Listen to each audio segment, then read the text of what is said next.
All right, ladies and gentlemen, hope you're all doing well. It's showtime. Today we have a Swiss League tournament, so it is going to be a one-day Swiss event where pretty much every player, including myself, is going to be guaranteed at least 4 matches, and then after that we'll be jumping in and casting the semis and grand finals, depending on how things go.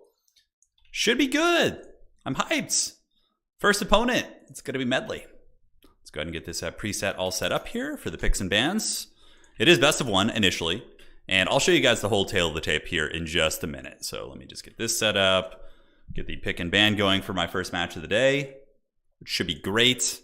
No, I'm not playing Kislev. We are going to be on Domination, and the first map for today's event is going to be, let's see what it is. It is going to be the dreaded Black Ark. Hey, taking it back to the old school. All right. Black Ark is the map. All right. So let's create a new draft from the preset here. I will host it. And let's get this going. So I'm going to do my picks and bans real quick. We can share that with you guys as well. So let us do this. All right. So going here. And we're all set. So how it works is, initially, we're going to be doing our picks and bans. So each of us are going to take turns banning factions, essentially. And then we'll do our picks after that. It's best of 1. There's going to be a guaranteed 4 rounds.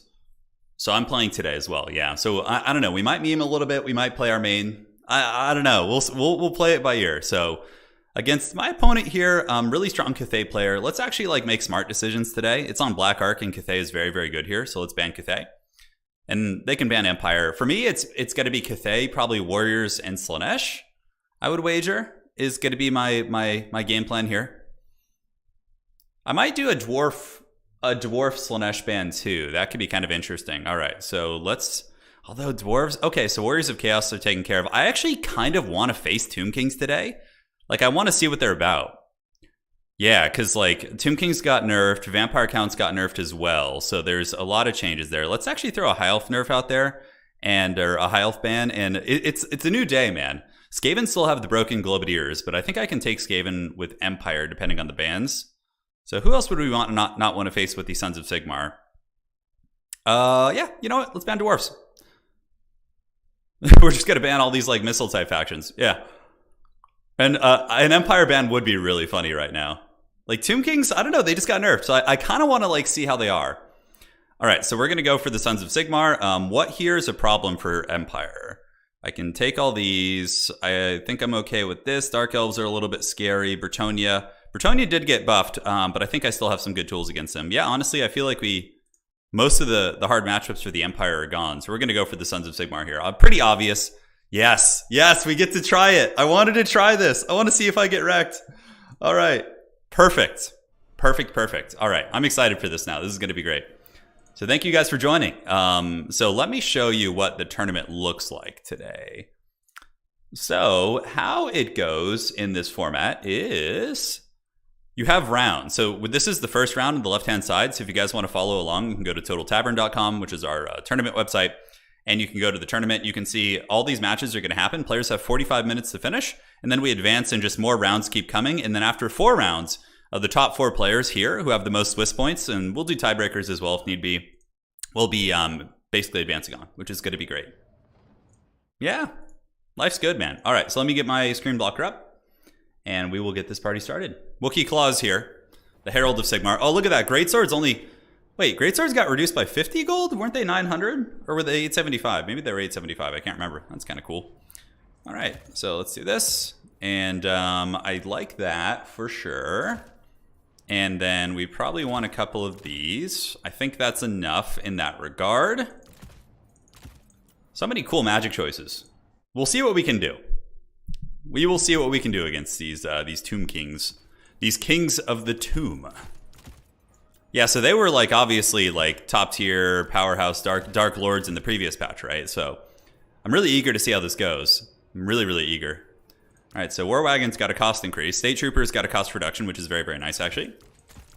So we can get some State Troopers, I guess. I suppose we're going to need some sort of a wizard, some sort of Harry Potter to come in and help us out. So Power Stone... Obviously, that looks pretty good. And do we really need that? Probably would be decent. Could go for more of a healing kit as well. It's always welcome. Dweller's Blow is still, I think, very, very good. We could probably bring that for Kepler Guard, things like that. Turin could definitely get into book narration. That'd be interesting. That'd be kind of fun. right, so grenade launcher is probably going to be warranted. I'm really, really curious what the Tomb Kings are. Oh yeah, Steam Tank's got perfect vigor, guys. Oh my goodness, do I go with the Steam Tank? I feel like Steam Tanks are pretty god-awful against Tomb Kings. Yeah, I mean, like Ushapi Grapos probably just trade into them so effectively, so effectively. So I don't know how much I like that. War Wagon's always a pretty viable choice. They can get the job done. But the world is our oyster here. Yeah, we have our cost-reduced state troopers, man. They only cost $375 now. We're big business here. Okay, get a couple of you guys in reserve. I think is going to be nice. Looks solid. And as far as cavalry go, we have plenty of options. Zantler's Reichsguard Knights, Empire Knights. Oh yeah, we gotta do a cool color scheme. Although, yeah, I think we'll just go for the basic Empire here, which is gonna be nice. Gonna be fine. I do like these guys against Tomb Kings. I've always felt like they're pretty good. Yeah, the healing on the Tomb Kings also got nerfed a little bit as well, right? So let's get a baseline Empire Captain. I really like to get like just the bare bones Empire Captain, just to like sit on an objective. He's pretty darn solid for that for sure. All right, so we got you guys, and on top of that, we can get like one Pistolier just for a little bit of map control. And life's good. Yeah, it's a bribe. Bring a Steam Tank. Oh, Weston, why would you do this to me? Do you want me to lose? Oh, this is a bribe. Bring a Steam Tank, dude. Oh my God, you guys are such villains. All right, well, do we throw our first game here? Oh, you actually made me pay attention because I almost brought Karl Franz on foot with no gear. That would have been pretty bad, to say the least. Oh, man, okay, hold on a sec. Why would you do that to me, dude? You know this is gonna go so badly. Okay, hold on. I gotta change up the build a little bit now. If I do decide to bring one. It's not 100% guarantee, but I'm certainly feeling it. Okay, so we got you guys chilling out here. We're gonna want some Sigmar Sons most likely, and some Flagellants in the reinforcing army. Definitely want some of those. I almost brought Foot Franz. That could have been a disaster, guys. That would have been really, really bad. I would have gotten wrecked pretty hard. Foot Franz would not bring much to the table against like a mass amount of infantry. Yeah, that would have been a problem. All right, so we got you, and then on top of that, let's get this. And this is the problem when I try and play tournaments and actually do well, and then I'm here with all of you guys, just bringing these kind of units. All right, mortars. I think we're sitting pretty. I guess. I don't really know. Do we have some guns? Yes, we do certainly have some guns. Oh, Spearmen with the cost reduction. Look at that. That's pretty cool. Certainly dig that. All right, guys. I don't know how I feel about this build, but whatever. Who cares? Let's just have fun. If we lose, we lose. Sigmar will bless us. So thank you for the $10 donation. And, you know, this is either going to be a glorious victory in Sigmar's name due to your bribe, or it's going to be a colossal failure because my opponent's listening to the stream and brings like 5 great posts. No, Medley wouldn't do that. All right. So this is a bribe. Bring Stream Tank. Always enjoy the streams. Early happy Thanksgiving. Hey, right back at you. Thank you guys for the generosity. So I did bring the Steam Tank. And, looks like the internet's acting up a little bit. Very strange. No, it's sitting around 7,000. Should be okay. Should be okay. Oh, you forgot to sign up. Yeah. I don't know how much I love the army. I liked it until the Steam Tank was added. But the Steam Tank has what? What do they get? Perfect vigor. So it's not going to get tired, right? And what else did they do to the Steam Tank? I can't remember. I need to do. My computer's making some rickety sounds. There's a computer tech guy in my town who looks just like Chuck Norris. I'm going to have to hit him up to see if he can help. All right, guys. So Black Ark, pretty good for artillery. I brought a Steam Tank, the Sunmaker, and Hammer of the Witches. Hoping that the tank and the hammer... What's cool about the tank is like regrowth is actually really good on it. You know, its HP is tough, so you can cast those juicy regrowths and do pretty well. Just let Turin be sweaty without the memes. I'm you know, it is what it is. You guys have brought this. It's not the worst pick in the world. All right, there we go, guys.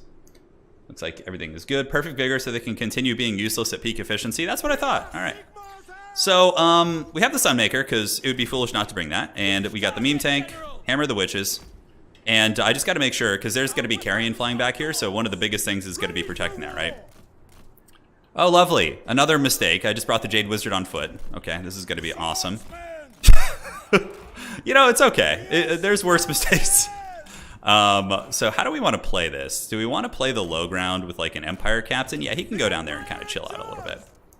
Okay, then we got the Steam Tank in 3, Jade Wizard in 4, and we can do Hammer in this and this. All right, so this is the army. We brought the tank. What's the capture weight on a Steam Tank? It's 3, but it should be like 100, you know? Yeah, this isn't the best army comp. I got some grenades, some cavalry, Knights of the Blazing Sun, usual stuff. Tomb King's healing isn't quite as impressive as it used to be, so. Oh man, if I can win with this tank, I'm gonna be very pleased.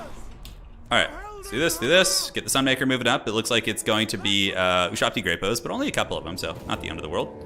All right, so let's move you up. Move these State Troopers up as well. Get you kind of going down here and chilling. I can't believe I let you guys talk me into bringing a Steam Tank. I would have felt really bad, you know, that's your hard-earned money, man. All right, Hammer the Witches needs to take down Grapos. Franz needs to just juke, basically. And the Perfect Vigor Steam Tank is on the way. Yeah, which is great. Empire Captain can just go grab this objective. Worst case, we could send some heavy cav down there. I think I outranged. The Steam Tank's 380, Grapos are 255. Okay, so there's definitely some perks there. We're going to creep up, and the first thing we're going to summon are some Knights of the Blazing Sun to protect our backfield. And the meme tank's coming. That is Grand Hierophant Kotep. Wow, okay, I can actually just shoot Kotep. If Kotep's not careful here, could get blasted pretty hard. All right, so let's get you here, pull you in. It's going to be the very common carrion summon. So let's get Knights of the Blazing Sun to protect our artillery. And it's going to be mass carrion. All right, so let's get Franz back here. Let's get some State Troopers fighting, and we can just have you halt. Do this, Swordsman on top, and you come here. In the meantime, just keep shooting, and Franz needs to come back and help out a little bit. We just need to basically stuff this carrion, and then we should be okay. So Hammer the Witches can shoot here, and let's see what happens. All right, so you keep blasting. Franz comes in. We got the Knights of the Blazing Sun ready to kind of deal with the carrion. Let's get Franz going over there to party, and the bottom objective looks to be under our control. So that's good. So Hammer the Witches and the Steam Tank actually doing good. Let's get Franz to go after those Grapos. That should be okay. All right, so it looks like they're just parking right here, and the meme tank is going to start getting blasted, so we need to pull that thing back, get ready to pop some regrowths on it, and yeah, that's going to be that. So Steam Tank juke, you can see it's taking a lot of damage. You have the Jade Wizard here, and we're just kind of hanging out, enjoying our best life right now. All right, so let's get the regrowth up on the tank, and then it can do its thing. Franz can go in and dive here. Let's get you turning around and shooting. We just have to keep tabs on these carrion, really. They're one of the big issues. All right, so let's punish for sitting here and just trolling. Franz getting in with Galmaraz, taking quite a bit of damage, but the Steam Tanks are getting some work in, and those are going to be Sepulchral Stalkers. So let's get Franz back now, and it looks like, yes, we are getting some good shooting here. So as long as we can just drag down the carrion, that should be very, very nice for us. Okay, Franz, let's juke, and we need to get the Sunmaker blasting into these guys. One of those cannons is done for, and it looks like the carrion are going to do the dive now, so they're just going to go for it. So let's do this. You guys go here, and Jade Wizard can help out, and pull in here, and looks good. All right. So one of the Ushabti Grapos is offline. The other one is still very, very much functional. Okay, it looks like we're peeling and we're not taking too much damage. Meme tank is trying its best, and we do have the low ground objective, which is quite nice. Let's pull some Sigmar Suns up and get like some sustainable infantry moving up on the point. So this is where I kind of get wrecked a little bit. Yeah, because the meme tank certainly is a very, very expensive piece. All right, so let's move you up. Franz needs to go back here and start causing some problems. Let's pull the Steam Tank back and just have it be like a crappy cannon for the rest of the game, essentially. All right, so we are getting a lot of value on those, but I think I'm losing this. I think I'm losing it. It's just so messy and so disorganized here. Let's get those Free Company Militia moving up, get these State Troopers moving up, and it looks like these carrion are offline, so good. Hammer the Witches is back. Get that going. Franz is very, very damaged. We should have another regrowth for Franz here in a second. All right, so Steam Tank, you just keep doing your thing. Franz, keep juking. And let's blast here, blast here. Knights of the Blazing Sun have finished off these other carrion. So now they can move over here. Let's pull Franz back. Sigmar Suns need to move up. We do have the double cap right now, which is really nice, for sure. Let's pull the Steam Tank back, move you guys up. State Troopers, go here. And what else can we summon in? Probably some Silver Bullets would be very nice to help buffer off some of these good units here. All right, Tar Pit. And it looks like we might lose the Sunmaker here, which is really, really bad. Because then I'm just, yeah, I just got wrecked. I just got wrecked super hard. Like, all my expensive artillery basically just got karate chopped. Oh my god, I needed more cannons to win the initial trading. Come on, baby. So, yeah, you guys just fight these skeletons. Hopefully I can stabilize some of the artillery. That was really, really bad, though. That was, like, pretty colossally colossally blundering, to say the least. Hey guys, don't worry though. I have a steam tank. You know, it's clearly doing great. Let's get these Sigmar Suns in there, and steam tank can keep shooting at whatever. Try and finish off some of these units. Let's pull around the side of the map here. Get you guys in, and the Sunmaker crew is back, so let's see if we can re-equip that and get Franz moving out. Oh, I thought I had the screen blocker on the entire time here. I was gonna laugh. That would have been pretty absurd. All right, so let's see if we can get some scraps here. I'm gonna try and get into the backfield and get some cheeky action going, but we're definitely on the back foot here, like pretty hard. All right, let's get you. All right, to the Blazing Sun, come around the side, and if we can collapse those Great Bows, maybe we can do a little something. Let's pull Franz over here. We need to get the steam tank back. Steam tank's in danger. All right, so Sigmar Suns are holding on like champs. Let's go ahead and start blasting here and get these Knights of the Blazing Sun across. And how is our Jade Wizard doing? Let's get another regrowth on Franz while we're here. Whoa, what's going on with these guys? Oh, they got stuck on some spears. That's really crappy. That's really unfortunate. All right, so yeah, we're trying to get a little bit of 11 here. Let's get on these great swords, and these guys need to pull around the side. Very, very strange tethering, but yeah, we're probably on the back foot. The meme tank was too much of a crappy thing. All right, so let's get in here, and we'll just kind of keep chasing, keep you guys shooting, and we can go ahead and unsummon this, I'm thinking right now. All right, so let's get the Zentler's Reichsguard Knights, pull them up. Could have pulled them out of the Vanguard point. That would have actually been a strong play. But looks good. Let's go ahead and dive on you. And we got a Tomb Scorpion into the backfield. We didn't manage to unsummon that, but it's not point of no return yet. I've come back from worse games. It's not like likely, but it's not impossible either. It's definitely not impossible. All right, so let's get the Reichsguard Knights coming up, and they can prepare some more big charges, as we do get onto the Great Bows pretty heavily. So Galmaraz, let's pop that. And the Empire Captain, he can just hustle for this point, I guess. I don't really know. Yeah, we screwed the pooch. The steam tank was too much. It was too crappy. All right, so let's see if we can salvage the silver bullets here in the backfield. I don't have any like Demogryph Knights or any like true anti-large, which is kind of annoying. How are the Reichsguard Knights? Yeah, they're coming here. They're going to get a good charge onto these Carrion in the backfield. We have our Jade Wizard, but most of our troopers here are just kind of getting wrecked. All right, let's finish off those Great Bows though if we can. Fran's trying to. Let's get him back up in the sky. And we do have some Vanguard options. We could pull some grenades in, but it doesn't feel like it's going terribly well. Hammer the Witches at this point. I feel like it's too risky. We need some more of these guys. We do get the Ushapti summoned back there. So let's pull you guys around. Franz is back up in the sky. Let's go see if we can hammer down Grand Hierophant Katep. This is going to be a tough one to come back from, but it's not impossible considering we do have healing. So let's go ahead and get a heal on Franz, get a regrowth, and take these Skeleton Horsemen, take you around the side here. And we need to go secure the side point and make sure we don't get triple capped, because we need like all the time we can possibly get. So Franz is trying to kill Katep now. We might be able to. It's not going to be impossible. All right, let's get Franz up, and we got some swordsmen, some state troopers. How are we doing against these guys? Not bad. And we might need to try and summon the Sunmaker. All right, come on, buddy. Come on. All right, let's get you around. We got some cavalry back. Let's see if we can get them into the are those Great Bows or what are those? Oh, those aren't Great Bows. Okay, those are Sepulchral Stalkers. Very, very scary indeed. All right, Jade Wizard's here. We got our Cav. Let's loop our Cav around this way. Looks like we got a pretty favorable trade here. Should be able to get that objective back. But we're just so behind in value, like so behind. All right, Franz, get Galmaraz, get in there and get the hammer going. Our Cav are trying their best. We got our Sigmar Suns here in the backfield. I could get some grenades to come and start clearing out some of the goodies. Let's do that. See if we can get any good engagements. Sigmar Suns, and Franz does get on top of those guys and is able to crumble some Sepulchral Stalkers. How are we looking at the side point? So far so good. It's captured, but yeah, we needed a more tuned build. I actually think Empire can beat Tomb Kings, I do, but this was not the way. All right, so let's do this. Pull you guys down there. Franz, did he get the kill on those units? Looks like he's the one unit who's doing very, very well for us today. Franz he's doing the work of the gods, 100%. Do we need some flagellants to come out is the question. All right, so let's get you guys looping across. You guys come under here. And do I want to try for some like mobility, like backfield type play? It could actually be a good idea. All right, so those guys have gotten smashed. Franz is alive. Let's get him on the Great Bows here. And what sort of cheeky plays could we do to get back into this? I don't see a whole lot of avenues. It feels like things are just going very, very south. All right, okay, so we have these Knights of the Blazing Sun here. Let's do this. Let's start launching some grenades. Maybe if we can like kill Katep, maybe there's some sort of hope. I don't know. All right, so let's get some flagellants, move them up. Do this, keep the Knights of the Blazing Sun going after those guys. And Franz has finished the job. All right, so let's get Franz up in the sky and just cycle charge Katep. Maybe we can drag him down. I've come back from crazier games, that's for sure. It's not going to be easy, but it's not impossible either. All right, so these guys are almost down, which is good. Let's pull these grenades over the middle.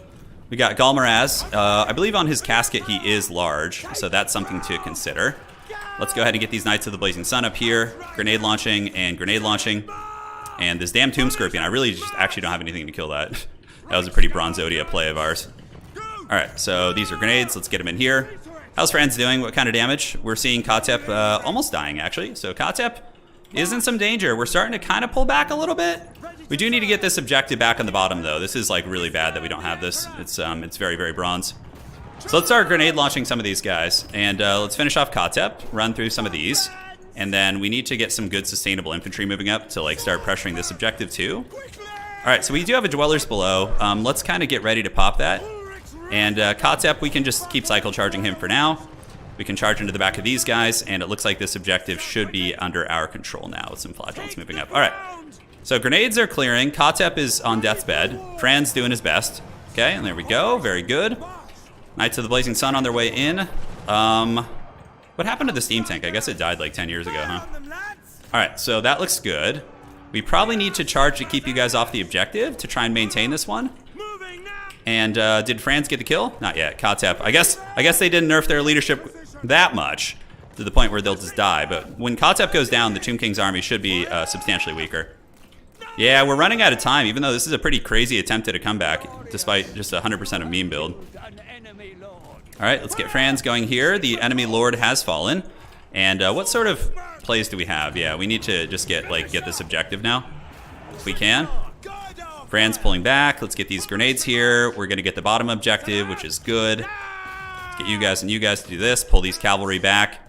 I simply think we don't have enough time, actually. Like, we would probably win this in a really long run here. Because we're about to get our home objective back here, 100%. All right, so let's loop you guys, get you under here. Come up for like a little Dwellers below action. Franz is very, very beat up, but we are getting a lot of value damage. Yeah, if we don't bring the steam tank, I think we get this one, 100%. But it's good to see, though, because like Tomb Kings don't feel as bad as they did before. Like with some of the changes to the healing. I know it's very early to say, but, you know, it's pretty cool. All right, so we're going to get our home objective back. Let's just keep grenade launching. Yes, keep launching some grenades. Franz, you do your thing. We got mostly horse archers coming out, which is kind of curious. All right, so we need to move you guys up and around. Let's do that. And what do we just pull in at this point? Dude, the Tomb Scorpion is just an unholy terror. Oh, I know how we win this. Maybe we resummon the steam tank guys. That's clearly the big plays, right? All right, so that should be a clear. And then we grenade launch you. Knights of the Blazing Sun here. Franz needs to go over here and just do something. And regrowth on Franz isn't going to do anything at this point. All right, Dwellers you. Yeah, it looks like those carrying maybe going to go for the kill. All right, let's move you up, move you up. And, all right, looks good. Man, why did you guys have to make me bring a steam tank? This game is so close, and like, if we had just brought something not stupid. Why you gotta do me dirty like that, guys? All right, Franz will hopefully just live here, and then we can be okay. So we summon some more cavalry, because we need Knights of the Blazing Sun to try and clear. And this objective should be ours. I don't think there's any threat of losing that at this point. All right, let's get you guys in. So charge into these, and we can get these Knights of the Blazing Sun to clear you guys off. Pull these grenades back. Get these grenade launchers going here. And these Free Company militia can start shooting at these guys. Start shooting at these guys. And how are we looking on the back objective? We're looking pretty good. Do we have any Vanguard? Not really. Okay, Franz is alive. That's actually quite useful. He can go down here and help clear this out. I think that'll be a safer spot for him. As we try our best to grenade launch our way back into this game. We're gonna give it a good old college try, that's for sure. I don't know if I have any more cav to summon in. How much time do I have left? Not a whole lot. I could bring in a cannon to try and deal with that scorpion thing, but I think just state trooper spam. And just hoping they can sprint across the map in time, which isn't likely, but, you know, we're going to give it a try. All right, so grenades. Let's get Knights of the Blazing Sun to go intercept some of these reinforcements. See if we can push them off the objective here. And let's do this. Get the wizard coming up. Knights of the Blazing Sun can hammer into those guys. I guess we have a little bit of time. We need to make sure we don't lose this objective down here, which would be absolutely disastrous. We're pretty close to losing it, as a matter of fact. But I think Franz will be able to stabilize that, most likely. All right, so let's get up on the point. Get up on the point. Get up on the point, guys. Let's go, let's go. Grenades, unfortunately, got caught in melee, because I'm a bronze master. And, yeah, we'll just try and intercept these Tomb King's infantry here. We got Dwellers below. Did we manage to hold on to that side point? We did. We have a little bit of time, I suppose. Yeah, let's get in front of these guys. Let's get some Knights of the Blazing Sun moving up. And you guys just charge into them. You guys charge into them. And just kind of clear off all these infantry units. How are we looking here? Grenades still doing some good work. And we need to keep grenading you guys. Do I have any more mobility I can summon in? Doesn't look like it. Yeah, so we're just gonna have to Bronze League this shit. It looks like the side point's being pressured pretty heavily. I'm hoping Franz and company can can salvage that. Maybe not though, maybe not. But yeah, like dude, if we just don't bring a steam tank, we just get this. This is like, the fact that this is going this well, despite that, man. Okay, so infantry are trying to move up on the point. We got a lot of state troopers. Maybe they'll get there in time, I don't know. We're gonna need some state trooper action on the bottom. I should have sent someone here. This is a pretty substantial mistake. And Franz just routed there, which is really, really bad. I don't think I would have time to get this. Yeah, watch Turin actually win this. It's probably not possible. It's probably not possible. We gave up too much value in the beginning. I mean, you notice we clawed value back, but it was we gave up way too much in the beginning because the Ushapti Great Bow spam was like a hard counter to a steam tank, right? Like hard counter. All right, so France is back in business, ladies and gentlemen. Let's get you here. Let's deal with this. I think that's GG. Well played. Great game though. That was really fun. Honestly, I think Empire can beat Tomb Kings pretty well if you bring a tuned build. And for the rest of the tournament, I'll bring good builds. I won't. No more meme builds today. I can only afford taking one loss with a meme build for you guys. Just one. Steam tank. Yeah, that's right. It has full vigor now, guys. That's clearly the strongest thing. All right, come on, make it. Go state troopers. I wouldn't be able to make it anyways, probably. Although we do have a fair amount up on that point. That's quite a bit. Yeah, Tomb Kings just basically throwing their units away because they're kind of out of steam. But yeah, GG, well played. Wait, I can't type in this game. That's right. There's no chat. All right, guys, we tried. Hopefully you guys enjoyed the steam tank build. I hate it. I hate losing because of units like that. It was so bad. What about a second one? No. Don't make me do it. I'm not even going to play the Empire again, just so you guys can't bribe me. Oh my god, 400 value. Look at that. 400 value. Most of the artillery actually struggled a little bit. But grenades and heavy cavalry were awesome. This is a pretty meta build. Like, if you come in with 2 cannons, you counter this build pretty easily, I think. I think you definitely do very well. But hopefully you guys enjoyed that one. That was definitely fun. So let me go and check this. GG.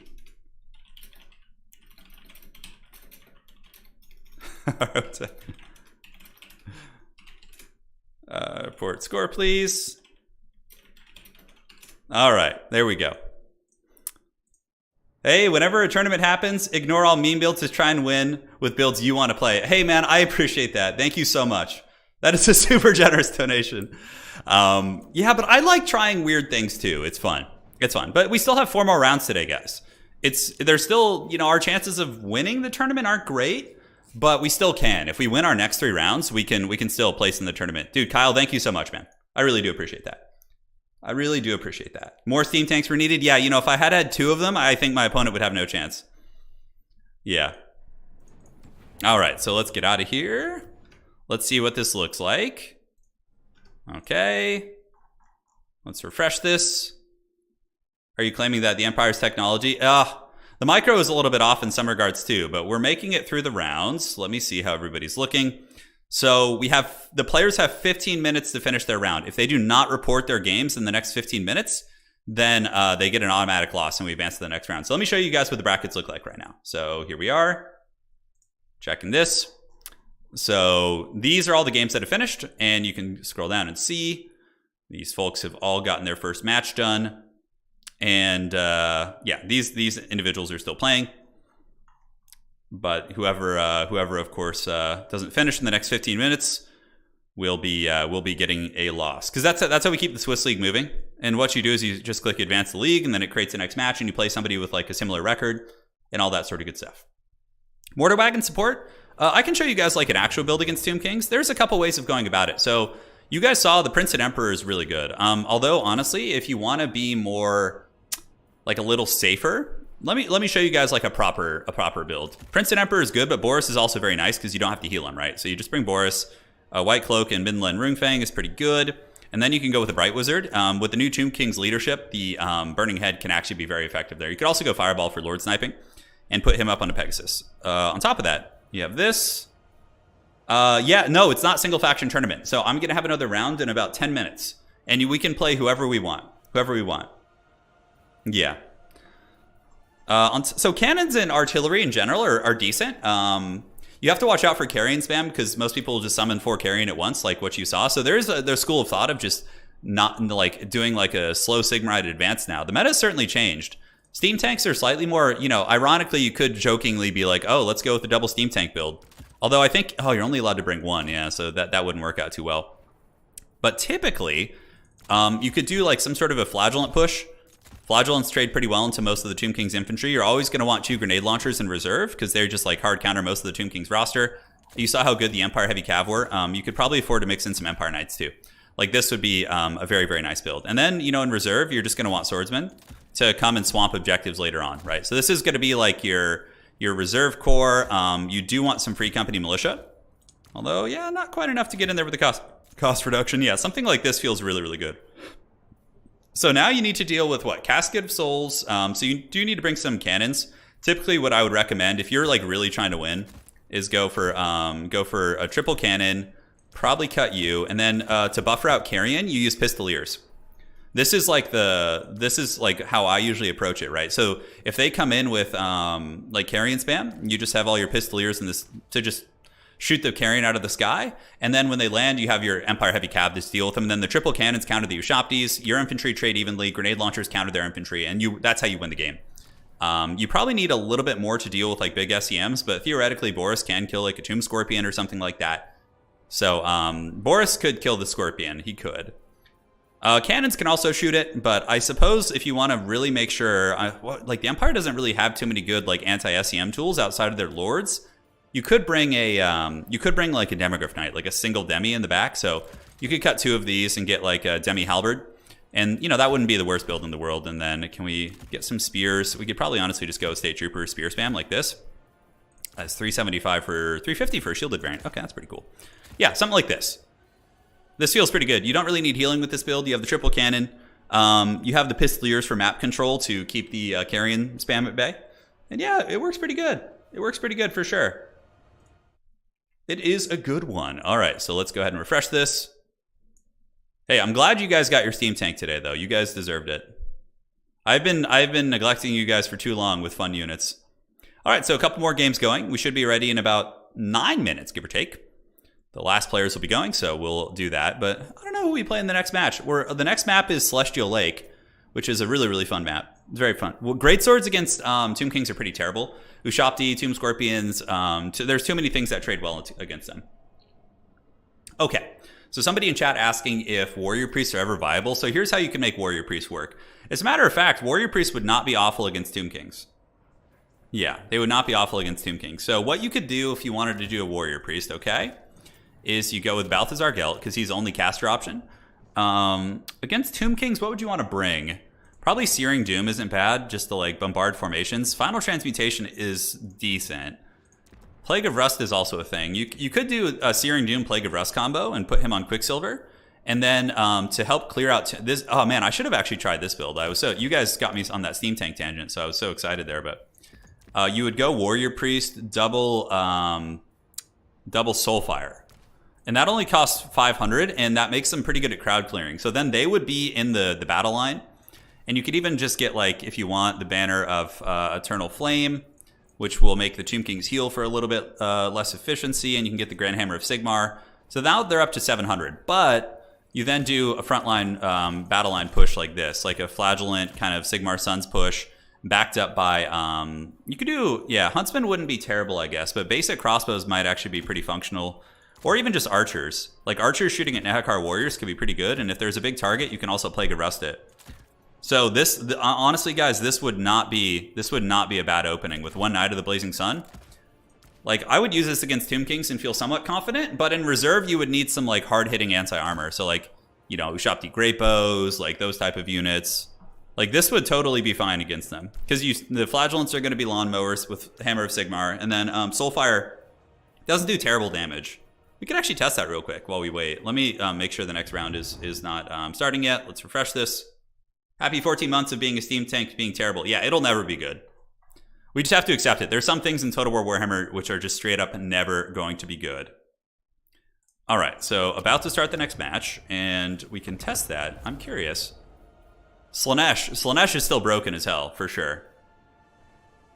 You do need... No, you don't need... Trust me, killing infantry in the Tomb King's matchup for Empire is not hard. You just use grenade launchers. And Sigmar Suns and Flagellants actually trade pretty well. So let's see how this looks. So let's grab a couple of you guys. Yeah, we could just bring the full kit. Like, let's see if it's actually effective, though. Okay. Yeah, those are pretty standard troop choices. So we'll give it a whirl. Oh god, no. No more bad units today, guys. I gotta try and get some W's for Sigmar. I can't be embarrassing Karl Franz nonstop with these bad picks. You ever tried Warrior Priest Soulfire in place of your usual Empire Captains? Empire Captains are tankier, I think. They're also so much... They cost like half as much. Yeah, they cost like half as much. Dude, thank you so much for that donation, Kyle. I really appreciate that, man. Ready to smite. All right, so let's try this out. We kind of wanted to see how this goes. All right, so here we go. So we're going to see what kind of efficacy they have here. They do have the Scroll of Power, which... Oh, that decreases their cooldowns. Oh, okay, so you could actually do a double Soulfire combo? Interesting. See how often I use these guys. Okay, so we're going to try a Soulfire and see what kind of damage we get. And... Okay, that's pretty cost effective. And then we pop the Scroll of Power, which reduces the cooldown pretty substantially. Pop these. Okay, he's taking damage, but obviously in a normal situation, he would be buffered with his troopers. And another bombardment's coming in. That's actually not bad. What kind of value is that accrued? About 200. I don't hate this. Warrior Priest, yeah, 85 armor. They do fire damage. Okay, let's get you in here. So yeah, if you had him with like some Flagellants or something, that might not be a terrible idea. That's a grudgeon. I know, it's always a grudgeon. Okay, let's look here. Let's refresh. I believe we are 5 minutes until the next round. We'll give him a little bit longer, actually. So Hadri's just finished. Ulrich Rawl versus Samurai Style, and Park Map versus Grizz on the bottom side. So almost everybody's done. So let's look at the current scores. If we look at the Swiss League scores, you can see the individuals who have the most points. At the end of the tournament, we'll have a tiebreaker, essentially. And yeah, the top 4 will go on. This is a pretty convenient way of making sure I can cast the top 4 as well instead of playing in it. Just getting owned in the first game. Artillery's best in Dom when it costs a little and can be unsummoned. Yeah, that's true. It's definitely nice. It's definitely nice. So we'll see if we have any drops or anything like that, but we're just waiting for Samurai Style and Ulrich, and then these two. It's you know, having the punishment for not finishing is kind of a way to make sure people don't take too long building their armies. Hey, Kyle, didn't realize this was a thing. I wish you could have proved the point with the Empire. Sadly, Steam Tanks. No, Steam Tanks are terrible. They're god-awful. They're only okay against, like, Beastmen, Greenskins, because they cause terror, and it actually matters in those matchups. The ROR Elemental Bear? How could I do with that? That could be tricky. Yeah. Casket, so Medley, your casket was a good idea, because if someone comes in with a triple cannon build and protects their artillery with pistoliers, you can lose pretty quick with Tomb Kings, but your casket is good because what you do is you carry and dive something and then you bombard the casket on top of that while I'm stacked up trying to defend it, and you get like a lot of value. It's a very classic tactic with Screaming Skull catapults as well. Yes, Decay, yes, exactly. Did you tremble before the might of the Steam Tank? I don't think anybody trembles. The only faction that would maybe be afraid of the Steam Tank. Steam Tanks could honestly cost like 1,800, and they'd probably be... If Steam Tanks cost 1,800, the same as the Sunmaker, I would probably consider bringing them, actually. Like, minus 300. 2,100 is just way too steep for what they do. God, no more Uncle for Uncle, dude. He's so bad. Demons of Chaos are actually pretty good. I could play some Demons of Chaos today. All right, so Samurai Style and Ulrich. Let me just go ahead and update those two gentlemen, and they're the last ones. All right, so Ulrich and who's he playing? He has against Samurai Style. You guys have 5 minutes to finish. I know they won't see this, but we do have timers on the rounds to make sure people don't take too long. Exactly, Gunhound. It's great. Dude, Gunhound, I'm excited for our age tournament this Sunday. That's going to be really fun. Just recovering from the dreaded Thanksgiving food coma. You were expecting Demons of Chaos? Demons of Chaos wouldn't be able to do much against Tomb Kings, that's for sure. Your streams helped you through a long week. Hey, I hope you're feeling better. Damn. Thanks so much. You've been helping everyone across the world. I do appreciate that. Thank you, Melody. Thank you so much. You know he got buffed? Who got buffed? Uncle for Uncle got buffed? No, he didn't. Melody, hope you got through it all well, and hey, we're here if you need anything. Okay, refreshing. Uncle for Uncle, he is so haggard. He is so janky. Like, it shouldn't take you 45 minutes to play a best of one. You know what I'm saying? Like a best of one blind pick where it's just like automated and there's like a timer on it. There's no excuse for 45 minutes for one round. Oh, Bretonia. Yeah, we could do some Bretonia today. Oh, hell yeah, dude. Sign me up for that. Hey, Bob, Turin, Altar of the Champion, viable tournament map now or not? I have to take a look at it. Bob, is that the one that has the objective? Altar of the Champion. Let me look at that one real quick. Bob, if you're here right now, Bob, thank you for the donation, firstly. And secondly, could you join this lobby, Bob? You'll need the map pack installed or downloaded. It's called Bob and Altar of the Champion. Let me look at this one. Yeah, I think Altar of the Champion, if it's the one I'm thinking of, I think this map is totally playable. As a matter of fact, I could even add it to the final later. Oh, Bretonia? No, I got it. My hands have actually been doing really good. Like, after I play in tournaments and stuff, I usually go and like play Ultima for the rest of the night and game and whatnot. Okay, so yeah, they have another 3 minutes to finish their match. Another 3 minutes, or else we're going to advance. Do a match for the God Bear? I know. Yeah, Bob, if you could jump in here and we could like load into this map and take a look, that'd be great. Yeah. We need to see the dreaded Imperial Zoo. That map is really cool, but it's not really, it's a street fighting map. So there's like, you're fighting in the streets of a city. So it's not like great for tournaments, but for casual play, it's very fun. They're full micro cav now, even worse than before. That's okay, I can handle it. I can handle it. Yeah, somebody, Medley, maybe you could join this lobby. We could check this out. The Shredder of Lustria, not bad, depends on the matchup. If it were the right map, I would consider it. Oh, that's the good stuff. That is the good stuff. Bretonia would be quite hype for sure. So I know we started the tournament a couple minutes late, so their 45 minutes technically isn't up yet, but it will be soon. Okay, I'm going to keep refreshing here. All right. Come on, Samurai. I really don't want to give you guys a loss. But 45 minutes for one game is more than enough. It's just absurd if you take longer than that. All right. Yeah, let's look at, this is Altar of the Champion. This is one of our new maps. I'm in the middle of nowhere for Thanksgiving. Can't start Warhammer 3. Okay, no worries. Let's check it out. Don't forget, Turin, that you can't put Brett Cav in Lance formation during the battle screen. Yeah. Of course. I've been doing that. I've been doing that for otherwise. Don't forget that you can't put Lance formation during the battle. So you need to put them in the formation after the battle started. Yeah. That's normal. It's always been like that. Remember to pull your Cav through. Oh yeah, of course you don't want to be lingering. Yeah. No, I'm familiar with how to play Bretonia. It depends on the units. I play them quite a bit competitively. Yeah, I've definitely played them a bit. So don't you worry. We need to make an Ultima stream fund. I don't know, I feel like you guys wouldn't enjoy watching it that much. Although if I played my thief, you might. In Ultima, because you can steal from other players, so I have a thief character. He's pretty great. All right, Altar of Champions. Let's take a look at this map. So we have two side points, which are pretty open, which I do like. Okay, refreshing this. Let's see here. How are those two not done? Oh my god. Okay, they got 2 minutes left. And then we're going to advance the next round, because you can't keep everybody waiting. You can't keep everybody waiting. The Grail Relic, yeah. The Grail Relic's only 300 now. It might be worth bringing. Could totally be worth bringing. So if I'm playing Bretonia, who do I really want to ban? Probably Slanesh, probably Warriors of Chaos. Man, Bretonia does have a lot of bad matchups though too, guys. Alright, so this is Altar of the Champion. Looking at the map. Let's see. So we have Objective 1 and 2. This is a nice setup here. Classic stuff. Little square deployment, so it's a little bit tight, but I think that's fine. And then you have a bit of a choke point engagement here. So this is very similar to like Black Ark. It's about the same amount of space. Yeah, you could totally use this map in a tournament, Bob. Totally.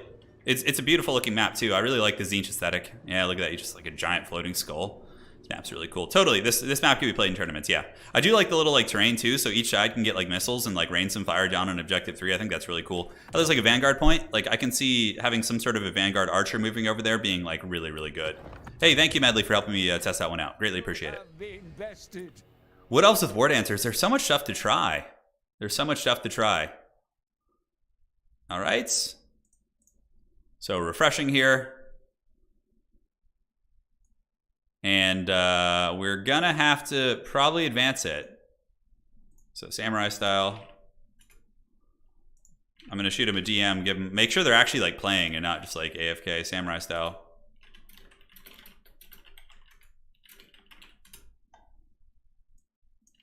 All right.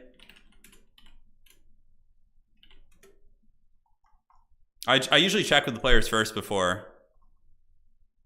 I really, really hate having to officiate on these type of things, but yeah, it is what it is. If they're taking too long, we're just gonna have to move on. It's a very cool map. Yeah, I think it's totally fine. I could use that map in the semifinals today. Yeah, we'll use it for you, Bob. Thank you. Thank you for that donation. Really, really appreciate that.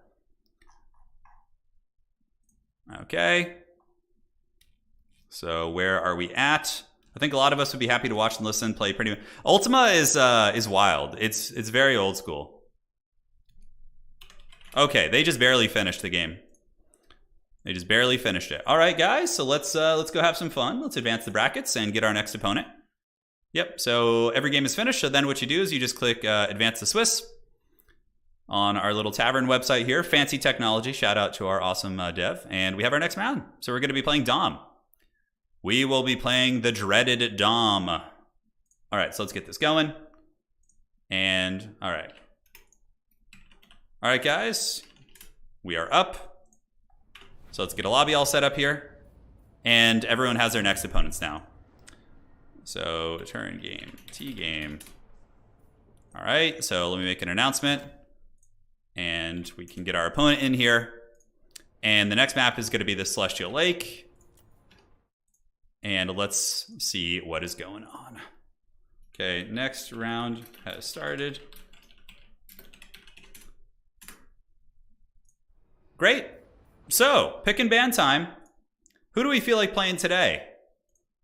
In this next match here, creating a draft from the preset. All right, so I need to do that. And we will get our next game going. So let's get that solid Sigmarite action. Do I want to play the Empire? Tough question, tough question. We played them last game. I feel like they needed a redemption arc, but there's so many cool factions to play. I would pull you guys, but I don't know if we have enough time for that, like during the pick and ban phase. All right, let's do this. Outstanding. What do you guys feel like seeing? So no guarantees, because obviously picks and bans are on the table, so I might not be able to play these, but nah. Okay, so deciding on bans. I'm just going to start off banning Slaanesh, because nobody likes Slaanesh. Slaanesh is still just stupid OP. Can't believe you missed this tournament. Hey, no worries. So Warriors of Chaos Vampire counts, going straight for the good stuff here. On top of that, I probably want to get rid of Skaven, just because Skaven are annoying. Like Tomb Kings, I kind of, So nobody likes, let's see. So if I played that, choices. All right, let's go for a little something here. I have some fun action. So we'll ban you, and then, so we're going to throw a dwarf ban out there, and you'll see why in a second. And then, I don't know, who else do we really want to ban here? Tomb Kings are obviously a problem. We should probably, with what I'm thinking in my head, we should probably ban them. Hey, Nakamura! It is time. You guys want Bretonnia? Yeah, Bretonnia. I should have banned a little bit differently, I guess, if I was going for Bretonnia. But most of the Bretonnia's like hard matchups are out. Cathay is still on the table. Cathay is pretty good against Bretonnia, I would say. I'm gonna try this. I'm gonna get real hog wild here, guys. I'm gonna get real hog wild. Oh, sorry, I forgot to show it. Hey, Legions of Chaos versus the High Elves. All right. So we're playing demons, Chaos Demons here. There's something I wanted to try. So let's get our screen blocker up. The dreaded Demons of Chaos are upon us. Yes. Yes. Don't worry, Bretonnia will come. I didn't want to play Bretonnia on this match. The lady will get played next round. But I did not want to do it on this map. Okay.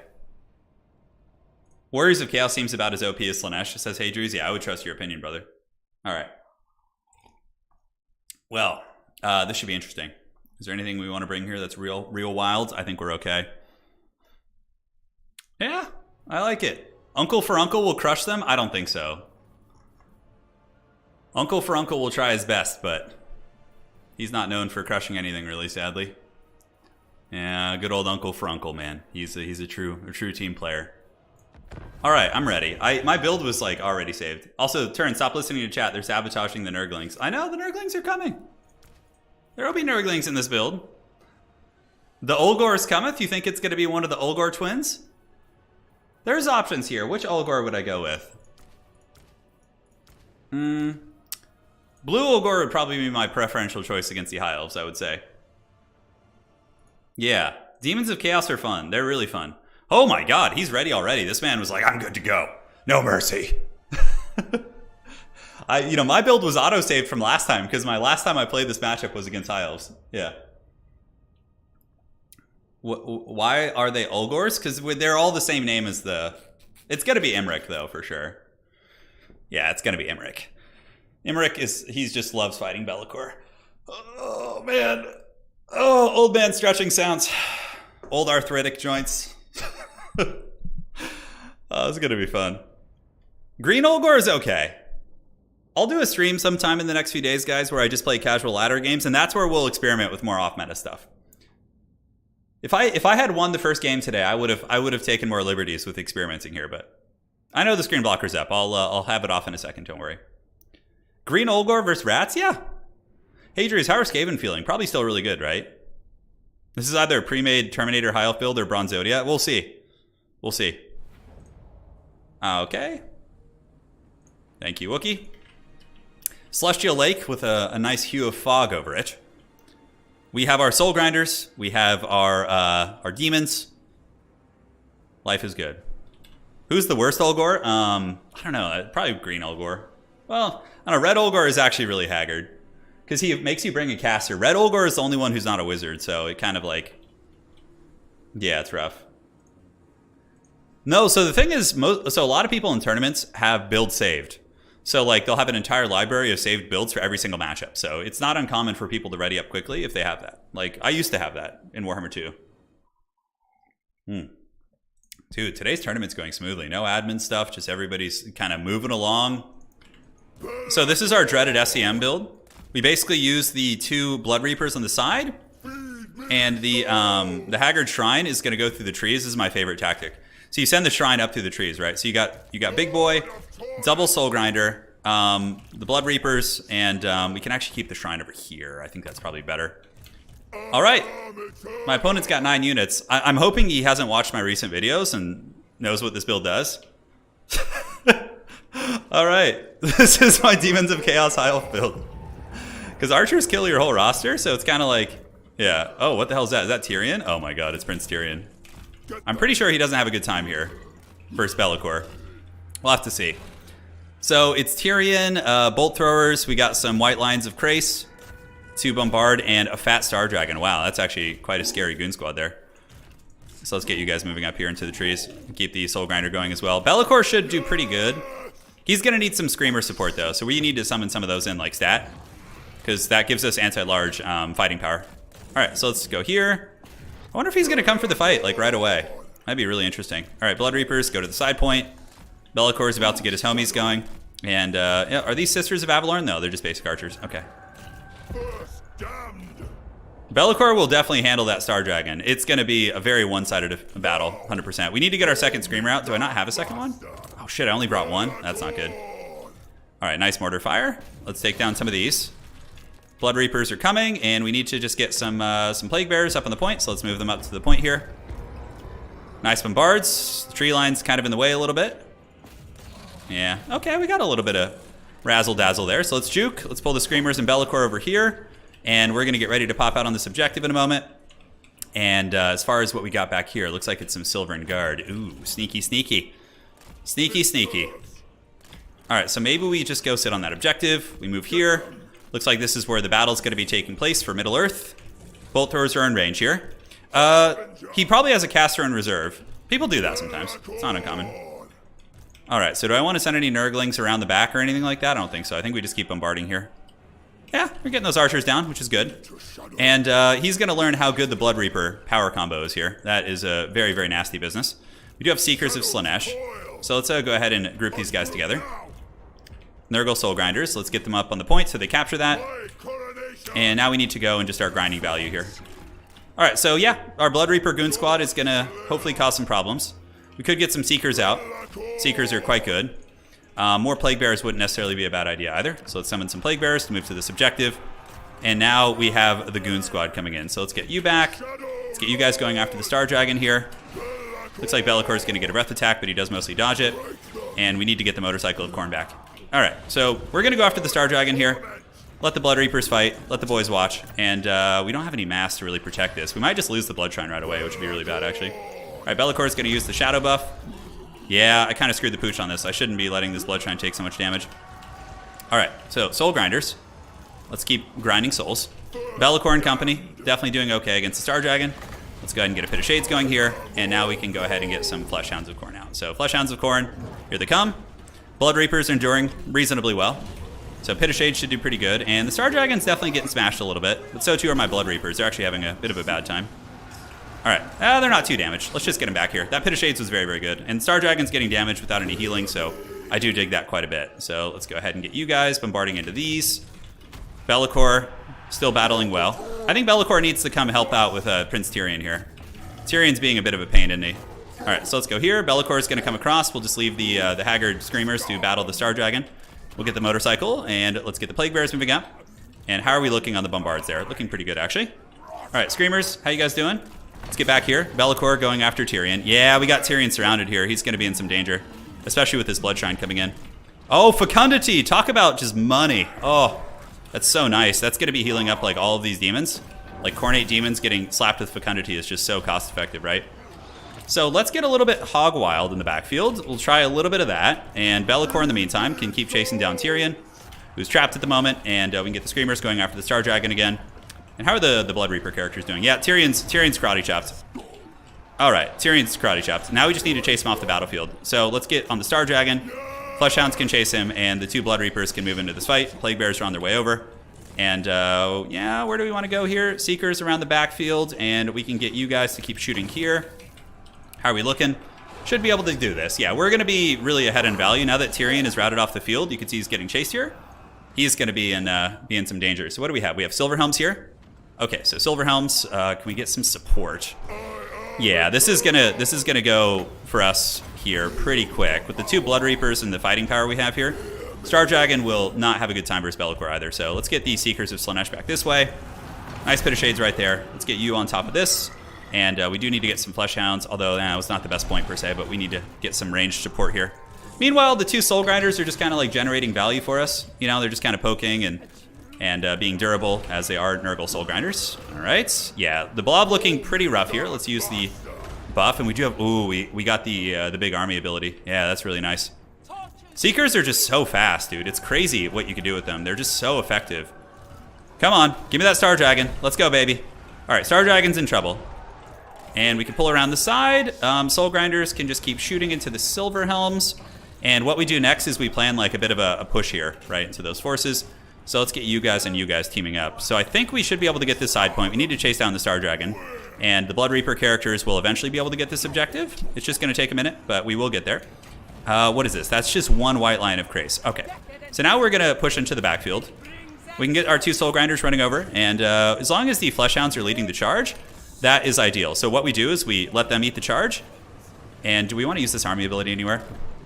And then we go around the back. We do the dreaded Slaaneshi push here, and Be'lakor and company can come in here. Ah, he didn't fall for it. Okay, Soul Grinders, go ahead and charge here. Let's get you guys kind of continuing to loop. And what do we want to do in the back? We can actually get more Seekers coming out. Seekers are actually a really good unit. Yeah, so now we can just come back around and hammer these guys, and Plague Bearers can start moving up to that point. I think we should get this one. Be'lakor and company should be able to win this fight. All right, Pit of Shades right there. Army ability, you know what? Screw it. Let's just pop it here. Try and finish off these archers a little bit. We got Plague Bearers coming. Get them coming here. Soul Grinders doing good. Seekers of Slaanesh can come jump on these. And Be'lakor and the motley crew of SEMs here should be able to do pretty well. That's the thing about Soul Grinders. They're pretty fighty. Oh, nice. He dodged it. He was paying attention. The boy was watching. He was indeed. All right, so more Flesh Hounds. I think we can just start killing the stuff on the objective, too. It's only a matter of time before we get a triple cap here. Only a matter of time. All right, so let's get you guys back on the point. Oh, my God. I didn't chase... Wait, I had hounds chasing Tyrion. How'd he come back? Not like this. Not like this. All right, so all of you guys move up. Looks like this blob fight's going to go for us. This objective's going to be ours, and we got the Bloodshine moving over here as well. Let the boy watch. All right, so let's just bounce in, get this. We have Flesh Hounds on their way. He tries to unsummon it, but we do catch him, which is good. Let's get these Flesh Hounds coming after these Reavers. Pull back this way. Get a devastating charge. Be'lakor, how you doing, homie? You holding on to the point? Yeah, look at that. What a good Demon Prince. What a good little Demon Prince. The best of boys. Now we just let our Blood Reapers kind of grind over here. All right. So, rear charging. Yeah, we let our Seekers get charged. It's pretty bronze. But, you know, it happens. It happens. All right, let's get our Soul Grinders out. Be'lakor can come and just cackle now and just do what evil Demon Princes do. And now it's time to just keep summoning Hounds and swarming on these various pieces. Hey, Andrew, thank you for the donation. Appreciate that. All right, so how are we looking here? Soul Grinders, let's get onto the Archer crews. We can actually slap them in guard mode and probably just blast them into the Shadow Realm right here. Oh, yeah, the point blank Nurgle miss everything. The most overpowered tactics of all time. All right, so Pit of Shades, do we want it? Yes, we do. Pit of Shades is going to be very good there. It ain't what it used to be, but that's it. GG. Demons of Chaos aren't bad. I'm telling you guys, they're not terrible. They're not terrible. Like, they have some weird tactics. Like, this being one of them. Elven players come in. He actually brought White Lions, though. That's a really interesting tech. I'm trying to think what they're... Okay, White Lions against Plague Bearers isn't bad, because Plague Bearers have pretty bad AP. Okay, I kind of see that. Yeah, I liked the SEM Goon Squad, too. That was kind of fun. Be'lakor was obviously a menace. GG, well played. Let me type GG to my opponent. Well played. The big Chad Star Dragon. All right, so let's go report this on Total Tavern. Make it official. Another W for the Demons of Chaos. Hold up. You guys ready? I legit think that is the first Chaos Demons win of the new patch. Look at that. They're 0-3 so far. We gave them their first win. Yes. Yeah. I'm telling you. Demons of Chaos, I won a tournament with them like a week ago. I took Roflin out in the finals with them. They're not as bad as people say. 10-0. No, that was not the score. All right, report the score. And Demons of Chaos. Let's do this. And then we can do... what was he playing? He was playing High Elves? Yeah, he's playing High Elves. Okay. Where the heck are the High Elves? Did they get deleted from the source code? No, I don't think so. Okay. I would know. Can I play Tomb Kings without... Yeah, Tomb Kings aren't as bad. No, for sure. They're very strong still, but they have their weaknesses. So we had a couple drops, which is fine. It usually happens. Sometimes when people think they can't win anymore, they drop in Swiss League, which is, it is what it is. So we have a little bit of time. That was a pretty fast game. So what we'll do in the meantime is we will... Hey, Dries, you want to play a game? Let me know, hey, Dries. We could play a match or something. Practice. We can play a match, and we can try... let's try the Altar of the Champion. We'll try Bob's map. The one that he was suggesting. Sigmar and Demons of Chaos, yeah. So who do I feel like practicing here? I keep wanting to make Nurgle work, but it just never works. It just never goes to plan. Yeah, hey, Dries, if you want to join, I made a game. I saw that you got to buy this round, so we both have a little bit of time. Yeah. I will play... let's put it to a poll here. You guys can actually vote. So start a poll. So this is just in between rounds here. Practice game. So Ogres, Nurgle. I like the underdog factions. I like the Pit Lords.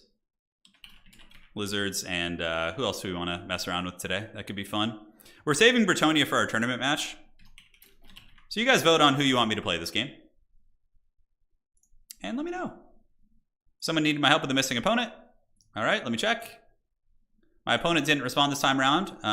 Okay. You will advance. Let's do this. And we got Martin. He said his opponent didn't respond. And let's go ahead and drop him. All right, so cool. So it's doing a little bit of admin work. Can't join. You say it says it's full. I don't know who this is. So go ahead and join up, Hadries. I just redid the lobby. Yeah, Wood Elves did get the cost reductions on War Dancers, which is cool. So maybe that's something. All right. All set. Took care of it. So let me just go ahead and invite you manually, Hadries. It may be easier.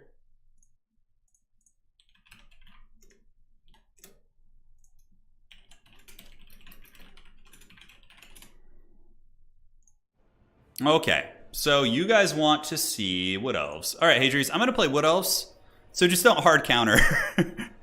You know, let's get a little something, something. Yeah. Hey, Turin, I keep losing in Warhammer 3 tournaments. I love lizards. How should I improve? I would need to see your builds and the matchups and like some stuff. So, you know, Prince, what your best bet is send me a replay of a game in which you lost, and I can give you pointers and things like that. Skaven or Warriors of Chaos? I would probably let's do Warriors of Chaos, I guess. Yeah, let's play against Warriors of Chaos. Hadri's coming in with the no mercy picks. Okay. Here's Wookiee Claw. Rats it is. The Blade Singer meta? Oh my god. Huh. So how do we want to do this? I have some ideas against the old rats, the old stinky rats. Okay, that looks good to me.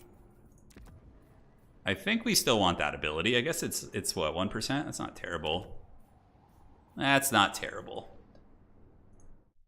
Are you going to go Warriors of Chaos instead? Let me know who you're going to play. I'm down to play either one. Rats it is. Yeah, he's going Warriors of Chaos. Okay. So this is hard because of Hellstriders. Hellstriders are just very, very good here. I'm trying like a weird playstyle, which I think could be good. I'm not sure. Okay. And then we bring some of you guys. And then for the Lord, who do we want to bring? I think that's fine. I think that's A-okay. So we'll bring you guys. I feel as if Cavalry is just kind of foolish in this matchup. Proposal to rename the Demons of Chaos Birdlord to Bread Olgor. Bread Olgor. I like that. Bread Olgor. That's really funny, actually. Okay, hold on. Hold on a second. You just wait 1 second there. Let's try this. We cut that. And what does this even do? Increases cooldowns? That seems pretty terrible. Okay, and then we bring you guys. And what else can I get here for that price point? There we go. Okay. That seems kind of interesting. And then in reserve, let's get you. Eternal Guard have always been pretty decent against Chaos. I'm trying a really weird playstyle though. I hope it works out for you guys. Zotes, anything big just seems like a trap. He might go like traditional, like wide Chaos, which would be, I'd be interested to see how that goes too. I would. Dryads are good against Marauders, I guess, and they do a Vanguard, so you probably want a couple Dryads in your army.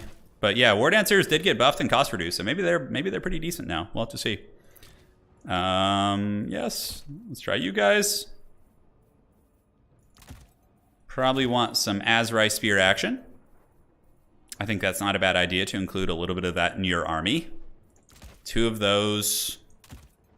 And do we want any sort of a sweeper unit? I guess we, like, even though Cav are pretty bad against these guys, we probably want to bring a little something. So we're not just completely in the pits, as they say. Hawk Riders are another kind of cool unit. We could bring you. That looks like fun. Hunting down like a Chaos Caster type character or something. I hate when you have that like amount of funds where you can't really do anything productive and you're just sitting there like, oh, curses. All right. This build feels real weird, but it could work. Like it's so off meta that maybe it catches him off guard. I don't know, maybe. So let's get this started. Hey, Dries, we don't have too much time before the next round starts, so let's make sure we can get this game going. I don't want to be the one. Okay, so when did we start the next round? We started the next round at, let's see.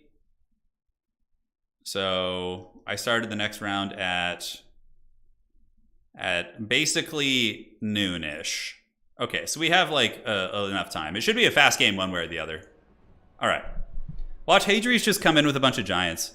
Hey chat, any tips for playing Khorne? I was doing well against ogres, but I ran out of steam and got overrun by bulls.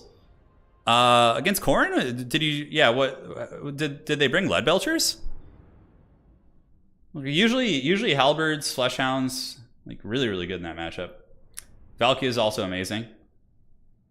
Yeah. Then you could also go with the Olgor as well. All right, guys, let's get this going. And we're on the Altar of the Champions. So this is one of our new maps. We're just kind of practicing, staying warm in between matches. Yeah, which is good. Yeah, this is a practice game. We won our last game, which was cool. So the Demons of Chaos against High Elves, actually. They brought a double giant against you. Oh my god.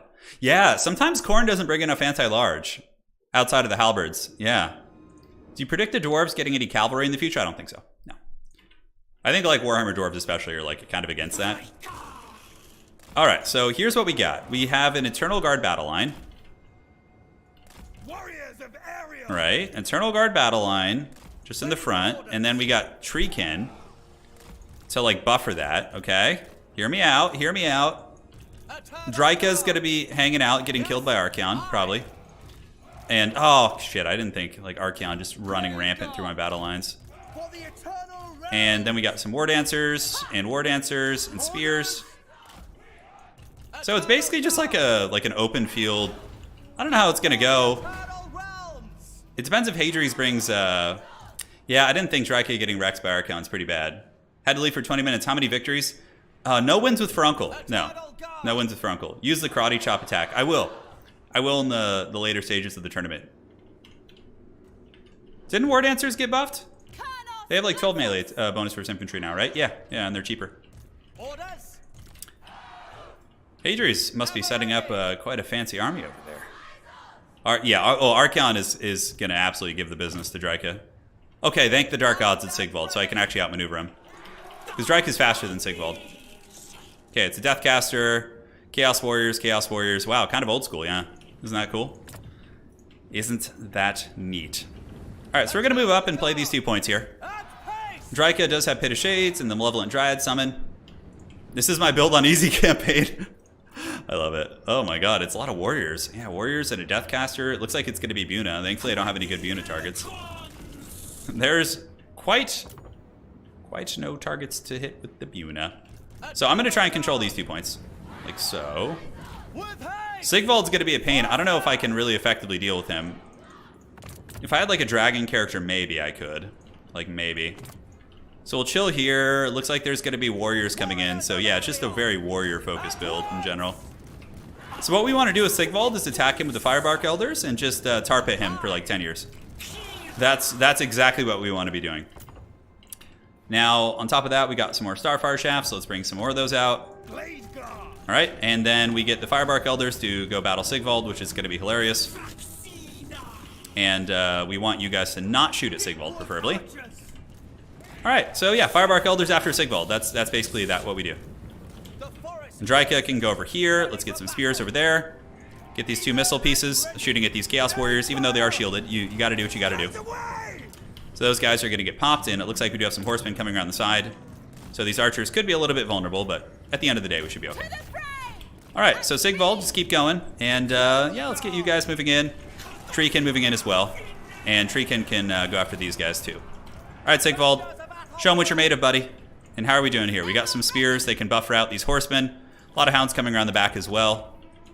So maybe we do need to bring you guys here. I'm not 100% sure. Dryka needs to just run for the hills, basically. We got you on the outside, and we have to defend this like little skirmish raid here. Okay, Eternal Guard, and let's get the horsemen going after these. Let's go ahead and turn about face, and you guys can go here. And then we need to summon another one of our quick cav here. Oh, misclick, damn it. Oh, that's not good. Oh well, it's not the end of the world. All right, so yeah, it looks like it's going pretty good on some of these fighting lines, actually. Let's get the Malevolent Dryads. Have you guys fight there. Malevolent Dryads will sandwich in those Chaos Warriors, and honestly, not a terrible little engagement. Able to kind of screen out those doggos, and our horsemen here. Oh, Hellstriders of Slaanesh. I should have expected the accursed cavalry. Okay, form ranks. Spears, form ranks here. And War Dancers, hopefully doing well. Let's pull some of them over there. And what else do we have to shoot? Honestly, it's just a lot of backline harass right now. All right, Spears, you guys do it. Yep, we got the Hellstriders of Slaanesh coming in, which unfortunately are shielded, mind you. So we're going to have to put some respect on their names. All right, let's pull you guys back. Dryads can attack here. And let's go ahead and countercharge them now. And hopefully we can get some good trading going. All right, so Dryka is being hunted. Let's go ahead and get a Pit of Shades right here on these Chaos Warriors. Keep Dryka running through the battle lines.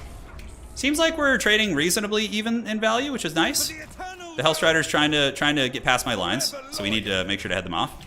Head them off here. Archers, let's shoot you. And War Dancers can go ahead and attack these Hellstriders. Yeah, so I think we can get them. They're pretty damaged. We do get the Pit of Shades. Dryka's just cackling and running around being an angry tree lady. Hopefully she can just keep running from Sigvald here. Archer's doing good. And yeah, the Hellstriders are definitely being corralled. They're not that good at killing my infantry either, so. Yeah, look at the Treekin, man. Treekin are slapping. They're doing some damage. I'm definitely not upset with that. Let's get some War Dancers over here to go take down these Marauders. Start playing a little bit of dynamic play here. And are they dead yet? Doesn't quite look like it. We get some Forsaken coming in, so let's make sure to focus fire them. That's going to be a pretty important one. Dryka keep running, and it looks like in the backfield we have secured it. I think. Yeah, we need to finish off these damn Hellstriders, man. They're just such an annoying unit. Yeah, Dryka's faster. This is really good. The fact that she's so swift is definitely paying huge dividends for us. Looks like that side point's a little bit dicey, though. How are we looking here? All right, Marauders. Hellstriders in the back are finished, which is nice. Let's go here. Let's get a Pit of Shades in the meantime up on these Warriors, and that should pay for quite a bit. Yeah, Dryads finishing off these annoying units. Let's get these Forsaken if we can. Shoot at some of the Hounds. Shoot here. Dryka can come help. And Forsaken. Ooh, that's interesting. How do we deal with that? Maybe just get some Dryads up and just get like a 2v1 over there. Yeah, nice Pit of Shades there too. All right, so yeah, you guys shoot. Actually shoot here.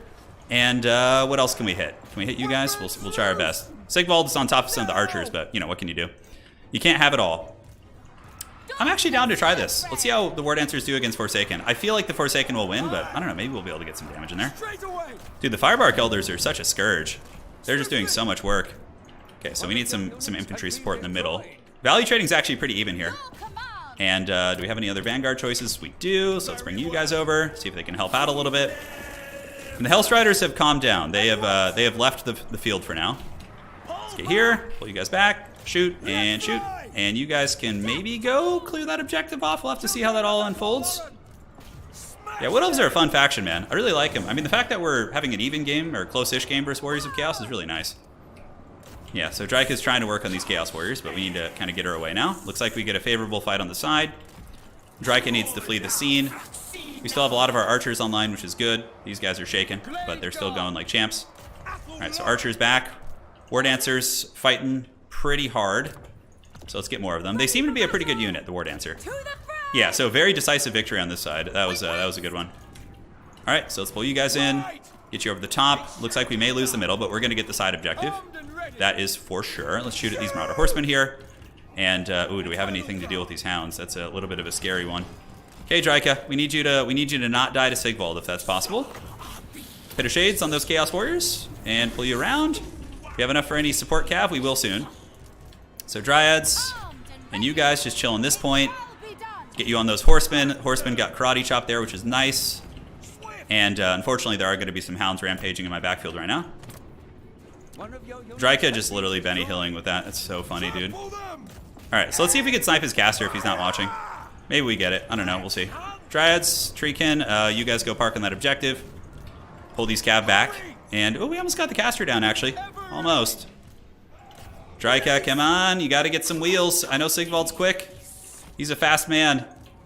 It's on some of these. We're going to need him back in the pool here. Alright, so we get a nice little charge. Let's get Treekin going here. Archers can shoot here. Spears can go help out. And Sigvald catches Dryka again. Yeah, I just basically have to constantly be moving that character. Anything else we need on the sides? Doesn't look like it. Let's send some more Eternal Guard up to the middle. They're a very tough unit to remove. So let's just keep that going.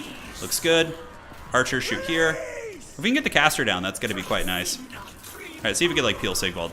Yeah, we might be able to. It's weird. I'm down in value, but I feel like my army is like very healthy. I guess it's because of Draika.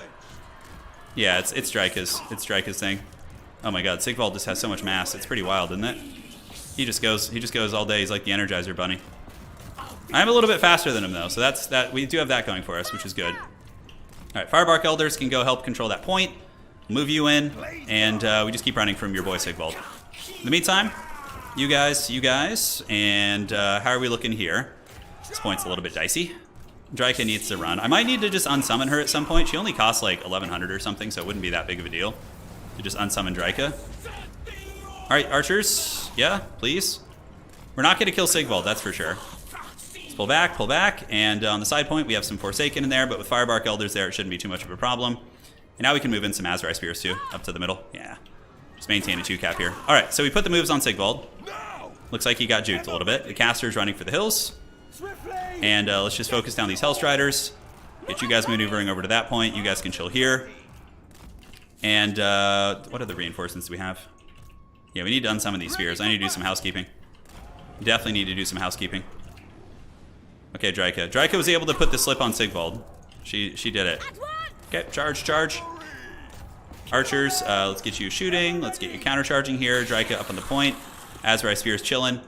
This side fight should go for us. Forsaken and not punching through the armor of those trees terribly effectively. Okay. In the meantime, how are our trees looking? Yeah, Draika's still alive, man. She's doing it. War Dancers actually seem pretty cost effective. I mean, the bonus first infantry on them is quite nice. All right, so his caster is coming back in, so we need to just focus that thing down. And you guys can go move in and help there. We have a Pit of Shades. Not really worth using there. These are Marauders. So yeah, it looks like his caster is actually almost dead. It's got like 600 HP left. Spears! Spears at the ready, General. How are we looking on the side? Not really any threats there. Okay, so we just fully focus on this side now. Eternal Guard. Go. Cost-effective Wood Elf Infantry all day. Okay. Houndos. Let's get them. War Dancers did get a little bit beat up by Abuna, actually. And how are our archers doing? Yeah, they're very jammed in here. Let's see if we can get them back. I do have a Pit of Shades. It's like the Hellstriders are just so in my spears, though, so I don't think it's like that big of a deal. All right, you guys chill here. Dryad's unsummon. Let's get him back to the pool. He is holding on to the side point, but I think we're in good shape because we have just such a nice stranglehold on these points. Let's unsummon these and get some fresh reinforcements over there. It's something you need to be pretty on top of. All right. So we're going to get those fresh reinforcements. I don't know if we have the tools to wrestle that side point. Attack these Hellstriders here. I'm down for that. And we got the Treekin holding that point, and also we can get some Dryads here in a minute, but Eternal Guard should be able to hold with Treekin. It's actually a pretty good combo. It's a pretty darn good combo, if you ask me. Hound's coming in. Okay, so let's get you Archers back. They're almost out of steam, but they've been doing pretty damn good for us this game. And let's get another Eternal Guard. We just need to make sure the side point is held. Maybe unsummoning was a little bit preemptive. All right, Draika, let's hustle you over there, like away from Sigvald, and you can still be helpful. Okay, War Dancers with the Azrai Spears doing it. Eternal Guard trading very well pretty much everywhere they go. Yeah, maybe I pulled the support too quickly. All right, Draika, come on. You need to go over there and help. Housekeeping is important, though, or else you can run out of steam. You really can. All right, so let's get you guys up on the point. Eternal Guard can go up on the point as well. We should be able to get, even if we do lose this one, we should be able to maintain the other objective there. Should have summoned a Dryad, but that's okay. All right, so I think we just barely hold on to this one. Yep, let's do that. See if we can actually catch him in a Pit of Shades there. War Dancers heading over to that point. They're going to be able to get it. The Spears got a little bit tied up here. Sigvald's going to try and grind this one down. All right, did we get the pit? We did, and we got the infantry on the point, which is nice. Yeah, do we maintain the cap weight, though? If Draika gets there in time, maybe. We do have a second spear on the way in. Okay, so how are we looking? Yeah, the Doggo's getting grinded down. Sigvald's here. Let's move up. Archers and Archers. Let's get you guys online to start shooting at these horsemen here. Good. So we hold on to the point. That's pretty important, actually. That's really, really clutch. Draika's actually almost dead, so we need to be careful here. But Eternal Guard are going to be an unholy nightmare to get off that objective, that's for sure. So now I think we redouble on the center. How are we doing on time? Yeah, we're good. The next round we have a little bit of time before it starts, so no problem. War Dancers doing their thing. 2 archer units. Let's just get you moving up after these guys. And Sigvald just, he can battle Treekin for like 45 minutes. It's not gonna work. All right, so where are we at?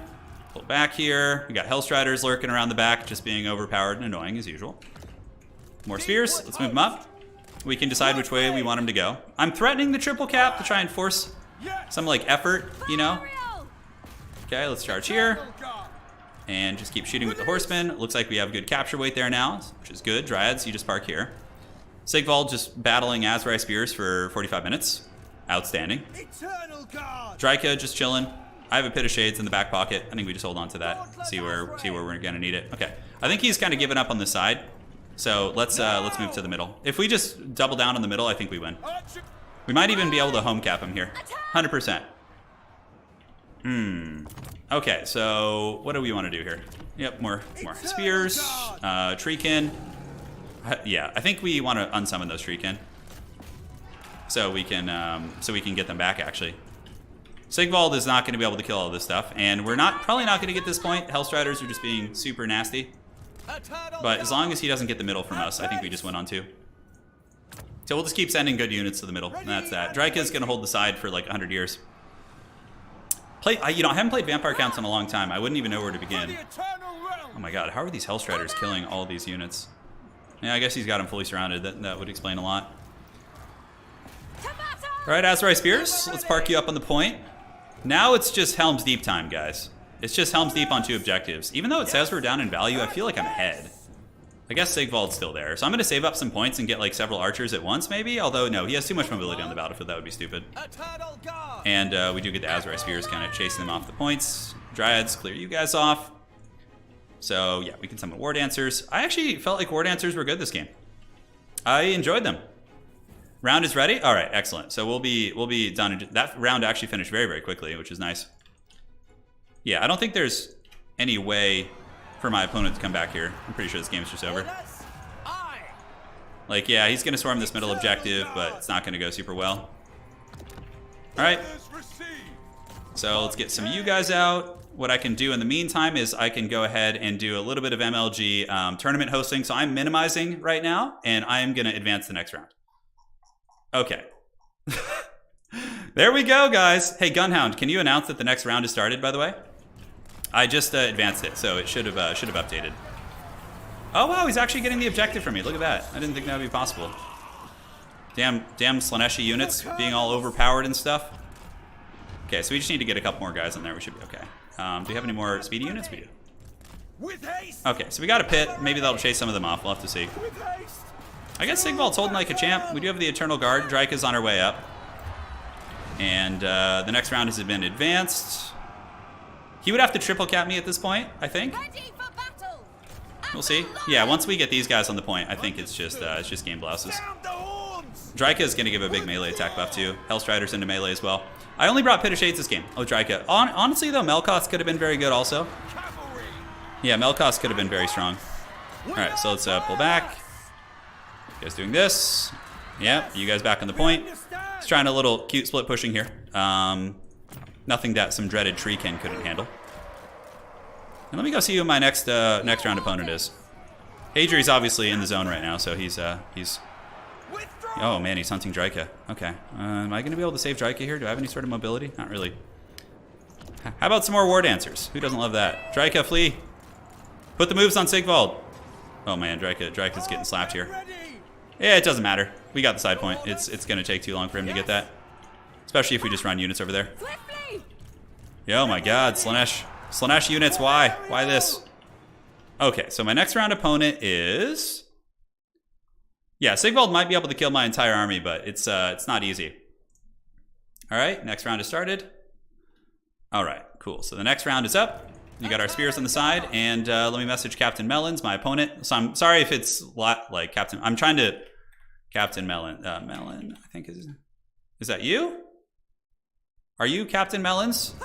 I can't quite tell. All right, so yeah, we lose the middle point, but we won on points in the end. So hey, look at that! Wood Elves beating Warriors of Chaos. Can't complain, right? Okay, so GG, Hadri's, well played, man. It was a good match. That was definitely a good match. The new War Dancers in action. So now we're nice and warmed up. for our next tournament game. Yeah, that's like classic nasty chaos though. Hellstriders, you know, all that sort of stuff. Crazy. GG Hadrius, it was a good one, man. Okay. Let's get this set up. Let's get my next opponent. I'm kind of inspired to play a little bit of Wood Elves now, man, after that, yeah. All right, so where are you at? What's your name in Discord? Let's give you this. I see several captains, but which one is the captain of the melon?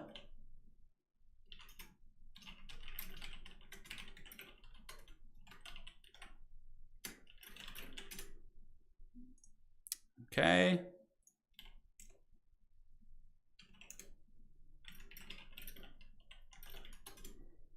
All right, I think we are about good to go. And for the next map, we are going to be on the Proving Grounds. Oh, I love this map. It's a good one.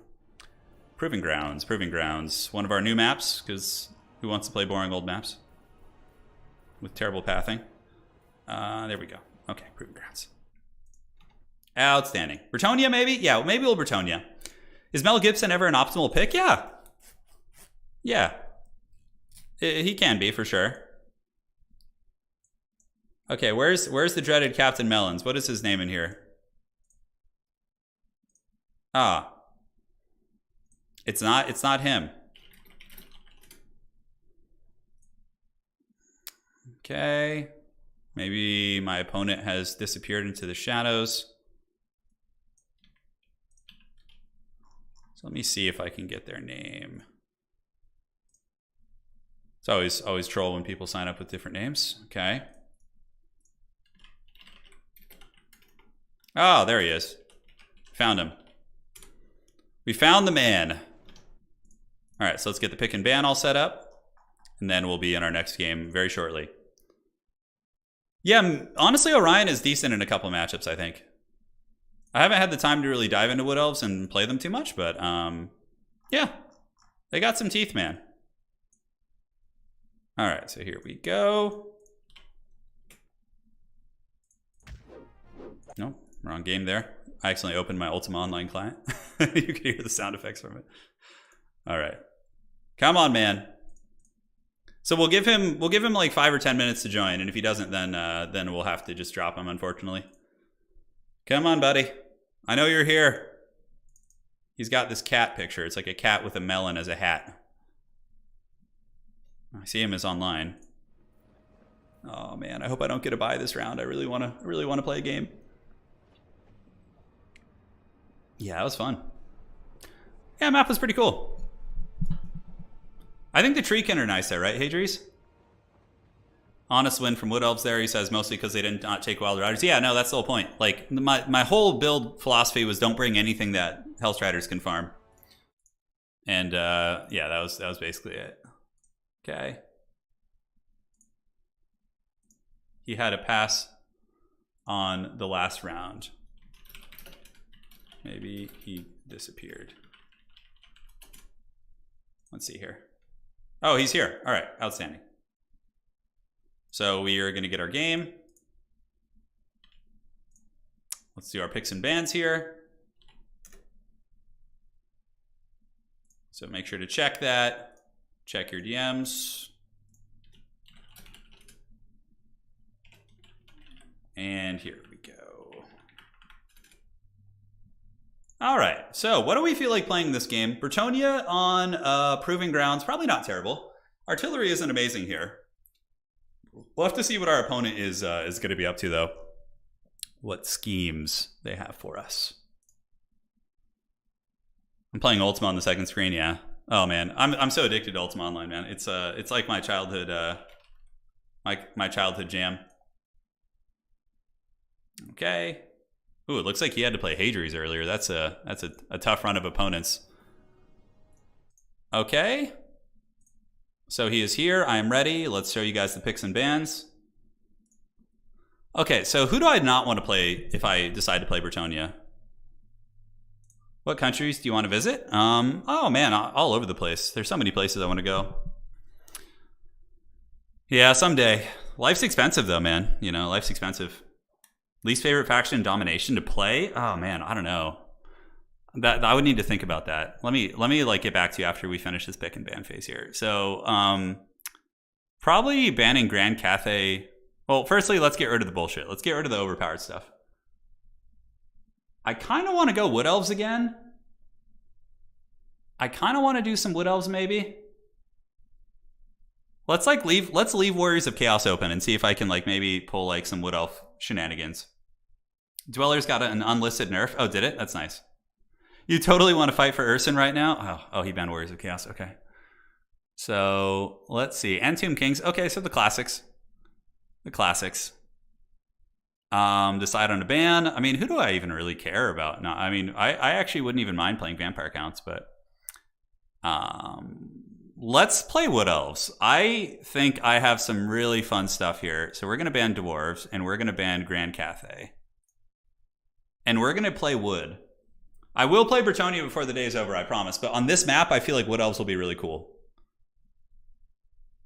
One melon to rule them all. He's here, dude. My mouse for a second was like hovering over Nurgle. I was just like eyeing it like, yes. Nurgle cometh. Nobody can play any of these banned factions. So these are global bans. So it's Tomb Kings are still good. I wouldn't say they're as OP as before, but I kind of want to play Wood Elves here. Yeah, let's see what he does. He's probably watching the stream just like, okay, how do I counter this? No, I'm just kidding. All right, so Wood Elves versus Skaven. This is a classic one. This is fun. I don't quite remember what to do, but we'll figure it out. So Wood Elves versus the Skaven. All right. So let's get a cool color scheme firstly. On the Proving Grounds. So Globadiers cost a bit now. They definitely cost a bit. I am the true melon. I know, well, I thought you were Melonhead. That's why I messaged you on Discord. I was like, are you Melon? Are you the Melon Man? Are you the Muffin Man? All right, so... Wait, what the... What? Oh, it's from the extended roster. It was like letting me change like my trees, like with their allegiance, basically. Okay, that's kind of cool. All right, so I'm going to pick my army here. And, There are a lot of choices here. There are definitely a lot of choices. A lot of fun things I could bring to the table. I would imagine there will be some Poison Wind Mortars. That seems like a pretty common pick if you ask me. Bring one of you guys. I think in the starting army, I'm going to try something a little bit crazy. Okay, I like that. Now, what did you guys want to see? What would bring you guys all immense joy? Dryka, I think, is very good here. She's just difficult to remove, but so are big terror-causing things, right? So, like, some sort of a big beast that causes terror. Yeah, I think this is probably decent. Okay, so we'll do that. What other magic choices do we have for the Wood Elves? Yes. The Pale King, let's see. Banning Tomb Kings against Turin seems like a waste of 3. Yeah, I don't play them. I'm actually pretty damn good at Tomb Kings, though. Don't say I'm terrible at them. Come on, I'm good at Tomb Kings. The other ones, yeah, I don't really play the Undead, but... Okay, so let's get you guys. Oh, I have a cool idea.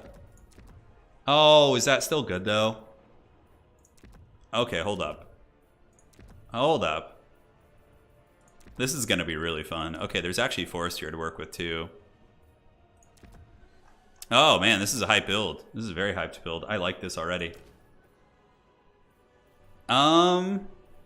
What do we want to bring as far as infantry? War Dancers are probably good, but Globes are a problem still. Dryads are obviously pretty good against Skaven also. You're going to want a bunch of those.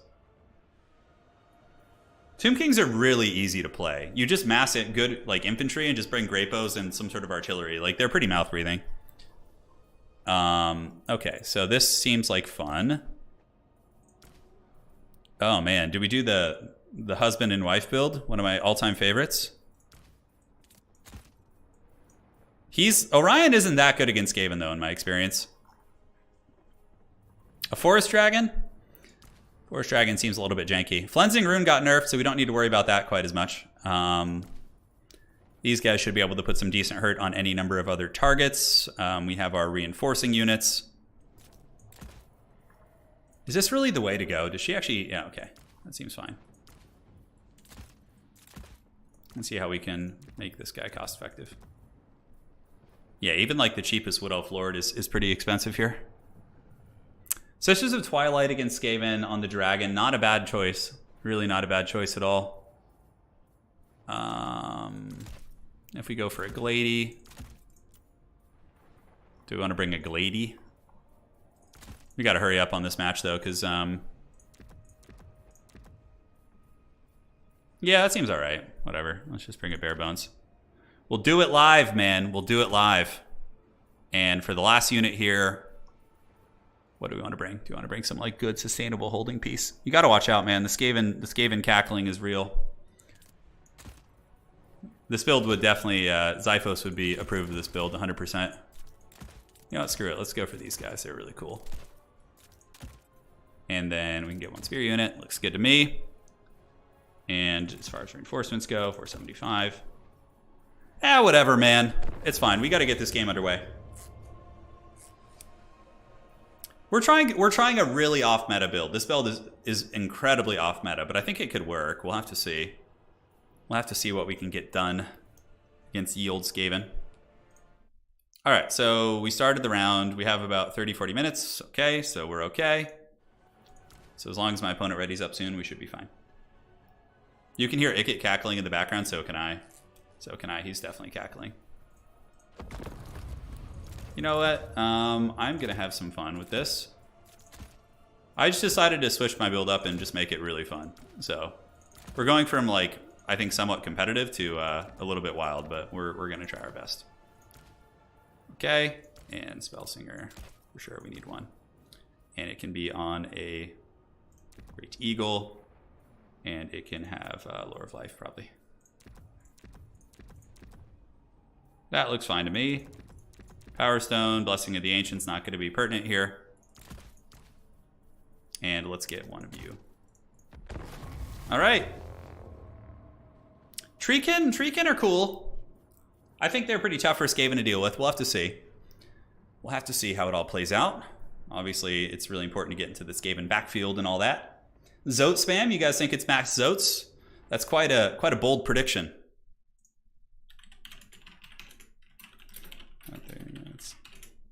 Okay. So everybody's playing, if I'm not mistaken. Good progress. So this is round 3 of the tournament, of 4 rounds. And after 4 rounds, we determine the finals here. You guys are going to love this pick, though. I promise. You guys are going to like it, I think. I don't know. I wish I could talk about it, but, you know, got to surprise my opponent. So hopefully Captain Melons will be ready here in a second. You could do a mass tree rush against Skaven for sure. You would take a hell of a lot of damage on the approach. You would take a lot.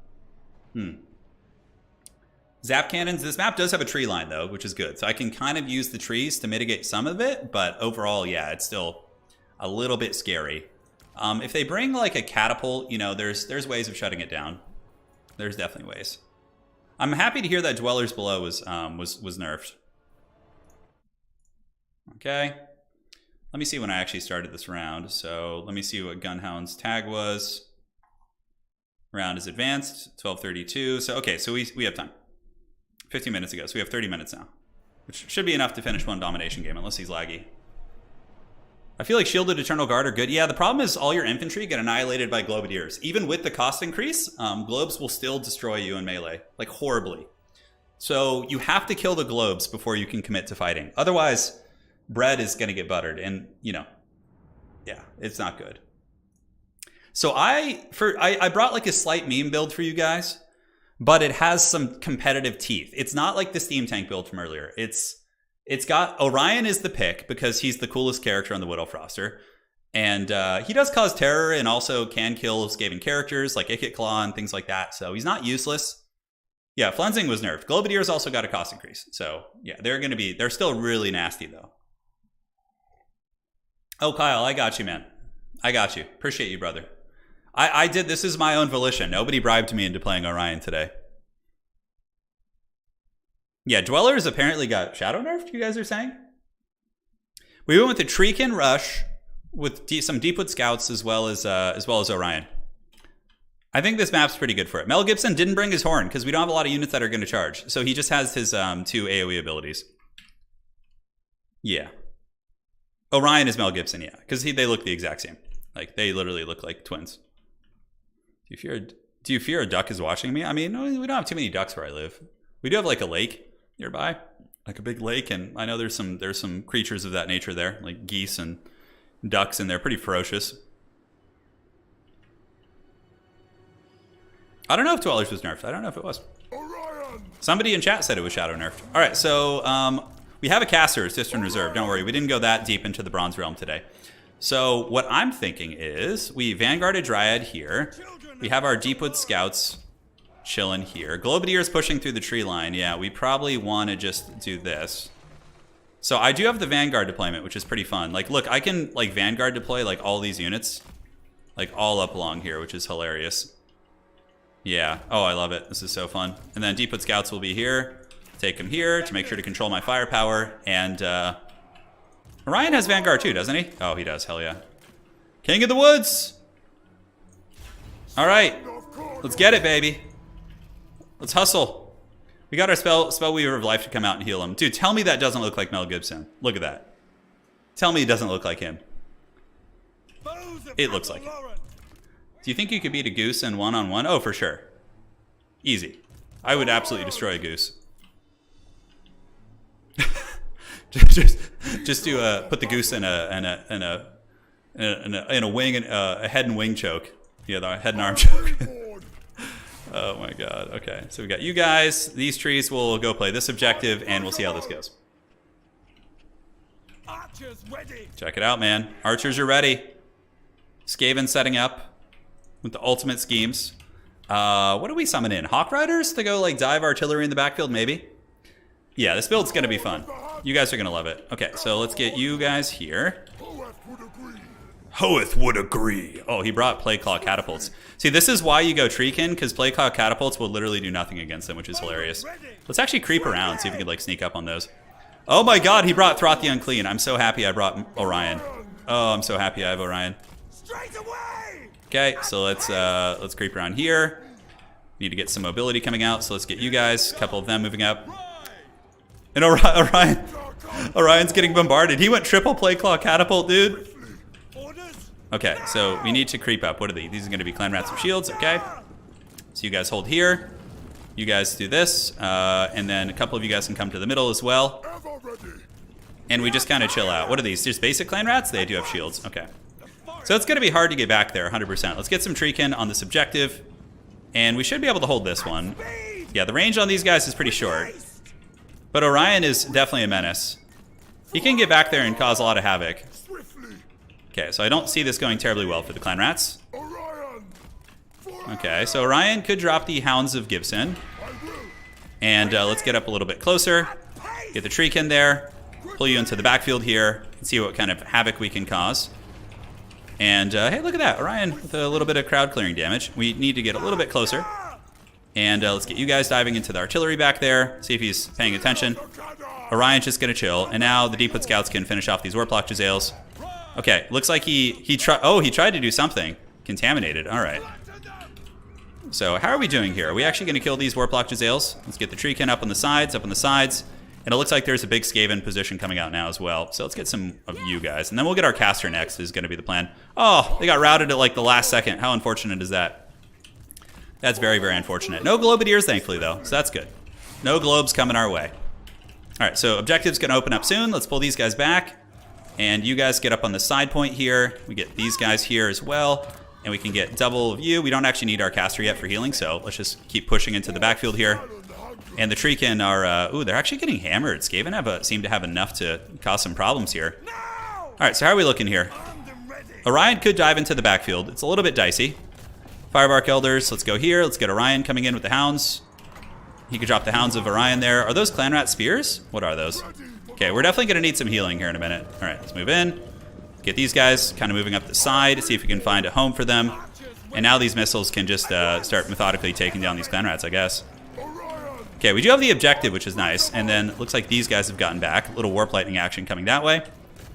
Treekin, let's dive into the backfield. We're going to have to get aggressive here. And what do we shoot? I guess we just shoot these clan rats, huh? All right, so you guys battle here. Swift Shiver Shards, just keep dropping those shots. Let's get you guys ready to party. And just keep hustling around the back. You might summon some wolf rats, but honestly, I feel totally fine dealing with wolf rats. And let's put fire at will, just to make sure we get that value going. And pull back here and get on the catapults. Should be able to get him this time around. And he does not actually have globes, so I think we could just straight up summon like some good quality infantry to come fight on these points. Yeah, it's not going to be a problem. All right, so one of them is down, which is nice. Now we need to go get on the Jezzails here and hopefully live our best life. Let's focus, pull you guys back. And yeah, we should be able to just snipe those hounds out. There we go. All right, classic Wood Elf Daka. Firebark Elders, let's move you up. And on the backfield, we have gotten some serious havoc back here, so let's keep moving. Need to take down all these pieces. And we can just have the Swift Shiver Shards just basically unleash their full salvos now. Dryads move to the middle. Treekin. Treekin here holding back quite a bit. We need to get this other catapult offline, chase these Jezzails fully, and I think that might have just gotten us the game. Well, you know, him not bringing globes, I built for globes and he didn't have any, so it's kind of like throwing me off a little bit, you know, I'm not going to lie. Let's get the Treekin here, keep these Swift Shiver Shards shooting, and what else do we have to harass back here? Okay, we need to actually finish off those play called catapult crews. We really, really need to. All right, Azrai Spheres, get in and fight. You guys pile in here. Dryads can go. Orion is going to be using the Hounds of Mel Gibson there, which is good. There's not too many close Vanguard points on this map, actually. Something I just noticed. Yeah, so not actually great for Wood Elves, because you want to be getting all you can out of that, right? All right, so how are we looking? A couple units have come back. Good, let's keep chasing. Let's get you guys around the side to go chase down those Jezzails, loop around, see what other opportunities there are. And, ooh, it looks like a little bit of scary Warp Lightning going down. Okay, we need to summon out our caster now, though. It's getting a little bit janky. And you unsummon. One Dryad can go there and chill on that side point, and these guys are holding on to this point well. Let's get that play called Catapult Crew, pull you in. Very well. Very well. Yeah, we'll get our caster out right now, though. It's going to happen. Oh, it's a Warplock Engineer. Okay, not a Kit Claw. It's Throt the Unclean. We did actually get a decent little salvo on him. We should have the archers like parked on the back of the objective. That's a pretty bronze mistake there. All right, so let's hunt these wolf rats down. We could charge into the back of these Warplock Jezzails, which I did not notice. Our caster costs 1,300, so we'll get that out eventually. Treekin holding on like champs, and it looks like we do maintain the objective. Good. So I think the Skaven are falling apart a little bit. We do have a triple cap on them. I guess they're value trading okay in some areas, but overall, I would say we're holding on relatively well. And let's get our caster out, 1135, so we can get some heals on the company. And great. So the caster's on the way out. Yeah, the rat's trying. It's cool to see people experimenting with off-meta builds. It definitely is. So Dryads keep going there. Looks like we've hammered down the middle. Got to maneuver over to this side before we lose it, which looks like we will. Eagle caster. Let's get a heal on Mel Gibson. He's a little bit surrounded here, but he is a force of nature. He's our source of terror, you know. So we need to treat him well. Looks like there's some route ogres here, so let's go ahead and shoot those with the Deepwood Scouts. Dryads hustle across. You guys go here. You Treekin can just keep pushing into enemy lines. And I don't think we have any unsummons that are super necessary here. Let's get these Treekin moving back. And come on, Orion. Come beat up these route ogres. And let's get the Eagle character getting in there to fight as well. Orion getting hunted by quite a bit here, isn't it? Okay. We got Jezzails through the tree line. And oh, he forgot about these cav units back here. Nice. That's going to be a big win for us. All right. Azrai Spears or War Dancers, I guess. I don't know. Just the things that we can. Oh, Throt the Unclean, you're going to get it. You're going to get it from the Swift Shiver Shards. Oh, yeah, buddy, let's go. Eagle character, drop some heals. Throt getting absolutely hammered by Mel Gibson right now. Come on, baby. Come on. Let's go. Up on the point. Yes. Okay, Throt the Unclean's getting it from Orion. How many of you guys woke up this morning and be like, you know what? I'm going to see Orion in a tournament game today. Let's get the Firebark Elders back on those catapults. All right, so Throt the Unclean scattered to the hills. Let's get our Eagle character going down here. And you guys up on the point. Doesn't look like there's any threats on the other side as well. And we could just keep shooting it, I guess, just Night Runners. Oh, those are Night Runners, actually. Interesting. All right, so we could definitely put some firepower into them. Firebark Elders, let's get back here. And he does route me off again. Somehow he managed to get his catapults back, which is a little scary. And it looks like these cav have come back, so let's jump them here. I think it's time for some more backfield diving. So let's save up for 2 of these. Do we have enough? 1 and 2. Okay, let's just run them right up the middle for now. Dryads keep going. Orion, get on top of these units. Azrai Spears fight here. It's not Ikit Claw. It's definitely not Ikit Claw. Okay. This is a scrappy game, though, man. This is a very scrappy game. Orion definitely doesn't seem like an optimal pick here, but he's very cool. So you definitely get the style points at the very least. All right, so this is pretty haggard. So we need to cast a regrowth on our eagle character here. The build just needs an eagle. Yeah, honestly, guys, if you're going into like a hyper competitive game, I wouldn't recommend this build. I think we've won through like minor outplays, but I don't think this build is actually good. It feels inefficient. Like I feel like I don't know. But maybe it would have worked better with globes being brought in. I don't know. Guys, get you guys here to go help with this. We do have that Warlock Engineer character. Let's dive into the backfield now. So get you here and you back here. Let's go after the Plague Claw catapults. Let's jump on the doggos here. And you guys can go on the Plague Claws back there. All right, so Orion in the forest. He's going to be battling Throt, but he's literally like a giant erect demigod here, so he's going to be totally fine, I think. More Warp Lightning. Orion's fighting in his natural habitat, too. He's fighting in the woods, so it's got to be a good engagement for him. All right, so game's pretty much over. There's no way, even if I got completely like routed here on some of these fronts, I think it would be too difficult for him to get the objectives back. Mel Gibson doing work though, man. He's getting in there. Yeah. See, we got Throthian clean shut down here. And yeah, I wonder how the Swift Shiver Shards did. They seem to do well. They do a hell of a lot of damage. They just have shorter range is kind of their gimmick. But they do a lot of damage for sure. All right, so we routed that off. Is there anything else, Skaven? Yeah, we got some of you guys. Let's make sure Throt runs this time. Blade Singer's up on there, and Orion's getting some terror routes in the forest. Yeah, wouldn't be surprised to see my opponent tap out here. It was a good game, actually. I was very stressed in the beginning, I'm not going to lie. It got real tight. The catapult fire was nasty. Looks like there's another catapult coming out, but it's going to be too much. Okay, let's battle these wolf rats in the backfield. Looks like Throt the Unclean will escape again. If it weren't for those meddling kids. Looks like a little bit of trolling on this Warlock Engineer. Deepwood Scout's still blasting, and that catapult should go offline. Don't think there's too many threats here. Let's get some Wild Riders. Wild Riders are not a very good unit, but like I think it's good to have one. It's like a late game hammer. Just one. They're a cav unit that has been just power crept so much.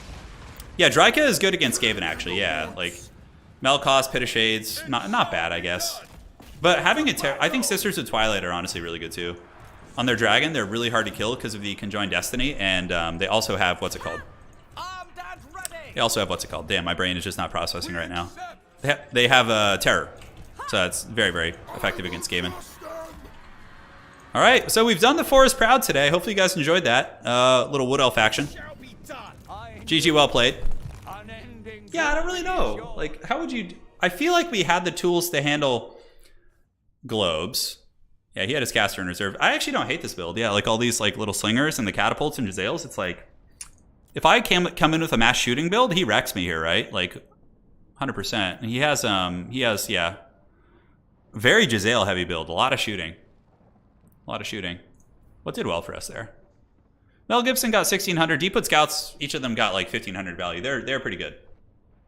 You got 4+ matches still going. Cool. They should be done.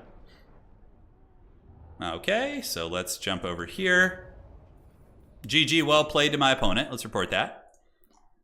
And do this. Orion remains. He does. Okay, so I just got to go report the score real quick. And we got a couple matches still going. Not too many. We're reaching the tail end here. Pretty fun getting to play some like factions I don't normally play today. I don't really play Wood Elves often, but of all the elves, they're my favorite for sure. All right. So let's check it out. We're going to go to Total Tavern and see what's going on here. And looks like my game is done. Where is it? Didn't I just report that? Did he like drop or something? I'm not sure. We'll get to the bottom of it. No, here we are. Okay. So we have Hadries versus Kark, Roflin versus Ulrich, and then Subutai versus Martin, and Dom versus the Cartographer. So yeah, we're doing pretty good, you know? If we can win our next game, there is a chance that we go to the grand finals or to the top 4. I'd rather not though. I'd like to just cast those and kind of focus on casting, but you know, I'm not gonna not try. We're gonna give it our all. So, what do you think about War Dancer? I think it's a great change. I think War Dancers are a really cool unit. They were a little bit overcosted for sure, but yeah, so let's do T games, and there we go. Yeah, getting some good matches. Bretonnia's still on the table. 100% still on the table. I expect that somebody else will play Bretonnia as well. I think that they've been pretty popular. Do your best Mario impression, dude. I can't do a Mario impression. Yeah, no, that would be a tough one. Let's go look at the stats together, guys. So we reset the stats yesterday, and you can see Slaanesh is 8-1. I mean, obviously, Warriors of Chaos and Ogres have barely been played, so that's not really accurate. But yeah, it's pretty cool to see the stats. Bretonnia's got a 50-50, so it doesn't seem like they're OP or anything. Tomb Kings are 5-3, so they have a good record. Grand Cathay doing really well. But again, this is way too early to draw any like conclusive data. Empire, I think, is around 50-50 too, yeah. The triple Steam Tank build is legal. Yeah, I know. We got to allow the triple Steam Tank. Make an exception just for this. Next game is the Steam Tank Redemption Arc. Dude, guys, I can't do it. I probably could have won with the Steam Tank against like some opponents who maybe aren't as experienced as I am. But against someone who's like close to my, close to, greater than, or equal to my level, it's going to be hard. Chris Pratt can't either. Oh, yeah, dude.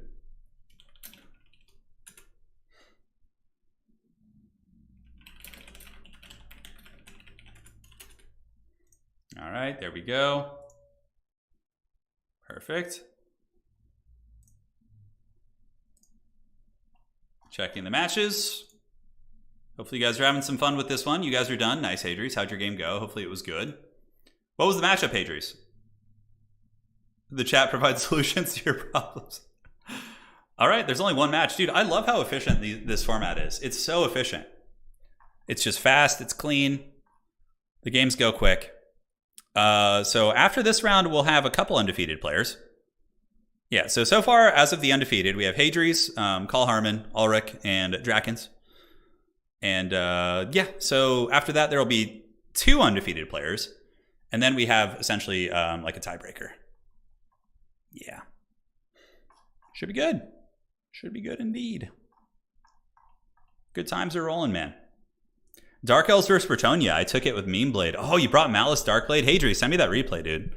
Send me all the... If you guys are playing today and you have good replays, I will know that they're from a competitive tournament. So you can send them to me and I'm more likely to cast it. Yeah, send me some good ones if you guys have any. I'd love to look through those.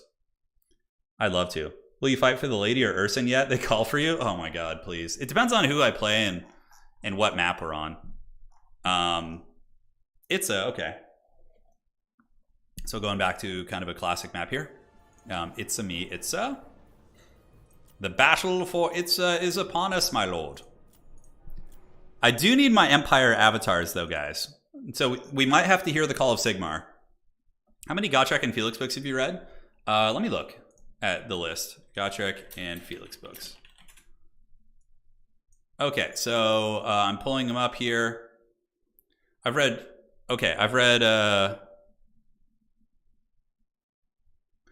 Troll Slayer, Skaven Slayer, Demon Slayer, Dragon Slayer, Beast Slayer, Vampire Slayer, and that's the extent of it. Yeah, I haven't started Giant Slayer or the ones after that. Yeah. It's pretty badass. Oh, there's one called Zombie Slayer. Haven't gotten that deep into it yet. Think we could get another elf pick? Oh, I'm not very good with the elves, to be fair. They're one of my weaker factions. Maybe. I'm hearing the call of the deep as well. There's a substantial chance that the Dowie will be singing from the depths. Because Dowie on Itza are awesome. All right?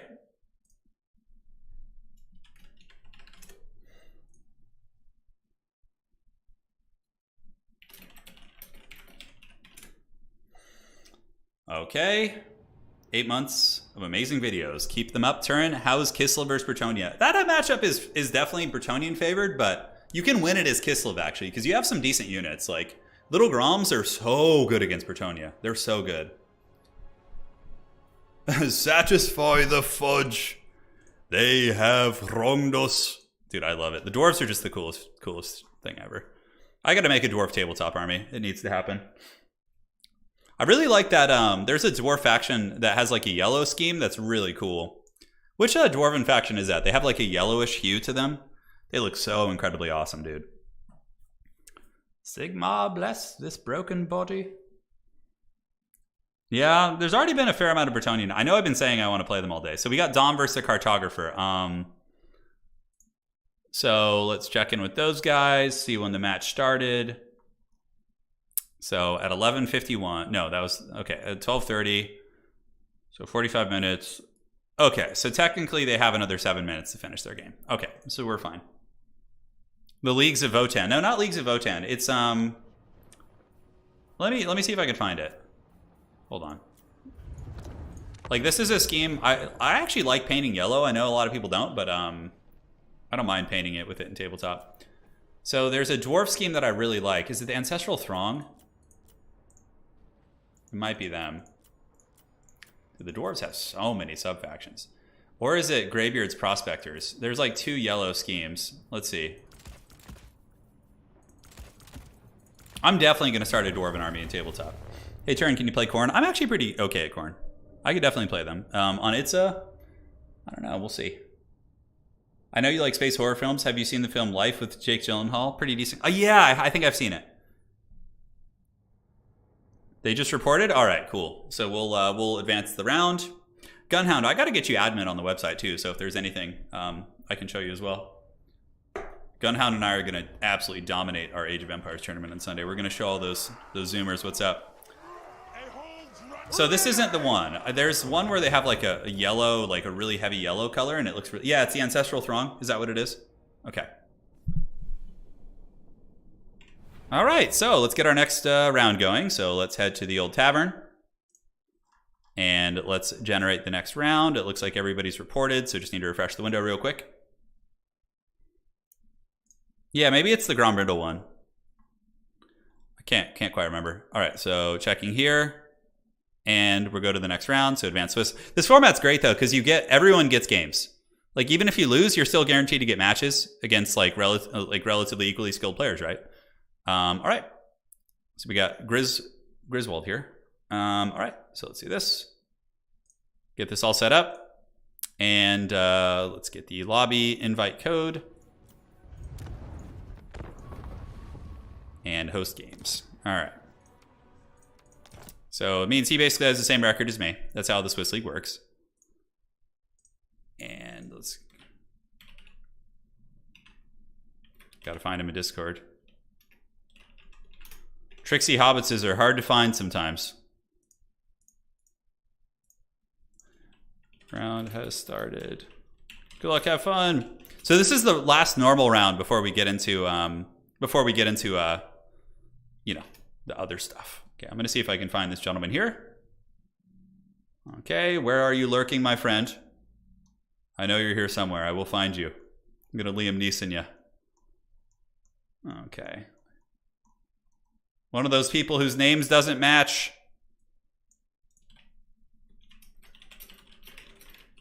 The treachery. Yeah, so let me copy and paste this. No go, okay.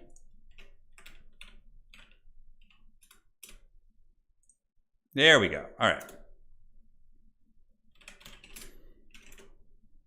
So he's on the way in. We are gonna be on the battle for Itza. We've played the Wood Elves today, which has been fun. And now for the picks and bans, your guys' favorite point. Let's copy this, and we can do this. And hopefully they'll be in the lobby soon. All right, guys. Will we ever make videos of tabletop Warhammer? Yes. But I'm going to do Old World. So Old World is Games Workshop's revival of Warhammer Fantasy, and I'll be doing an entire channel dedicated to that. I'm trying to find people to record with in my area and whatnot. It's tricky, but I'm definitely going to be doing it.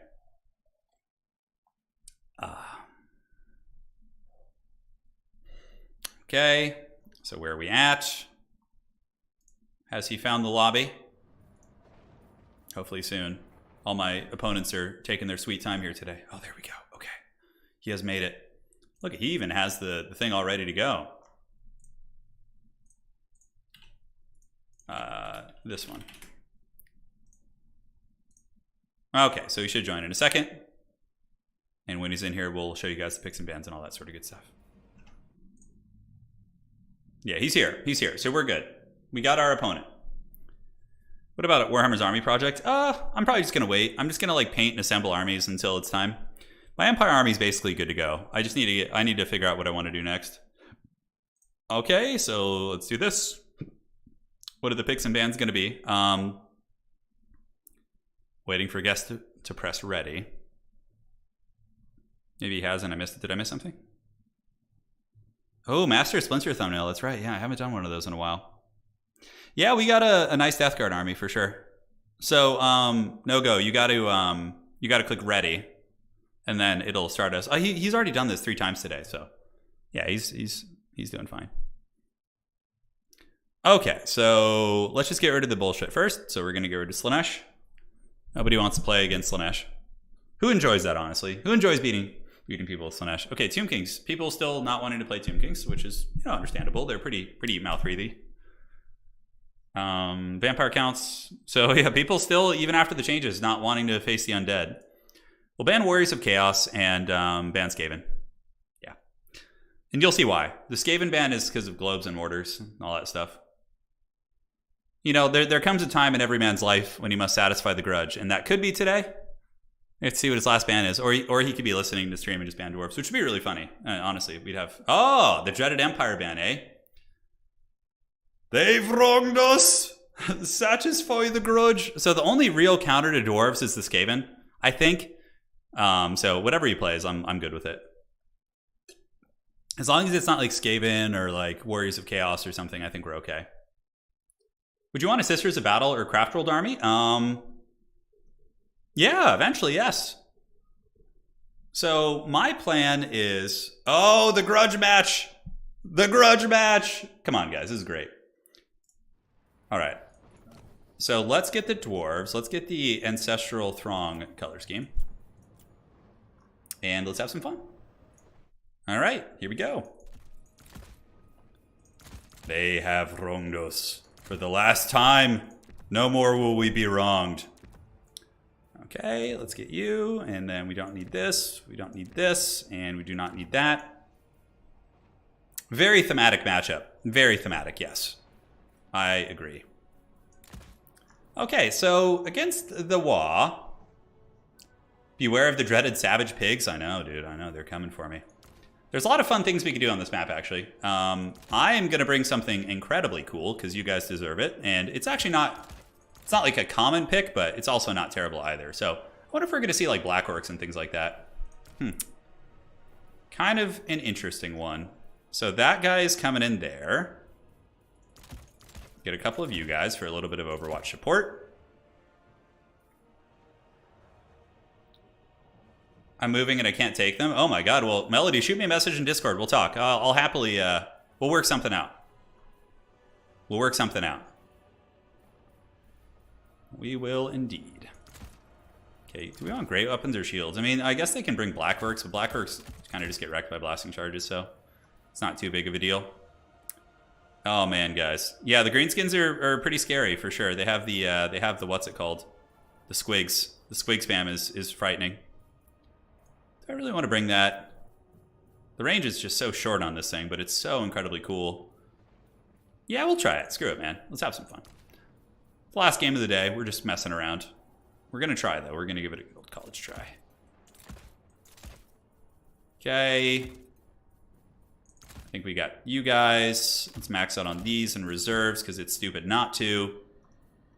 And then what kind of shooting do we want? Do we want Thunderers against Greenskins? Typically, bows just get the job done. Like Rangers, like those type of units. Yeah, they just like, they're very happy with themselves. All right, so we'll go with that. And then for the rest of the army, gonna need some good quality units so we can get some dudes with long beards. Probably gonna be warranted. Any other artillery pieces that I think we need? Could bring one of you guys. They're so vulnerable against squigs though. Basically the whole meta here for greenskins is just squig herds. Just like a million squigs just flying around, just going bananas. Double flame cannon? Flame cannons are really bad, unfortunately. Like they're really, really bad, which is just such a shame because they're such a cool unit, but they are incredibly mediocre, which is just the nature of the beast. It is the nature of the beast. All right, I think we're good to go. I think I have ample tools for poking and wearing through a greenskin army. Looking around, seeing if there's any last minute changes here. The dwarves have a lot of weird playstyles they can do for sure. Like a lot of very strange playstyles. All right, good luck. Have fun to my opponent. I find it funny Skaven could still get another DLC. Yeah, they can. Thank you for the fiver, Lich. Hope you've been doing well. Hope you've been doing well. So, what's your thumbnail Hall of Fame contenders? What are your... Oh, dude, I've done so many thumbnails. I've done so many. I don't know. There's a couple that if when I go back and look at, I'm like, yeah. Or when I see them in passing more so. Ever read... No, I haven't. It's my favorite depiction of an orc in Warhammer. I have not read that. So what my plan is, though, for tabletop is I'm going to start a second channel. My wife is going to do painting tutorials for the channel, and I'm going to do battle reports, and we're going to have like a studio space that we rent out somewhere, so we're going to have to probably move somewhere cheaper. So we're going to get a studio space where all the armies will be kept, and we'll film there and everything. It's going to be super fun. I'm very excited for it. We brought an organ gun. Yeah, an organ gun is like the fun thing. I think everything else is pretty good. But we have the dreaded organ gun, so... I mean, on Itza, it's pretty rad. You just like park it over here and just have it. Although it does have some line of sight issues. Itza has like some weird elevation sometimes. Yeah. Playing a Dowie campaign, Josh. Oh, right on, dude. You know how to live. Did you guys see the new intro screens? By the way? So we got our organ gun. Where's the best place to position it? Because I probably want to get it up on this hill back here. So it can actually like cover both the objectives well. Yeah, and then aside from that, it's a pretty wide army. So yeah, this paint scheme, I would like to do this paint scheme. I think it's really cool, like the browns and the yellow. Like it's a really, really cool kind of like earthy looking scheme. I'm not doing battle reports yet. It's gonna be when the old world comes out for Warhammer Fantasy. That's when I'll start doing them. I will do 40k as well too though, but yeah. Kazook! We have a lot of our bows here. So we got Rangers, Rangers, and Rangers. We can get some of you guys kind of vanguarding out here. 1, 1, and 1. No. Alright, and Thork Ironbrow obviously going to be leading the charge. He's very good. He's got the Dwarven Wa. We use the Brimstone guns to snipe chariots and like cav and things like that. Hey, the wife is here! She has arrived. She will be painting all the glorious stuff, which is going to be great. So excited. Alright, so we need to summon in Slayers immediately, because our army's a little bit vulnerable, honestly. But once the Slayers get there, I think we'll be okay. So we just save up 400, get some Slayers out, and live our best life. Okay, so he's doing the unsummon tactic. Very cheeky. Let's get you up on the hill right here. And that should be a good position. And we can get the gyrocopters to go start raiding his army. Looks like he's got rock lobbers. Oh, that's kind of cool. Squig herds, yeah, all the usual suspects. And we'll park you like kind of back here. And then we just need to summon Slayers. Dude, look at the damage on those things, man. That's crazy. So organ gun's on the move. We have some miners with blasting charges hustling. Let's go start shooting at these stone trolls. And are we in range yet? We should be soon. So let's form ranks. And yeah, just blast these trolls into the Shadow Realm, man. Shoot some of these squig herds too. And let's get our first batch of Slayers coming up. So literally like every summon, like for now, is going to be Slayers. Oh, hello, Rusty Error's not messing around, huh? Alright, so let's start shooting at the squigs on the objective. We can pull you guys back. Get the Rangers kind of putting a little bit of DAC into them. We can shoot them here. And now we can go ahead and just park you on the objective and you on the objective like this. Get Rangers, and blasting charges chilling. And now we just kind of play these points. Oh, look at the organ gun, man. Hammering down those squigs. Beautiful, beautiful stuff. All right, let's go after these other squig herds here. In the meantime, and it looks like there's going to be some forest goblins chilling out. Slayers, you know, obviously buffering around. Got to watch out for any weird flanks or anything like that. And let's get you up on the objectives and you on the objectives like so. All right, so we're playing the points. Let's get the Brimstone guns coming around. We need another Slayer. He needs to come out and get ready to party. So we got Slayers like saturated in our lines. And the organ guns are just singing in the deep. You remember that like epic... one of the few like great things about the Hobbit movie was like that like fireplace singing song with the dwarves. That's what we want to be giving our opponent, making him listen to that song a little bit. Satisfy the grudge. Okay, Archer's coming up. Rusty Error's probably creeping after my dudes, and Thork can just go hammer them as well. Blasting charges in reserve, so when he tries to move up, we'll be ready. Organ Gun wants to hit those Stone Trolls, but they're a little bit deep set. And we got the Brimstone Guns shooting at the Savage Orc War Boys. See, look at that. Cost reduced Savage Orc War Boys. I love it. All right, blasting charges on those Orc Boys. Brimstone Guns continue hunting here. And how's the Organ Gun doing? Pretty good. Let's shoot the Squig Herds. All right, so Squigs, let's blast them. Slayers get in position to cover. Let's get you guys fighting, and we can blasting charge them too. More Slayers coming up, and now we just need to get more Slayers. Like I said, Slayers are going to be covering like everything in our army. All right, so we should be able to get this objective. Yep, we got those Squigs. We hammered them down. Side objective belongs to us, and let's just shoot here. Gyrocopters pull back this way. And with Dwarves, a big thing is not overextending yourself. Okay, so you guys need to like be protecting here. Move you guys up. We got the Stone Trolls thinking about moving in here, but we should get this objective shortly. We should, especially when this blasting charge comes in. Yeah, there we go. All right, perfect. So let's get the archers. Slayers intercept, and Slayers, do we have any sort of DACA here? No, but should be able to just shut those guys down. Start shooting the Stone Trolls. Let's get the Dwarven Wah going. Let's get the Dwarf Warriors moving up to help. Brimstone Guns come around and outmaneuver as archers if possible. And it looks like, yeah, Slayers are just going to tear those guys apart. We shouldn't have too many problems here.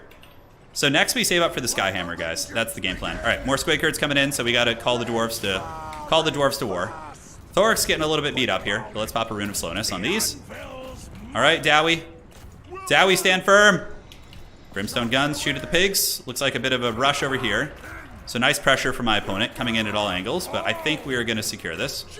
Move you up, and uh-oh, that's not good. Okay, we have some dwarves back here, but nothing. Yeah, he got some Squig Hoppers through, which is very, very Bronzodia of us. All right, so let's get Thoric in there. Looks like the Squigs have been dispatched. Let's pull you guys back. Archers shooting into the blob. One of our Rangers did get taken down. Hopefully those dwarves can finish off those Squig Hoppers, and we can salvage that. We don't want to blasting charge our own dudes. So let's get you in here, get you guys buffering on the side. And overall, value trading's pretty even, but, you know, we're holding on here. We're holding on like champs, I would say. 2 Slayers into Orc Boys, not a good fight. We need to get Thoric back. What we need is the Skyhammer to come in and just, like, deliver the wrath of the Dowie here. Okay, so how are the Slayers doing? Good. So it's time, guys. It's Gotham's Reckoning. Oh my god, this is going to be so good here. We're going to get so much value. So let's leave one Slayer to fight, pull the other one back. Thoric can keep going after Azag there. And the Gyrocopters are going to pull back. And how is our Organ Gun? Man, those Squigs really killed the Organ Gun? Oh no, that's really bad. Okay, we could throw here for sure. Let's keep going. Slayers, intercept here on the side. And now it's time for a Reckoning. All right, guys, you ready for this? Okay, let's go here. 1 and 2, here we go. Looking good. Slayers, go ahead and jump over here. Let's pull back, shoot into these pigs. And we need to get some blasting charges coming up stat. All right, if we can. Seems like we're doing okay. This side goes well, but we did lose the points, and he's pulling value back. The fact that we threw those units is really bad. Like, the Organ Gun dying was such a Bronze League play. All right, so let's do this. And the Skyhammer needs to come in and just get some big value city now. Thoric dying would be really disastrous, so we need to just get him back, like, right now. Okay, let's just get rid of the Orc Boys here. Thoric can use the Rune of Slowness on these guys. And where does he even have his units? It's kind of hard to tell, to be completely honest here. Yeah, it looks like we have a lot of idle units here. So he's also not defending the high ground, so let's get some blasting charges up there to try and grab that. And yeah, now we can blasting charge in. Let's get the machine gun going here. Thoric, with his spell resist, should survive like a Chad. It's a good fight. This is a really, really scrappy fight, man. All right, let's go after the Rock Lobber. Slayer's up here. And how are the Brimstone Guns doing? Okay, Azag may have overextended a little bit. He may have. It's hard to tell, but I normally don't like to multi-push points with dwarves, but here I think it's warranted. I feel like it's not going to be bad. So Slayers into Squigs, and Slayers into the archers back here. And looks like these guys are out of ammo. So just keep blasting here. Pull you guys up in this point and unsummon you guys. And Thoric can use the Rune of Slowness. Yeah, Azag's actually dying in the pits right now. So that's really strong for us. Let's get some Longbeards, some dudes with Longbeards. They can move up in this point. And we're going to need to get some more Skyhammer action. Yeah, Squigs are really, really good. They're very, very scary for dwarves. All right, Slayers, let's get you guys maneuvering over here. Satisfy the grudge! We pushed them off the point! All right, so pull back, unsummon you. And yeah, it's time. It's time, dude. He's running. He knows it's coming. So let's just pull back and just chase the Slayers. All right, so we get the triple cap here. We blasting charge these guys. I think Longbeards will get there soonish, so that should be good. Let's go get the Skyhammer up there with its minigun to help out a little bit. Losing that organ gun almost threw the game. But it's also, you know, a good play on my opponent's part, right? He was able to really cause some havoc. These damn squigs, man, they're problematic. All right, Rangers, get in there and shoot. Slayers, Slayers, and Slayers, park in the back of the objective. And it looks like with the Skyhammer support, we should be able to hold on to this one. Do we have any, like... Yeah, I could summon in some more Rangers. I guess I probably should in the middle. We're going to need some bows. All right, blasting charge them. And, yep, squigs are pushing. Looking mighty scary. We do break the trolls. Longbeards are on their way. Let's send a Slayer up here. I think we have some. We can definitely afford to, like, run them up here. And you guys just hold on to this point. Rangers keep shooting. We're not that entrenched over here, guys. We're going to need some Slayers over there. Okay, let's do this. Thoric can go help. Oh my god, Azag's still alive? We need to kill him. That's a mistake. The fact that Azag is being allowed to live is very Bronzodia. Alright, how's the Skyhammer doing? Let's go do a bombardment run on those guys down there. And what other units do we have here? Yeah, the organ gun could be resummoned. I don't know if it's worth. How's Thoric doing? He's holding on like a Chad. Yeah, squigs are going to be hard here though, man. They are not a fun unit. Alright, let's pop the Dwarven Wah. Get some Slayers coming in there. This is a scrappy-ass game, dude. This is a very scrappy game. All right. Cue the flight of the Valkyries. Organ gun is still not ready, man. I guess just Longbeards. Yeah, let's just get Longbeards. Some boys with Longbeards. All right, so it's time. Cue the flight of the Valkyries. Dun, da, da, da, da, dun, da, da, da, dun, da, da, da, da. Look at him run. Oh yes. Oh yes. You gotta love those things, man. They're so cool. Alright, let's get you guys going here. His micro is very good. He's like, reacts to everything like instantly. Yeah, alright, so it looks like we held that point. Slow these guys down. Skyhammer, we can let it use its machine gun here for a little bit. Looks solid. Keep chasing here. Grab this objective. With dwarves, you do need to do housekeeping. It is an important variable. And it looks like we held on to the side point. I think we got this one. This has been a really back and forth game. The Chad Dwarf King holding on. Oh, the organ gun is back. All right, baby, let's go. I should have just had a Slayer protecting that thing. It would have generated so much value for me. Okay, like, I think it's going to take them too long to get the objectives back. Dwarves are one of the hardest factions to remove from an objective, so... Let's get the Slayers parked back here. Yeah, and we have double, like, just Chad beards coming up. Oh, yeah, dude. Give it to me. Okay, Thoric and company looking very beat up over here. Like, very beat up. I don't think we unsummon here, though. I think we need to, like, hold that. Okay, so Squigs are here. Let's get the Chad beards in there. Pull you guys back. Slayers can go here. And how are we looking up top? We're looking pretty good. Organ gun's coming in. Let's just start shooting at Squigs. And this time if he comes, yeah, we don't have any Slayers protecting it. Thankfully, he's not paying too much attention to that. He's coming after Thoric, so let's just unsummon Thoric to be safe. And we can even resummon him too. We just don't want to risk the leadership penalty. So we're definitely just gonna do that. Okay, so Skyhammer, time to unsummon that bad boy as well. He is not doing a whole lot for us. Let's unsummon you guys. Get you guys sitting on this point here. Shoot at these archers, and we'll unsummon you. We may lose this side point. He's not making any plays for the top, but we do have the organ gun. Yeah, look how quick it kills those squigs. Look at that, so nice. My fire undimmed. All right, let's get you you guys up here. Okay. Grudges will be satisfied this day. They will, that's for sure. Send these dwarven infantry into the press here. See what we can do. Nasty Skulkers are good, but the problem with them is his build's actually very good. Foot Azag is a little different, but the thing is, Nasty Skulkers die pretty badly to blasting charges. Like, one blasting charge just wipes the unit, like, outright. Oh, the organ gun is just doing the work of the ancestors here, guys. It's doing the work. Look at that thing, just teeing off on those guys there. It's going for a pretty big press. We should be able to hold on to the middle point. Man, those squigs are a pain, though, dude. They are a pain. I had charged defense. I should have just stood still. And do we have anything to Vanguard here? We do have some miners. All right, let's get them up here. See if we can hold on to that point. This is where it gets a little bit messy with dwarves, though, guys. You know, the greenskins can definitely pull you apart if you're not careful. So we need to get that side point. He's going to wrestle it from us, but we need to do our best to get it. All right, guys, come on. Come on. Move, move, move. Pump those dwarven legs.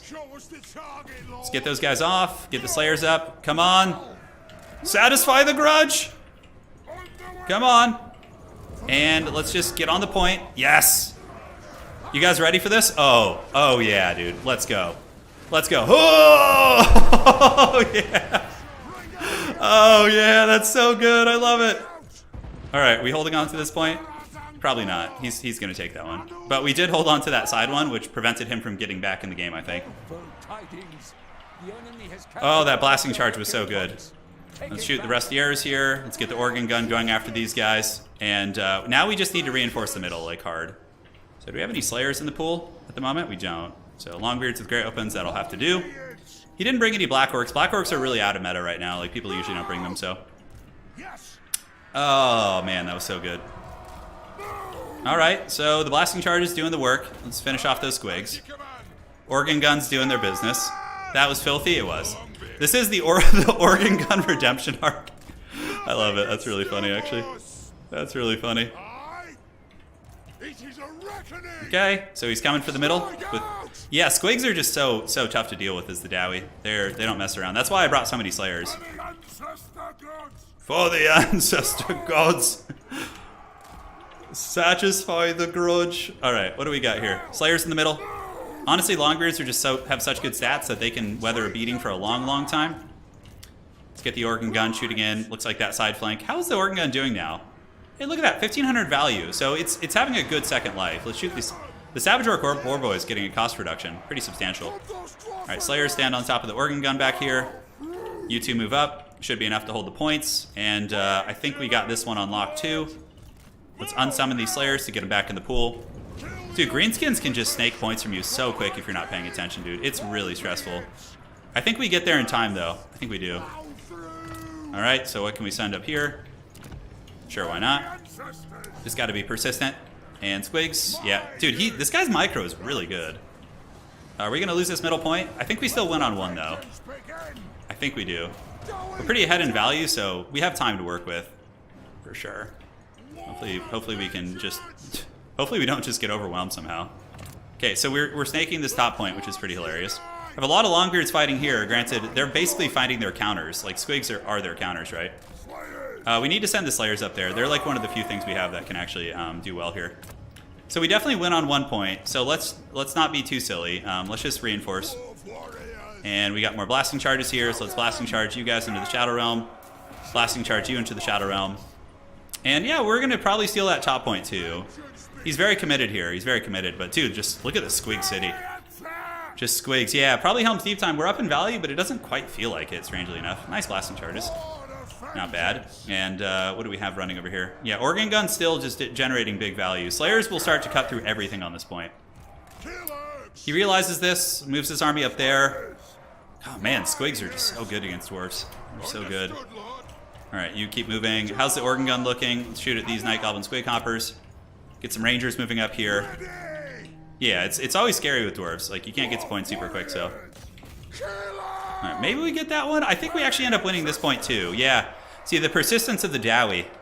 They keep fighting, and they are going to get that point back one way or the other. This point is in danger, though, guys. A lot of objectives kind of in flux here in this game. So let's get you guys up. Let's actually move you on to the point. I think that's more important. Organ gun just teeing off on them right there. Yeah, this one's going to go back to us. He's not going to get that. These Dwarf Warriors will for sure lose this. There's too many squigs here. So they're just going to have to pour one out for the ancestors there. Side point? Wow. He's actually able to wrestle us off this one. Rangers are not a joke, though. They can fight for a minute in melee. And it looks like we do get this point back. Oh, my God. What a stressful game, man. What a stressful game. All right, Dowie. I think it's time for the Skyhammer again, if we can get it. Yeah, 1400. That could actually just move around and sweep him off the points. And here we go. Let's get the Skyhammer going up here. We do get our Dwarf Warriors up on the point. Rangers shooting here. You guys coming back. Kill orcs. All right, what do we got here? Looks like mostly just squigs. Oh my God, that was a scrappy game, dude. All right, so pretty good today. 3-1.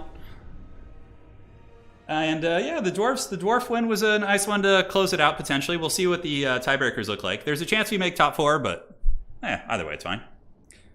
How long have we been streaming? 2.5 hours? That's a good amount of time. GG. That was a really good game. Organ Gun was really good once it was able to, actually shoot, not just get shut down. Blasting charges were good. Gyrocopter, brimstone guns, a little bit underwhelming, actually. I might actually cut those from this build. Just get more stuff. Skyhammer is great. Skyhammer is fun. Yeah, they're really solid. Slayers, MVPs, hands down. Without Slayers, you can't win that. You can't win that. Oh, he was doing the cheese tactic where you unsummon your fake lord to get basically the... So when I killed Azag, he didn't actually even take an army penalty. Yeah, so CA still didn't fix that. I told them about it, but yeah, they haven't fixed it yet. All right, so let's see what's going on. Let's look at the brackets. Satisfy the grudge. GG to my opponent. All righty. Let's go back, and 1 sec here. And there we are. Okay, so checking to make sure there's no admin stuff I need to do. I don't think so. I think we're all good. I have a notification in Discord. I just don't know where it's coming from. So now I got to start calculating the top 4, which is fun. Hopefully it's just really easy and we could just like tell who top 4 is. All right. So where are we at? That's going to be a victory for the Dowie. Always nice to get a good Dowie under the belt. Beards and belts. And that was versus the Greenskins. I feel like that's a pretty even matchup. You know what I really liked in his army was his rock lobbers. Those things are really underrated. For only 600 gold, they do so much damn damage. All right, Doors versus Greenskins. Thoughts on the Bretonian mirror? Oh my god. Well, it's an exciting one. I just hate mirror matches in general. So, yeah. Cool. So, there's going to be quite a few ties here, I think, depending on the circumstances. Oh god. This tiebreaker, I'm going to have to start going through right now and doing tiebreaker points, guys. Oh, God. Anakin, please. I'm too weak. So who do we still have playing here? We have to like calculate the amount of points that people got in their strength of schedule. So undefeated players, I'm going to make a little notepad. So just bear with me for a minute, guys. And then we'll have our semifinals shortly after this. Okay. So I got my little notepad out, time to do some math, which is always a good time. We don't have it like manually programmed into the website yet to do this. We just wanted to get it functional, but eventually we will have it so it automatically calculates strength of schedule and all that. So, all right, is anybody else here eligible to be undefeated? Okay, Fistful and Solo Spaghetti. Let's take a look here. It does not look like it. No, and then no, okay. So literally the die is basically cast. So Hadries is in the finals and Call Harmon is in the finals. The bald man himself. And then now we got to calculate our strength of schedule based on our opponent's victories. So I'm going to do myself because I am in the tiebreaker. I went 3-1, which is enough to qualify for top 4. But I need to check my strength of schedule because it depends on how well my opponents did, basically. I also think banning, yeah, part of me wants to, Turin, find your opponent page. What am I looking for? Oh, find my opponent page. Okay, did somebody drop? Let's see here. Hey. Okay, so let's see here. So I'm checking it out. Making the semis, so I have no win. Yeah, seems like it. Turin, I don't have access. The need to be dropped when your round ends. Okay. Sounds good. So somebody needs to be dropped. Dropping them. Thank you, Gunhound. Appreciate it, man. We got that all squared away. So we're going to start doing the tiebreakers now.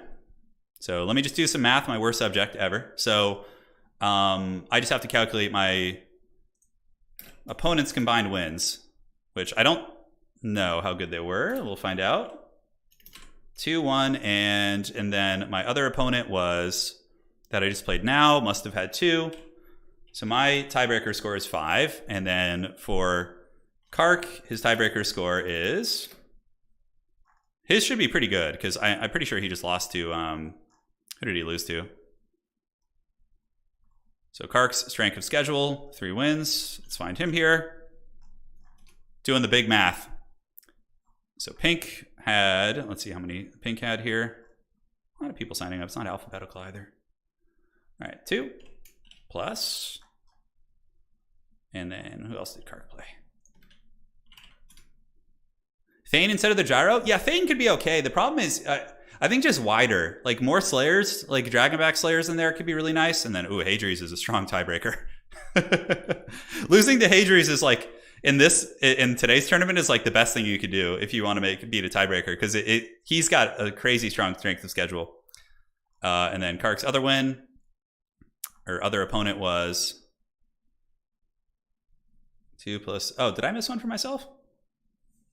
2 plus. No, I should have played 4 rounds today.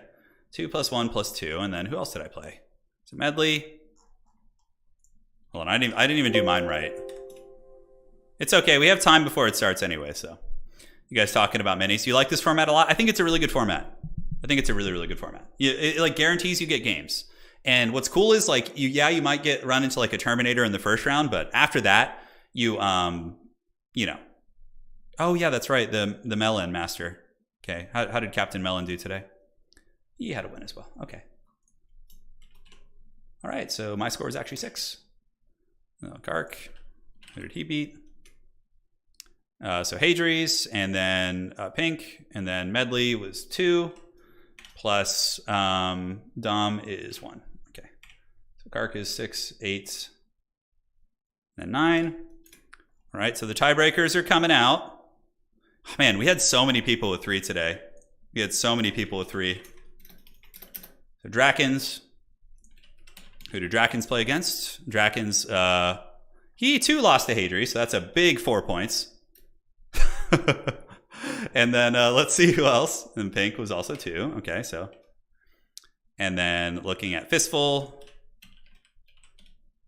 Fistful is 1. And then his other opponent.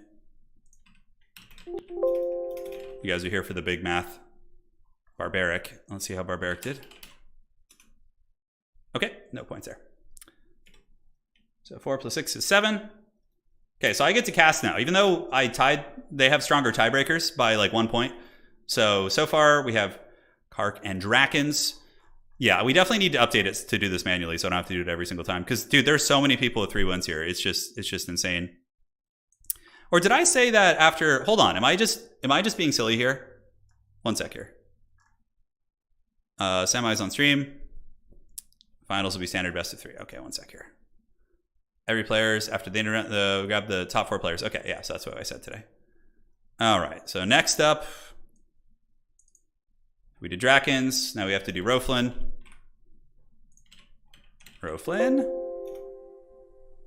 So he played Serkia. Almost done, guys. Just give me a minute. We'll be back to that sweet action you know and love. 2 plus, and then to Ulrich Rawl got 3. You guys having fun in chat? Is Lady Turin keeping the party going? And Tomos was 2. Roflin with a pretty good tiebreaker so far, 7. And then his other match was Juste, who got how many wins? 1. So 2, 3, so 5, 7, and 8. So currently it's Roflin and Kark who have the highest tiebreakers, but I'm not done yet. So we'll keep going down here. We got Samurai Style, Ulrich Rawl. Oh my god, there's so many people. Hey, Gunhound, if you could help me with this, it would speed it along. So if you could take... can you count the combined total wins of... There are several other players, and I don't want to keep people waiting for too long.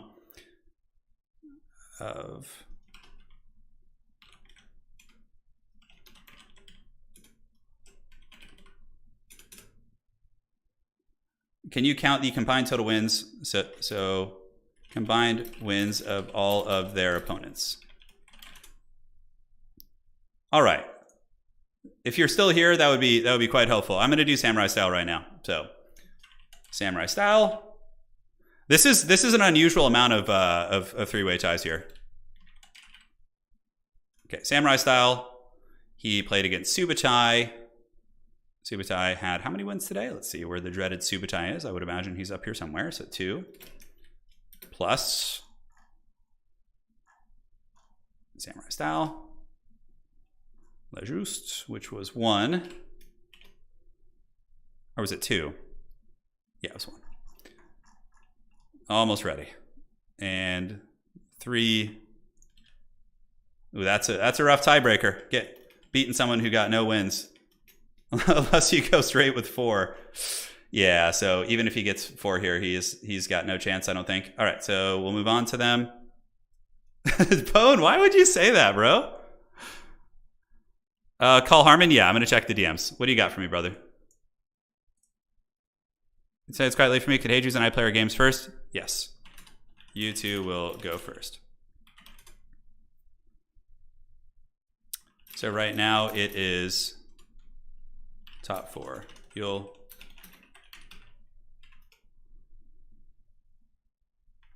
stand by 2 minutes, please. All right, outstanding.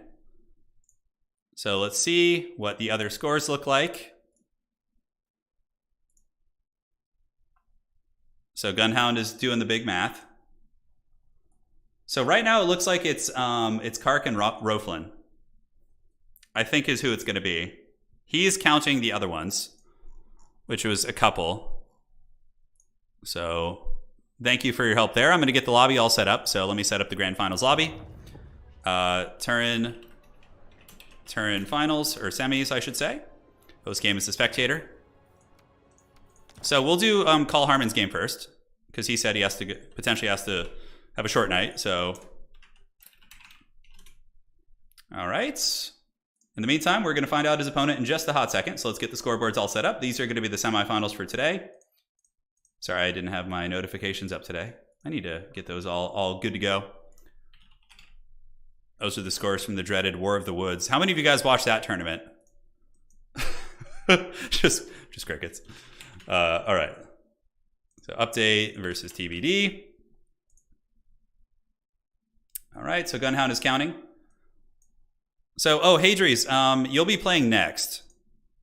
So Hadrius, you're in the next one.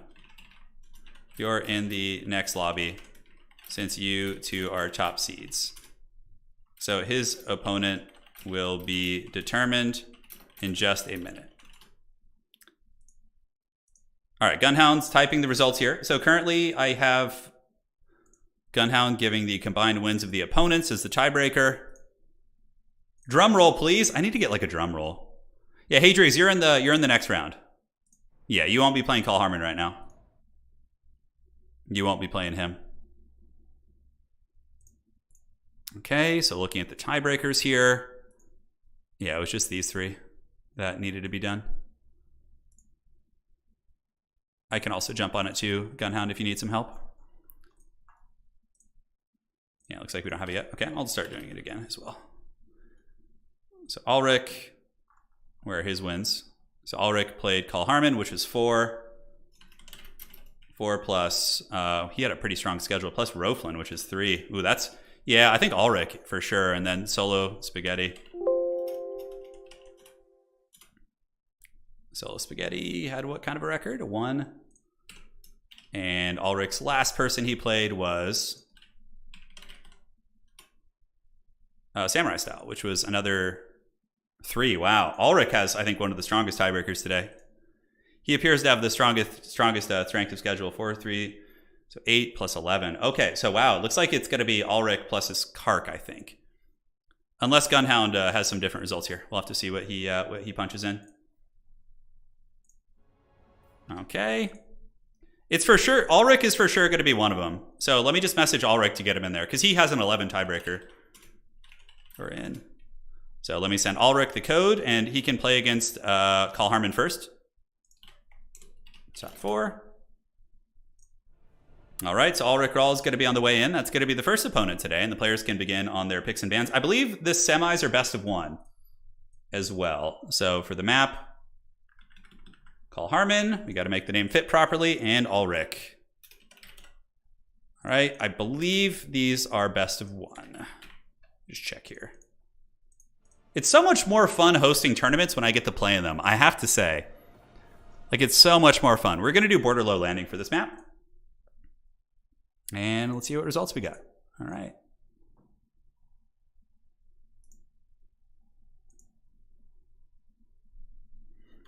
So even with 4, it would be a maximum of, so 2 is 4, 4, 6, 7.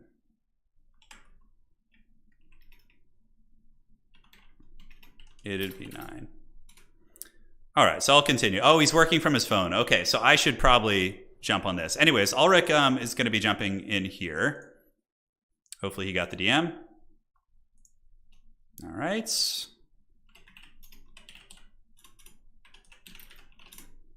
And guys, stand by for the other tiebreakers. Ulrich's on his way. Perfect. So he'll be here, and him and Carl Harmon will do. Yeah, this is a beautiful map. This is honestly one of my favorite maps, like hands down. It's so good. I like the bigger kind of like scale map. It's just it's nice. So Catholic, he played Tomos, which is 2.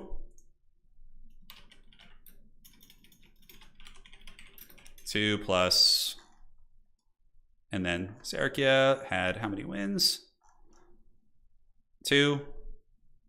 This is good. It keeps my old brain having to do all the math. Yeah, this is the one with the windmill in the middle. No, this is a big map though. This is a pretty sizable map. Awaiting happiness. Awaiting happiness.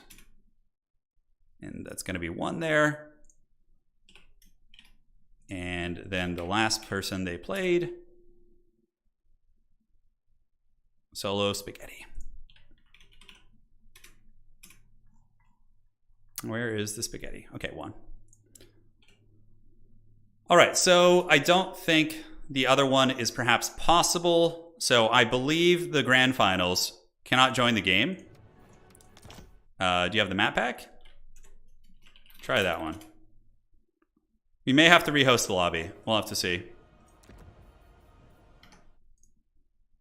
So Ulrich Rawl is having some issues with the lobby here. All right, so it looks like the Kark has 9 and Ulrich. Yeah, so it's going to be Kark and Ulrich, yeah. We got it figured out. So top 4 is Hadries, Carl Harmon, Ulrich Rawl, and then we also have Kark. First game is Carl Harmon versus Ulrich. Okay, we need to rehost this. So let's rehost it, rehost. Sometimes lobbies get like bugged in a weird way. So Carl Harmon, I got a new lobby up, bud. So let's get you in here.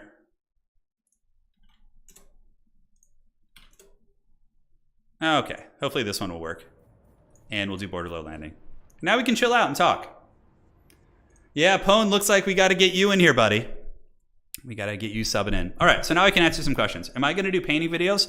I do paint quite a bit, but that would probably be more my wife's purview. Yeah. All right, so Roflin, it is based on tiebreakers and your opponent's wins. So they beat stronger opponents. All right, so just explaining the format to some of the players. And then we have, who is this going to be? All right, and then Ulrich. You wanted to see Ulrich's too.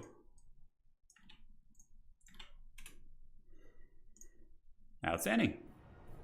Oh, man, I am a fool. I did not host it as a spectator. I'm just falling apart here today. I'm so sorry. Poor Carl Harmon is like all tired. This buggy ass Total War lobby's just giving us grief. All right. There we go. Okay, so let's get you here. And that last one. All right, that should work. Hopefully we can get it. I know I was in the opponent slot. I'm sorry. We got Ethan in chat saying, I think at least half of the Warriors of Chaos Oppressiveness centers around Hellstriders being a no-brainer. Yeah, exactly. Yeah. Be'lakor is, people started to figure out how to deal with Be'lakor, but Hellstriders are just so stupid. Even I was in the Creative Assembly Discord for like the past 2 months trying to get Hellstriders to cost 800, you know, to be like the same as like an Empire Knight, which they're way better than already. And they just won't budge. I was like, oh, come on, man. They just barely putting it up to 700. Super troll, man. Super troll. Okay, so we got Call Harmon in here. So Ulrich, we're all struggling with the lobbies. Hopefully the internet gods will do him right here. Oh, dude, you're fine, Gunhound. I didn't. Yeah, if I had known you were at work on your phone, sorry about that. I would have just done it. No worries, man. Can we get a vampire count mirror match, dude? Jeff? Why would you put that evil on us? Why would you want that? That's just pure suffering, man. Come on, Ulrich. I believe in you. You can get into the lobby. Losing to a top player.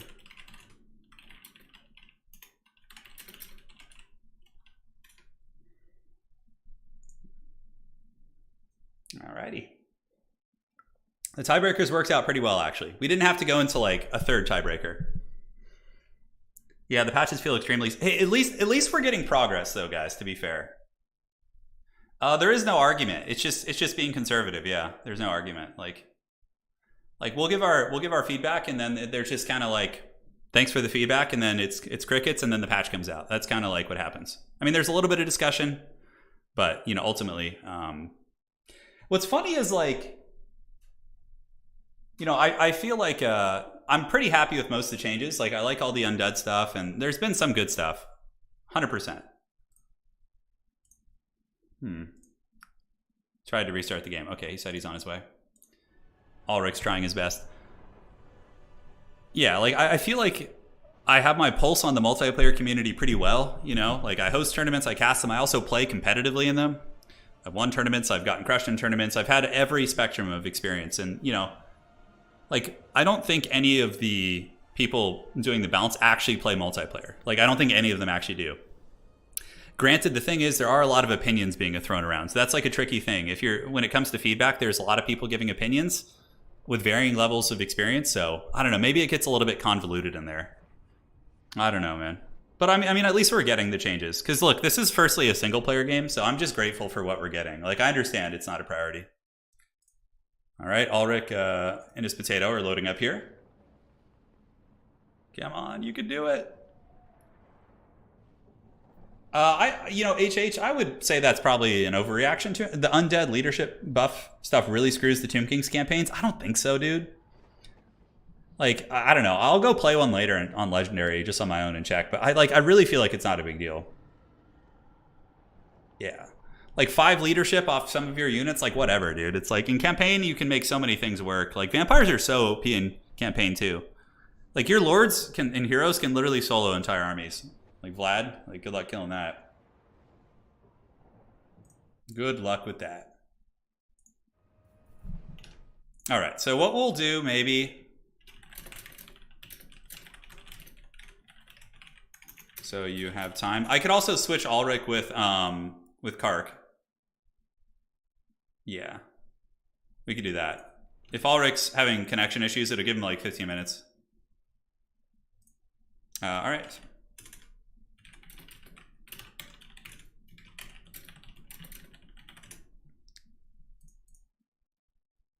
He's having some trouble with his game. Okay, interesting.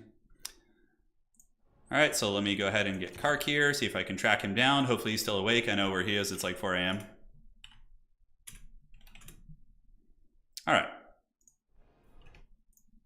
There we go.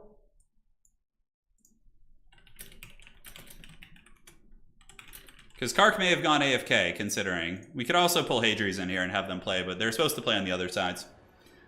Give us some Slanesh. Oh, they're so overpowered still. They're so overpowered still. All right. Well, Hadries, we might have to have you two just play, because I'm not sure where the other... Kark went AFK, and Ulrich's having tech issues, so... It's whatever. You guys are top 4 anyway, so... All right. Okay, let's see if he responded. Oh, he's here. Look at that. All right. So they can do their picks and bans, and they can get this party started. So I believe this is best of 1. And let me change the nameplates up. He is the other seed that was in the tiebreaker, so it all works out fine. And there we are. All right, guys, we'll be starting soon. Now people who play undead have to suffer a little bit, like how our Haggard State Troopers and Bretonnians. Dude, like, if you think, like, you know, yeah, sure, your skeletons in campaign are a little bit weaker, but, like, dude, look at what Bretonnia has to deal with. And they just don't have as effective lords or hero or, like, anything, really. Yeah. What are the OP factions in Dom? Same as before. The buffs, I think it's going to be Slanesh and Warriors of Chaos will be top dogs, and then probably some undead still, honestly. Yeah. Are we going to get a Bretonnia game? That's pretty exciting. All right, guys, 1 sec. I'll be right back. I'm just going to get some water refilled for this final match, and we will be going in just a second. More, Lord of Death, keep our souls, lest they fall prey to him.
All right, guys, we're back in business. Yeah, the Mark of Chaos trailer is so good. Wow, are we getting a Beastmen game? Oh, man, what is this, Christmas? All right, so next game is Ulrich versus Hadries. Go ahead and set up lobby now. Leave spec slot. 2 picks.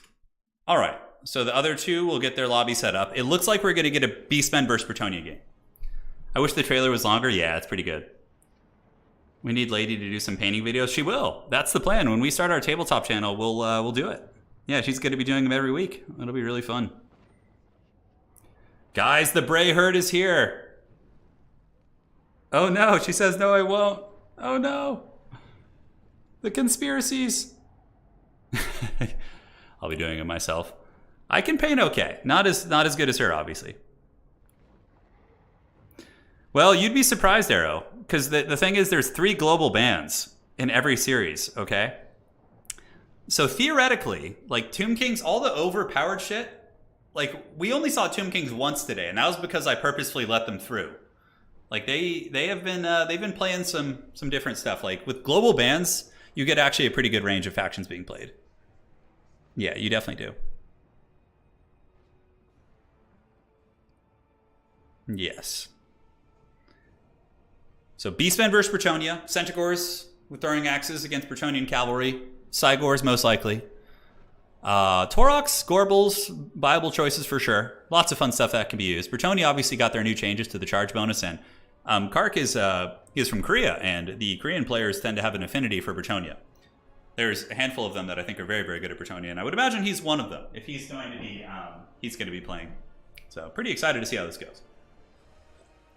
Knights of the Realm are really damn good here. They're really, really damn good. Those guys are... The anti-large bonus is, yeah, good against most of the Beastmen roster. You can drag them down with Centaurs, though, and if they don't get the charge, like if the Knights of the Realm get countercharged by Centaur Great Weapons and they don't charge back, it's like, it can actually go pretty good for the Beastmen. Minotaurs obviously got cost reductions recently, too, so you have to take Minotaurs into account when you're looking at the meta. Goji says, I will join you with the orcs that have only black primer. You gotta paint him, man. You gotta paint him. What is this, amateur hour? Come on, man. Yeah, Knights of the Realm are really good, though. They're really, really good. I mean, Bretonnia... Oh, okay. Never mind. That was just who they were sitting on. So all of my theory crafting there, basically gone.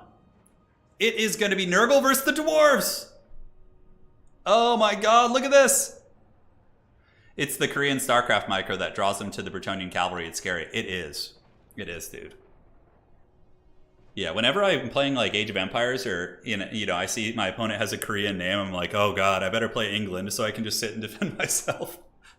Yeah, it's funny. Yeah, it's very funny.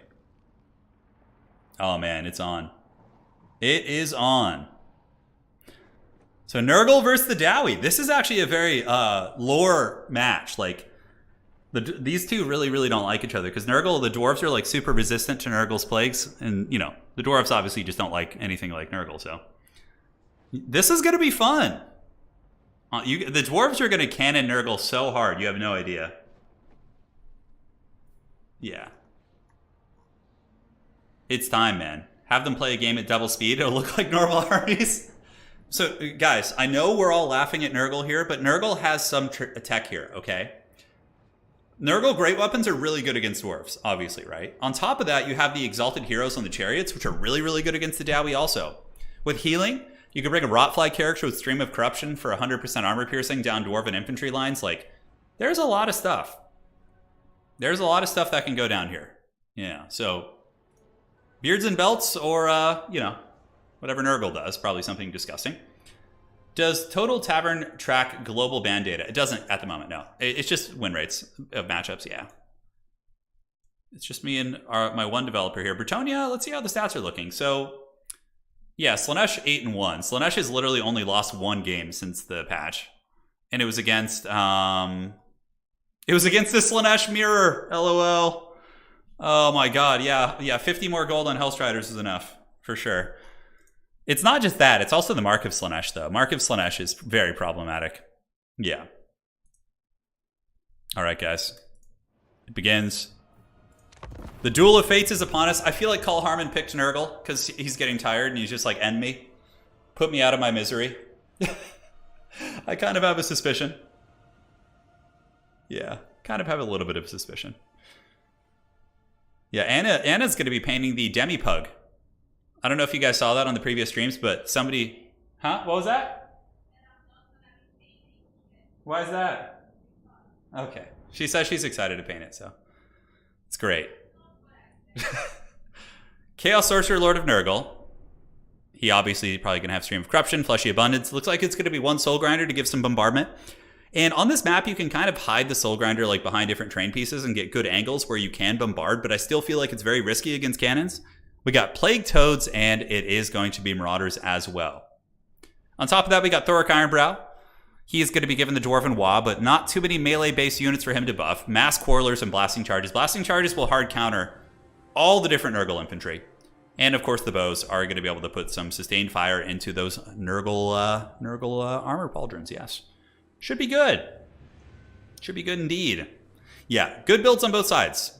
The Soul Grinder is a little bit suspect against dwarves, but Cole Harmon is a very, very skilled player, and maybe he kind of has some experience against Dowie with the Soul Grinder, where he can kind of get it hidden somewhere and get some nice shots. We'll have to see, but it should be fun. If you were to bounce Slaanesh, what would the debuff be? I would probably take the physical resist off Mark of Slaanesh. Yeah. That would be a 10%, physical resist nerf, but then, the problem is people who play campaign would be, up in arms. But that would be like if it were just purely a multiplayer game. So I think sadly, like with the nature and duality of multiplayer and campaign, you have to ban with cost adjustments a little bit more if it's like, so yeah, just cost increases to pay for that physical resist. You could honestly put like 50 gold on the whole Slaanesh roster and call it a day. Because the physical resist is, or whatever the price of that 10% is on other units, you would like do that.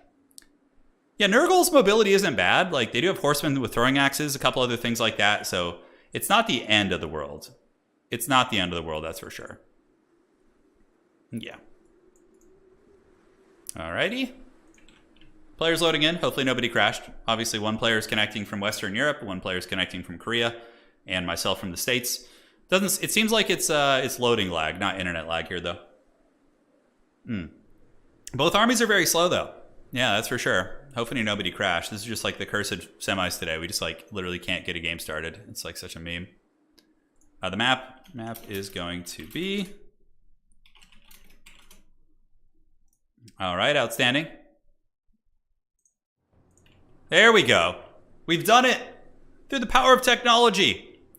So taking a look at the Nurgle build, it's going to be a Nurgle Sorcerer on the Sorcerer, and he's going to be coming into Stream and Fleshy Abundance as we predicted. Marauders with Grey Opens, same reason Chaos does it, or Warriors of Chaos, right? Like armor piercing, cheap, trade pretty well into Dwarf Warriors and those type of units. Very vulnerable to blasting charges. We do have one Warrior Grey Weapons and then a bunch of Plague Toads of Nurgle. Like, I can't help but think these things are going to be kind of mediocre. I feel like they might not have enough armor piercing to punch through the Dowie front line. We'll have to see. And again, hopefully we don't have any connection issues. Looks a little bit laggy, but not too bad. It's pretty standard fare. But these guys do have 15 armor piercing, I suppose. Not the end of the world. Now for the Dowie and Kark, he is going to be coming in with the Blasting Charge Vanguard, backed up by bows. Do also have a cannon, some Slayers, Thoric, and a single Thunderer in the back, which I do like, just to deal with Nurgle armor in case they go Warrior spam.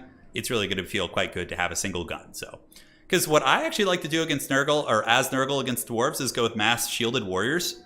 And Dwarves typically will struggle to get through that like durability, right? Then you bring armor piercing and other avenues, so you can, Rotflies unfortunately suck, but yeah, you can't really bring big things against Dwarves either if you try and come in with like a great unclean one. Dr. Festus is even a little bit too big of a target. I think either a Rotfly or a Chaos Sorcerer Lord is the way. So Soul Grinder here, going to be grinding some souls, shooting into these guys here. Yeah, it looks like it's a pretty smooth connection between these guys, which is great. So topical damage, Nurgle with the dreaded 9 value lead over the Dwarves. It'll probably be one of the few times in the game they have a value lead, although you could be surprised. It's going to be a Toad Rush as they look to fight over the middle objective. Nurgle could also do this. They could go and, send some Nurglings up through the side and backcap the Dwarves. I actually really wouldn't hate that idea. If Nurgle saved up and summoned like 4 Nurglings and just bum rushed the back objective with a bunch of them and just kind of swarmed all over the backfield with those guys, it could be pretty strong. Chaos Sorcerer Lord of Nurgle is here, and it looks like he's going to be trying to drop that Stream of Corruption, maybe on the blasting charges. Toads could also mitigate blasting charges to an extent, and look at this, Soul Grinder not doing bad. Not doing bad at all. Able to get some shots bringing down these guys to about half health. Granted, they're only a 400 gold unit, so it's not like you're actually doing a lot of lethal damage. Fury's going to be coming out. Fury's quite good on open field here. They can come around the back, maybe try and jump on top of the cannon. We'll have to see. I do like that Call Harmon is hiding his Chaos Sorcerer Lord behind the artillery, but oh no! Is the Grinder going to get over this? Yes, it is. So Soul Grinders and the Archers, one of Nurgle's only tools for dealing with Archers in terms of ranged. I mean, you do have the Holy Hand Grenades on the Exalted Plague Bearers, but yeah, those things, don't quite have the range to deal with it. Now, Dwarves going to be grabbing their side point. Looks like they do have some Rangers heading over there, so Rangers with Grey Opens. I like that. Rangers with Grey Opens are a nice tech piece against like Chaos Warriors, so they can do some damage at a range and certainly don't mess around. Now in the front, Chaos Sorcerer Lord going to be battling into the blasting charges, trying to mitigate them, but will Kark have the micro to get the blasting charges while he's also being attacked? Looks like Archer shooting into Toads. Toads going to be trying to serve as like a bunker buster. So the Toads get in there, they block the blasting charges, and then the Warriors follow up. That's actually a pretty smart play here by Call Harmon. We'll see if Kark is able to put them in guard mode and get the manual fire, because yeah, we do get a volley of blasting charges going down, does some good damage against the Warriors, but honestly, that was a pretty good start for Call Harmon. He's able to kind of really mitigate the blasting charges, and they're now taking a lot of damage, so they're going to be less effective. We do see the Furies diving on top of the Quarrelers in the back just to try and shut down a little bit of their DPS. Slayers coming in to help, so Slayers detached from their cannon position, going to be trying to peel those guys off. But so far, a very, very good start for Nurgle. If Nurgle's trading evenly with you, things are going to get a little bit messy, but maybe the Toads are the secret meta tech, man. Who knows? So Marauders of Nurgle with great weapons chasing down Quarrelers here. The blasting charges in the front. This is why I like to have blasting charges as somebody who mains Dwarves in my second row, so that the Dwarf Warriors take the charge, and it's much harder for your opponent to counterplay the blasting charges. But in this case, Slayers, they did have the Rune of Doom. They're going to be grinding into the Nurgle army now. Thoric Ironbrow is getting up there as well, as Slayers do decide to rotate this direction to intercept the Toads. Cannonball still hammering into the Toadlings as well, and more Furies look to be cycle charging in as, Stream of Corruption, very, very nice. That was a good cast right there. Dwarves do have their 35% spell resist, so they're very hardy folk, very, very tough to kill with magic, but it's still worth doing for sure. And yeah, Marauders with Grey Opens will be very cost-effective against Slayers. You don't want to be fighting chaff units with Slayers. That's basically the hard counter against those guys. Now, on the other side, we do get the Marauders of Nurgle battling into the old miners, and it seems like Nurgle is putting a lot of pressure on the Dwarves, keeping the value even, but the Dwarves might be able to stabilize. However, on this map, I know a lot of people are saying this map's bad for Nurgle, but Nurgle is actually more mobile than the Dwarves. So Dwarves take a while to get their reinforcements there, whereas Nurgle can get their units to the battlefield a little bit quicker via like Furies and Toads and Poison Hounds to chase down artillery pieces and missiles. And yeah, really, really good Fury play. Using his Furies off on the side to chase down like random quarrelers seems to be doing quite well. But will Nurgle run out of steam? It seems like they're pushing very effectively as the forces of Kark are being forced into melee with his Slayers. And the chaff units, like I said, not great. And look at this, man. Call Harmon showing some Dark Lord micro here. Just getting Furies from all directions. And like, that is really the sign of a good, I would say mono god player, whatever, anyone who's going to be using Furies, is they're a really easy unit to throw away and forget and lose because they have such low melee defense. But if you have like really good presence of mind with them and you're constantly cycle charging them, oh no! Call Harmon didn't take his back objective! Oh my goodness! Oh, if he loses because of that, I'm going to feel so bad for him, dude. Call Harmon committed his entire army to basically a land battle fight here. And he did not grab his back objective. That could end up costing him. I feel like it's worth sending a Nurgling or a Marauder over there, but I guess he figures he needs like every single unit he can to possibly win these fights, right? So yeah, the blasting charge is not working. Was pretty big. Soul Grinder in the back up to about 1100 value. It's been able to bombard the archers. And Call Harmon, is he going to be the Dark Lord of Nurgle? Is he going to be showing all of you disciples of the Plague God the way here in multiplayer? Because typically, dwarves would be heavily favored in Nurgle, like heavily favored, but he's actually pushing the Dowie back to their spawn, which on a big map like this is quite precarious, but still not grabbing his point. Looks like he does have a little bit of cap weight over here, so he's just like, screw my back objective, man. I'm just going to be going for this. ODM needs no back objective. I know, I've seen it. There's a lot of these old school land battle enjoyers who are very good at domination, but I don't know if it's intentional or if he's just forgotten. I don't know. It's hard to say, but his Nurgle Sorcerer Lord here getting some of the throwing axes from the Rangers. Kark, though, is getting outvalued, and Nurgle does have healing, so I think the battle is looking pretty favorable for Nurgle. But Dwarves are a faction that can definitely consolidate and push you back if you give them too much time.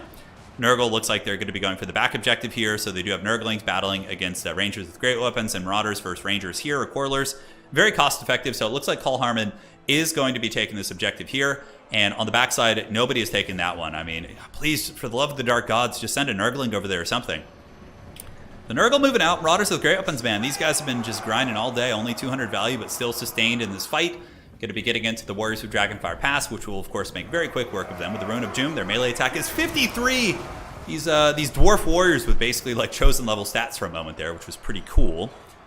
Nurgle Sorcerer Lord's on the run. Dwarves on their way back to the objective, but more and more Plague Toads coming out. So it looks like there's going to be some fresh Plague Toads. And I think that Call Harmon is aware of this side objective. I think he's going to be moving for it. The Plague Toad's going to be rushing to intercept these miners with blasting charges, and we do also have Chosen of Nurgle! Oh yeah, dude. Call Harmon, man, he's going to become one of my new favorite players here with this playstyle. But yeah, dwarves don't have magic, and if their shooting is shut down, I mean, these hulking brutes are going to be very, very tough to take down for sure. So, side objective, it looks like it's finally going to be taken by someone. He did intentionally park some hounds there.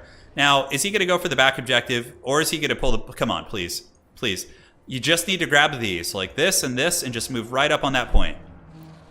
Just do it. Oh, he's accidentally capping it.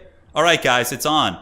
He would be up he would be like doubling the dwarf's points right now if he had captured that earlier. But I mean, he's obviously winning the battle as well, so seems to be going pretty good. Kark is pushed on the back foot. Marauders of Nurgle with great weapons, still trading very well into the dwarvish infantry.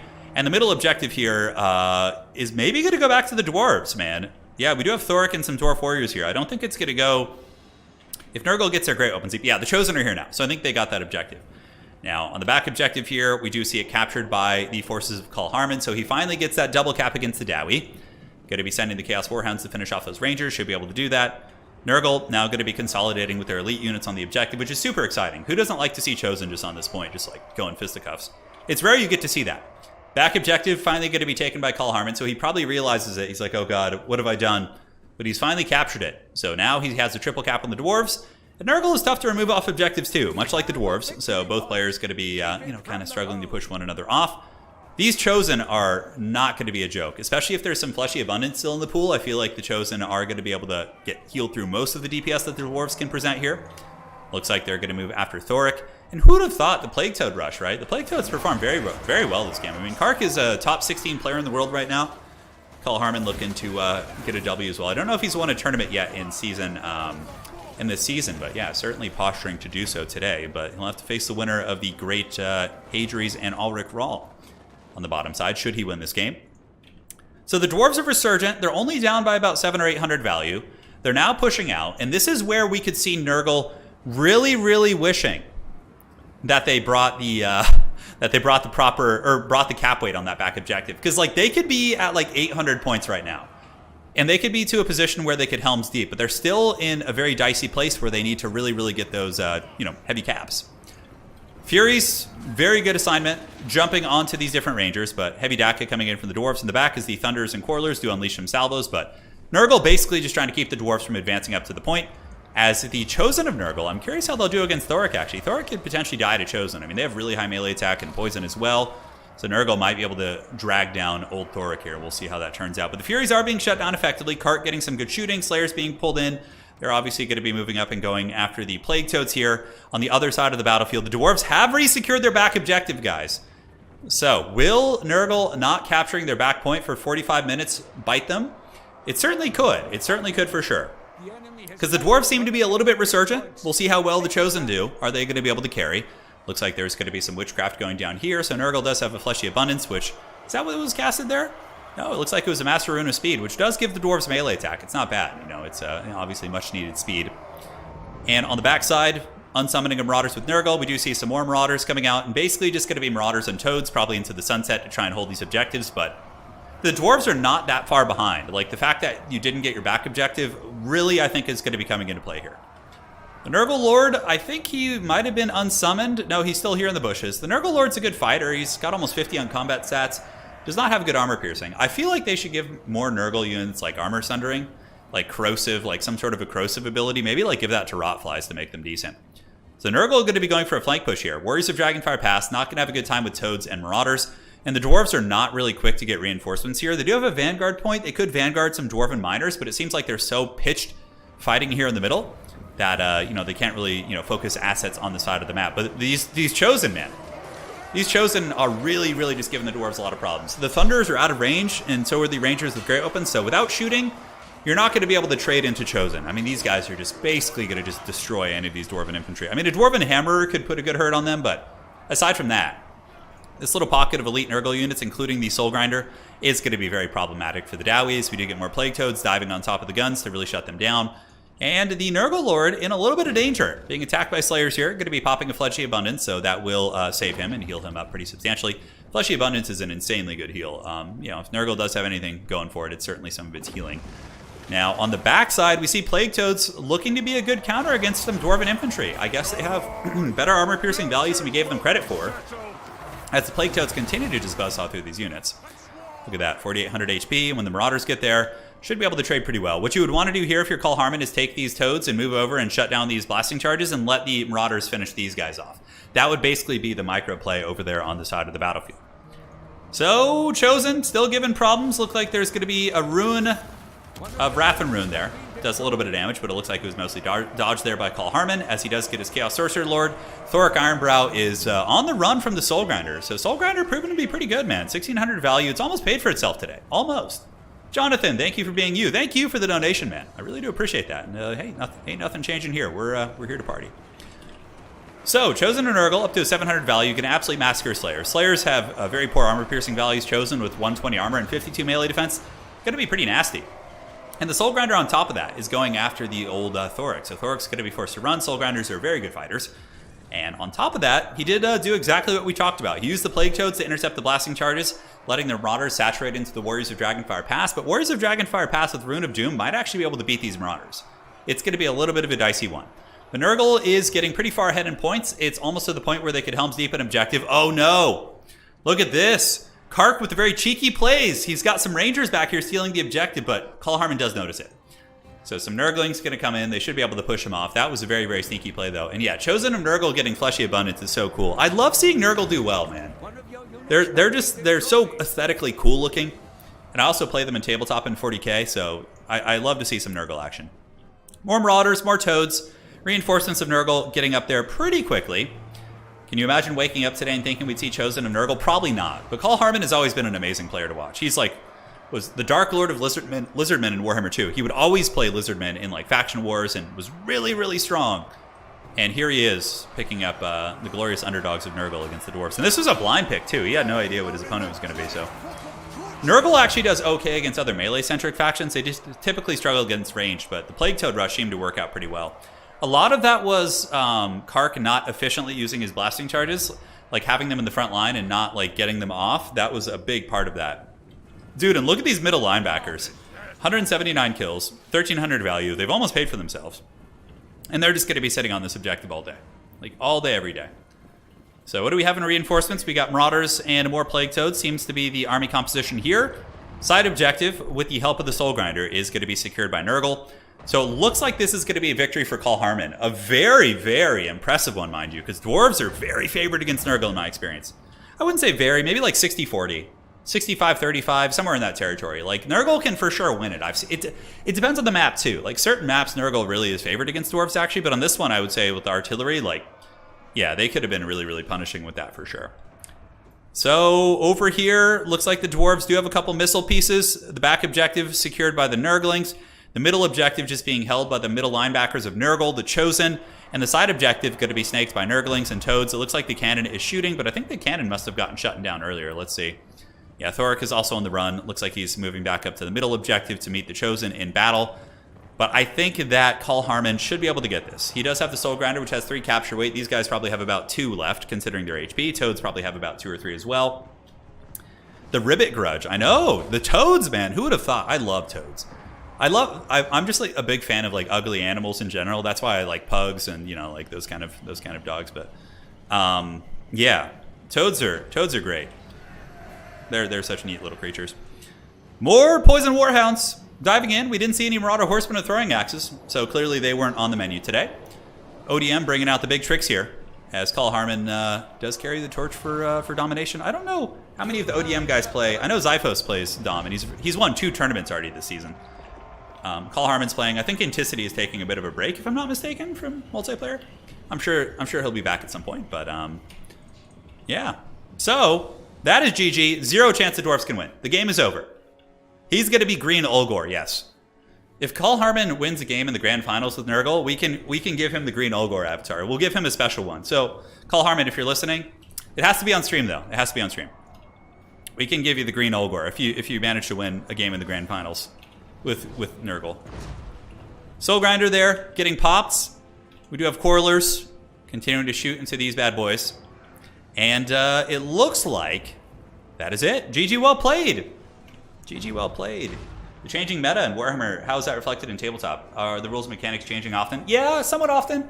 They have like balancing patches and point changes and increases. And the Chosen here able to actually just take Thoric to town. Dude, these Chosen, just so meaty, dude. As soon as they came out, like the Dwarfs just were not able to make any progress on the objective. That's how elite units should function, right? Like actually being a problem to deal with. But alas, magic does exist. Granted, Nurgle can heal through a lot of magic damage. So, Dwarves actually do take the side objective. Look at that. They're going to get that one back. But Nurgle with the steel chair, ladies and gentlemen. Ribbit, thank you for the tenor. Yes! Thank you, thank you. What a great game. What a great game indeed, huh? All right, so taking a look at the value. Soul Grinder did good. Toads actually really paid. Some of them paid for themselves. Yeah, Marauders didn't do badly. Chosen Nurgle. No Exalted Heroes. That's what I was expecting. I was expecting the Exalted Heroes. What a scrappy match. How'd the cannon end up doing? About 1,000 value there. All right.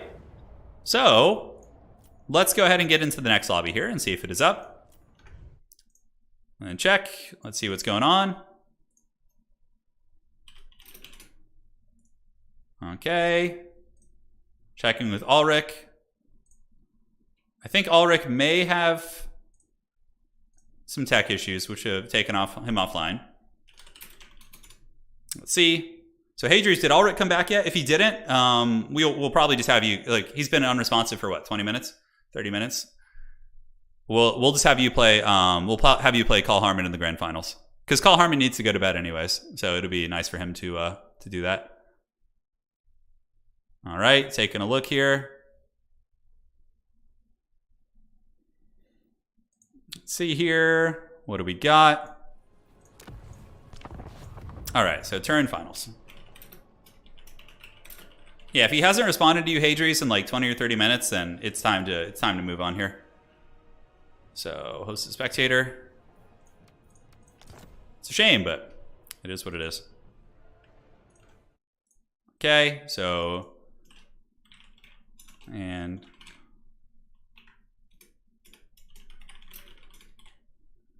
There we go. We will move to finals. All right, so best of 3.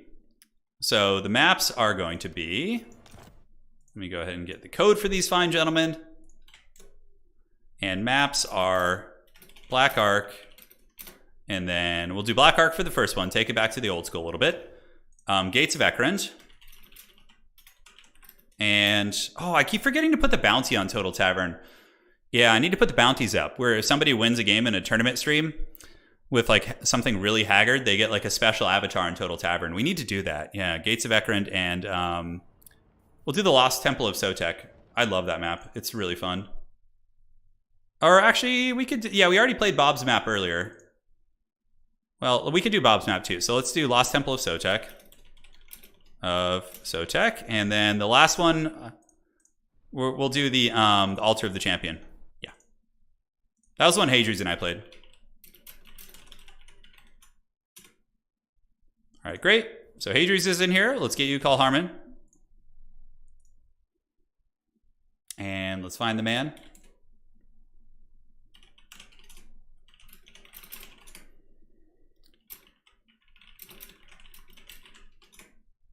And outstanding. Did Penta bloat? Yeah, Penta bloat would. Let's see. Okay. So what bounties could we do? That would be really fun. So the first map is going to be Black Ark. Players will do their picks and bans. And we'll get this going. Alrighty. So this is for all the marbles. Whoever wins this is going to be today's champion. Let's take a look at Total Tavern Season 3, by the way, and see who's doing what. So taking a look at the top 16 in the world, it should refresh here in a second. Got Platypus in the number 1 spot. Hadri's number 2. So if Hadri's wins this, he will actually be, yeah, like pretty much like tying Platypus almost.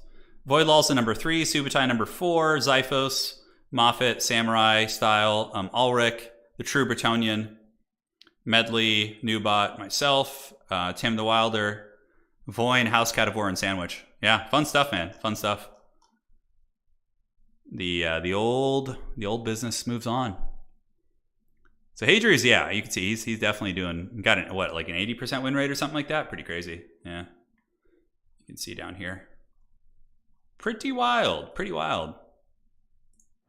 All right, and we're all good. Are we going to see the dreaded Demons of Chaos come out? Will people start picking them up? And then Hadri's is the number 1 player here. So best of 3 and finals. Switch, do this, and let's reset the names. Doesn't Call Harmon mean bald man in the language that it's in? I think it does. I think it literally just means bald man. Must be a bug. I didn't see yourself up there. Yeah, you got your terracotta avatar. That's so cool.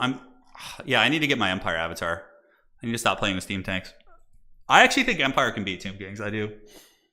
I think it's a decent matchup. Although I think if you found someone who main Tomb Kings, it would probably be pretty hard. Yeah. Okay, let's see what's up here. So how far am I away from the Steam Tank avatar? I think I'm pretty close. Yeah, the Steam Tank is, I need 2 more wins with the Empire to get it. Okay. Yeah, it's definitely doable.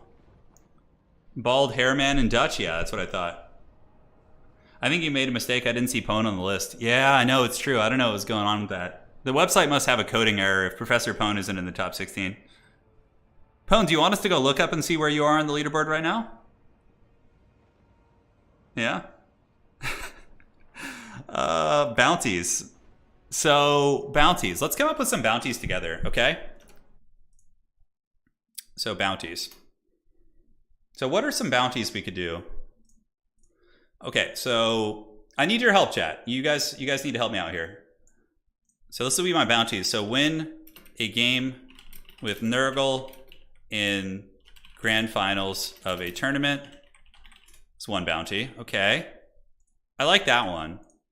Who's another one? Yeah, Kislev 2. We can do Kislev. Like the 2 worst factions from like previous. Okay, I win a game with. I feel like I need to add more nuance to that. That seems cool. So, oh yeah, when Empire first, and all these must be done in the top 4, okay? All must be done in top 4 of a stream. So it can't just be any tournament. That's like, it has to be a stream tournament, like one of our stream tournaments. These are bounties for my streams, and it has to be done in the top 4. So it can't be done in like the early rounds, because if you run into an opponent who's newer, you're going to be able to farm him. Okay, yeah. Win Empire versus Dwarves. Okay. Win a game with Greasus, Gold Tooth. What other ones do we have? Get an elemental bear to pay for itself. An elemental bear to pay for itself. Okay, I like that one. And we'll do a vote. Once we get ideas, we'll do a vote after that. Lizardmen versus High Elves, guys. That's pretty hype. That's fun. I'm excited for this. Okay. Win a game with at least 4 bloated. The quad bloat. Grimgore isn't that bad. I don't think Grimgore is like that territory. Yeah, getting something to pay for itself. Tretch is like, okay, get Tretch to pay for himself. Okay, win with Kazarak. Just win with Kazarak. All right. Pentabloat, does it have to be, how many bloats are you allowed to bring? Win a game with it. Okay, we'll do Pentabloat. The Pentabloat custom avatar will be like a pentagram with like 5 bloated corpses on each point. That'll be pretty hilarious.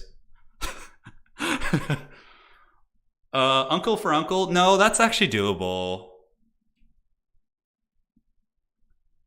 No, we're making a bounty system. So these are like achievements that if you do them, I will make you a custom avatar for Total Tavern that will follow you. So yeah, that's kind of the game plan here. No, not the globe one, no. Bring a Grail Leak and get at least 1 kill. That's too easy. Yeah, well, I won a game with 5 bloats once in Warhammer 2. Yeah, I did. It was a ladder game. Maybe no Marauder Slanesh. Win a game being behind at least 300 points before start. No, that's actually a common tactic. That used to be a common tactic, so. High Elves without range units. Win a game with vampire counts with no magic. Win a game with yeah. I think this is like a good start. Win a game with Scarbrand, no other character. Okay, no, but Scarbrand, that's actually a very likely scenario, Vader. That's a very likely scenario. Oh, win a game with a Quaddle.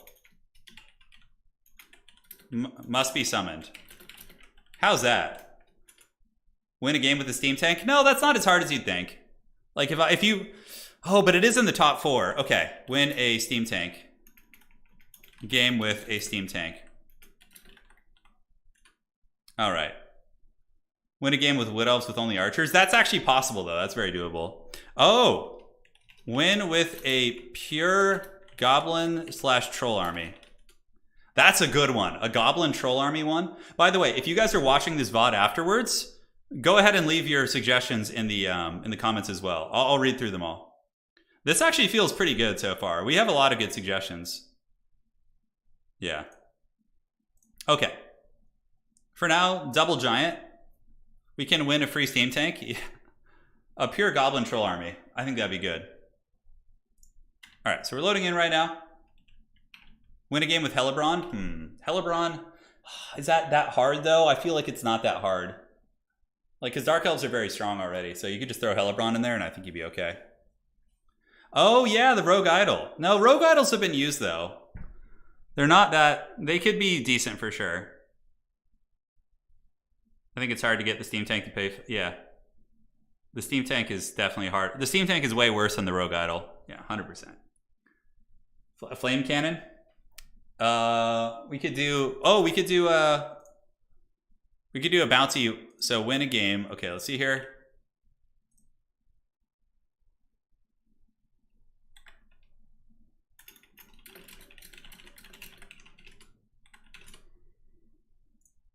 Okay, so a Dowie. So win a game with dwarves with 3 Iron Drakes / 1 Flame Cannon. And that will get you like the flamethrower icon. Yeah, okay. That'll get you the Firebat dwarf icon. So 3 Iron Drake flamethrowers plus 1 flame cannon mandatory in your build. Okay. So I'll update these later. I'm going to make a bounty for sure. Win with Bretonnia using no peasants. Oh, that's kind of a cool one, actually. Yeah, just like pure cavalry. I like that. Bretonnia only cav. Okay, so this will be the last one, then I'm going to focus on the game here. Brett only cav. All right, guys. Here we are, ladies and gentlemen. It is going to be Hadries here with the forces of the High Elves. Got White Lines of Crace, which are very good. They have missile resist against Chameleon Skinks and Cohorts and Javelins, and also outtrade SARS. Very, very nice piece. Talons of Torquelada. He does have Horserick. Hadries is like the Dark King of Horserick. Look at this. Beautiful stuff. Got the Horn, the Vuvuzela. We got more White Lions, and Sisters of Avalorn going to be playing the bottom objective. And for the forces of Call Harmon, is he going to be doing the dreaded Odium rush here, where he just kind of bum rushes and ignores the objective on the side? Tries to win at the top. Oh, win with the Lord Magistrate. Yeah, that's a good one. Yeah, that's a good one. So, win with Lord Magistrate. Yeah. If you win with the Lord Magistrate, you get him as your picture. That's pretty great. All right, guys. For the Dino Army, Cohorts, Chameleon Skinks, we do have some clever girls.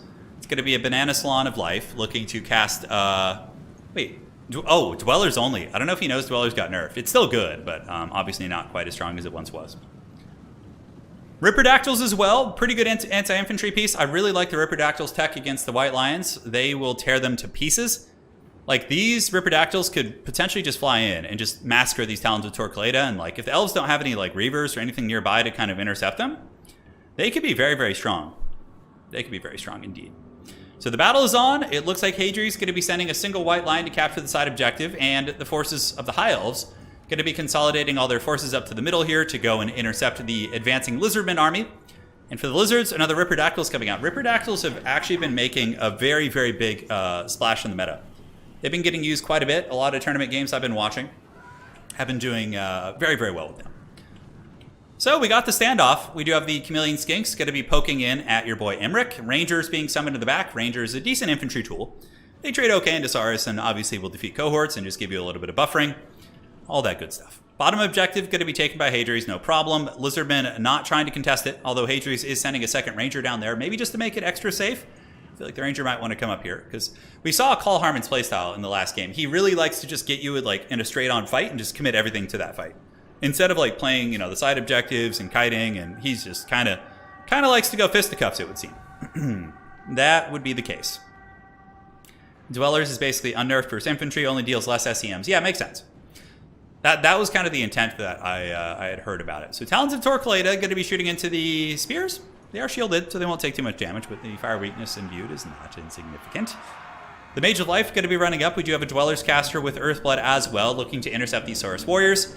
White Lines of Crace going to be rushing in to fight these guys, and on the side we do get the Sisters of Avalorn shooting up into the Ripperdactyls. But will the Ripperdactyls dive into the Elven backline, and what will the response from Hadries be? Is he going to have some cavalry back there to try and do something about it? It looks like there's going to be a banishment coming down. No, yes, I think it's banishment. Dwellers below from the Banana Salon. Nice. So Dwellers goes down, and then the Ripperdactyls descend. Call Harmon with a huge alpha strike. Oh my god, those Sisters of Avalorn got obliterated. Their source code deleted from the game. Now, Horserick, though, Imhorse, I don't really know. He's going after the Banana Slime, but he's going to be pinned down by these Feral Cold Ones, and on his horse, he's going to be trapped there for like 45 minutes.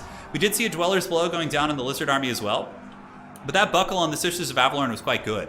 He then also grabbed the Ripperdactyls and rear charged into the White Lines of Crace, but Hadries is getting a good response as well. He is getting his Talons of Torquelada to drop some heavy firepower into the Ripperdactyls, which are an expensive unit. We do get a summon on the side. It's going to be Reavers charging into the Ripperdactyls. Pretty good Ripperdactyls do have low melee defense, so these type of shot cap units will be good. Banishment going down from the Lizards, man. This is a wild-ass game. Banishment does go through, doing a little bit of friendly fire, and this is Emmerich's worst nightmare. He is now surrounded by a bunch of clever girls, and, he's got low mass. Emmerich on his horse is not the tankiest of characters, so he's going to be stuck there for a hot minute. And on the other side, we do see the Rangers here holding it down, but Croxagores Alligators with giant spanking paddles are coming up. They're moving, and they're going to be going after these Rangers. And so too are the Chameleon Skinks. So the side objective is going to go to the Dinos. Call Harmon playing the side objective pretty well, as he does have a favorable trade versus Hadries and the High Elves here. High Elves, will they be able to scrap back? It seems like Imric being trapped in those Feral Cold Ones has been a really, really big setback here. You have a bit of a blob fight. Lothern Seaguard and Reavers and Rangers trying to trade through some of these Lizard units. Hadries is managing to hold on to his back objective, but Call Harmon seems to be getting slightly favorable trades in here, as a lot of the Elven army is really tattered. And now we're going to be getting another Ripperdactyl dive. So here they come. A little bit of lag happening. Again, it happens to the best of us guys. And it looks like they will dive in. Just treat it like a slow motion. Just pretend I put the game in slow motion here as they charge in, and we can admire the beauty of this game. CA, please give us dedicated servers. Although, I don't know. Maybe it'll happen. If CA does like another big title with some multiplayer, maybe we would see some dedicated servers. It's a shame. Ripperdactyl's charging into the back. Sisters getting hammered here. Side point going to be taken by the Spanking Crocodile, so they're going to get their paddles out. Remember the movie Dazed and Confused? It's basically this. Round 2. And yeah, they're going to absolutely massacre these Rangers. It is time to take them to the club. It's 50 cent time. They are going to hopefully take them to the candy shop as well. Rangers being pushed off the objective. Side point going to be going to Call Harmon. And now the back objective actually being threatened by the Lizards as well, as the Lizards do get up in value, 46 to 3.4 here. As Call Harmon's Banana Salon going to be dropping another support spell. No, that's going to be a Dwellers from Hadries, which is very good on the Legion of Shaqua. So obviously one of the better units the Dinos still have here, so kind of mitigating their effectiveness will be very good. You know what's been really nasty this game, though, has been the Ripperdactyls. They're so good against most of Hadries' army, which is just kind of White Lion-based, and these anti-infantry just absolute just destroyers of worlds, man. Just getting back here, taking out the Sisters with that Dwellers combo, and now jumping here and doing excellent work against the White Lions of Crace. It's pretty cool to see Lizardmen doing well. Both players playing a good game here, but I think the Dinos are slowly taking this one over, as they're going to be getting a triple cap here. So Call Harmon coming in with the steel chair triple cap. He's obviously a little bit behind on points, but that is going to be changing. He is going to catch up very, very quickly with 3 points a second. That's a paddling, yes, it is. Look at these Croxagors, man. They're just hunting. Oh, I like this play from Hadries, though. Hadries baits the Croxagors into the backfield and summons out the Fireborn. They're going to lance those couches. They're going to couch that lance as they prepare to charge in here, and they will just absolutely destroy these Croxagors. That was a little bit of a weird charge. It looks like they didn't quite click on it or something, but yeah, Croxagors will die super fast to the Fireborn, like super, super quick. But Hadries still has to worry about the objectives here. It looks like he's hunting the Slan. I mean, could Hadries get back in this game, maybe? He's able to take out the Banana Slan with Imric. That would be huge. That would be really, really big. And then the Elves could maybe start value trading their way back to this objective since they have the home field advantage. We'll have to see. Call Harmon back here in danger of losing this objective for sure. And you can see the Fireborn make very quick work of the Croxagors. I mean, they're designed to kill such things. They literally battle the Croxagors and lose like one model in the entire fight and end up routing them, so. They're going to probably move up. Hadries will resecure this objective, most likely, with the Fireborn. I wouldn't hate the Rangers going down there as well to make sure they get that objective, but how can Hadries trade his way out here? We'll have to see. Imric, you know, the problem with him on horse, he's got very low mass. So he can get trapped in infantry, and you can see he's kind of struggling to get away right now. He's trying to path through these units, but he's a little bit trapped there. A little bit trapped. And the Banana Slan getting away. More Croxagors coming in. Going to be basic Croxagors, which is very good. The Fireborn can't be everywhere at once. And Croxagors will basically hard counter most of the Elven army up here. The value's been pulled pretty even, but remember, I think there's healing on the Dinos. No, there's not actually. So the value's actually relatively true. And Hadries, I think, does have Earthbloods. So Reaver is coming out of the Vanguard, so they're going to be vanguarding out here, charging into the Chameleon Skinks. Very, very nice charge there. Trying to get rid of some of the chaff, so should be able to kind of clear them out. More clever girls having routed something off the battlefield, it looks like. And Call Harmon with the triple cap has caught Hadries. So he's caught up on points. Hadries is going to be moving his Fireborn up to the side point to try and grab that objective. Meanwhile, Imric still on the hunt, man, trying to take down some of these Ripperdactyls, which have just been an absolute menace this game. My goodness, it's going to be really, really tough to get the Lizards off this objective. They seem to have a lot. Granted, Hadries does have several infantry units that are healthy, and Reaver Archer Cab, I do like that. Illyrian Reaver Archers to trade against the light armor of the Ripperdactyls seems like a really, really nice tech. So Unsummons coming down to the backfield, as we do see the Fireborn starting to resecure that objective. I have a feeling Call Harmon is going to go all in on just playing the middle lane. I would wager, although the Fireborn will probably leave at some point. And then maybe Call Harmon can get a couple skinks. That's actually one of the big strengths of Lizardmen in domination mode, is how damn good they are at stealing objectives. They have 46 speed infantry with skinks, who have 5 capture weight. So they can really get to an objective super quickly and take it before you blink. It's very, very strong. So back objective, we got Rangers battling Spanking Paddle Croxagores, and it looks like the Reaver Archer is going to be coming in to try and help out Imric. Imric actually in danger. These Ripperdactyls, even though they are bonus force infantry, still do good against large targets because they have such high melee attack as well as weapon strength. So Imric, he's actually broken. Imric gets broken by the Ripperdactyls, guys. That could be a game-winning play potentially, as the Fireborn are charged by Ripperdactyls as well, but they're going to get taken apart even in melee. On the charge, the Fireborn will be able to beat them. But this is a big play, guys. A big play, as we do see Imric potentially going down here, currently sitting at 423 HP. And on the backside, we see this objective being dominated by the Lizards once again, as their skink cohorts moving up. Croxagores with their paddles coming out. Ripperdactyls doing a great job. And Chameleon Skinks just kind of keeping his opponent honest here. He's like keeping them nearby, like, hey man, like, you better defend this, although they are hidden right now, so they could actually move up and take this objective back, which would pretty much break the back of the Elves, because they're really running out of time here pretty quickly. So looking around, I think Imric was killed. No, he's being chased off. He's got 423 HP. We got Reaver Cab having to fight Croxagores in melee. Not going to be a good time for anybody. And Dwellers Below being used once again to the Saurus, but not quite able to get the job done. As the Clever Girls, this is the Hunter from Jurassic Park, not having a good one.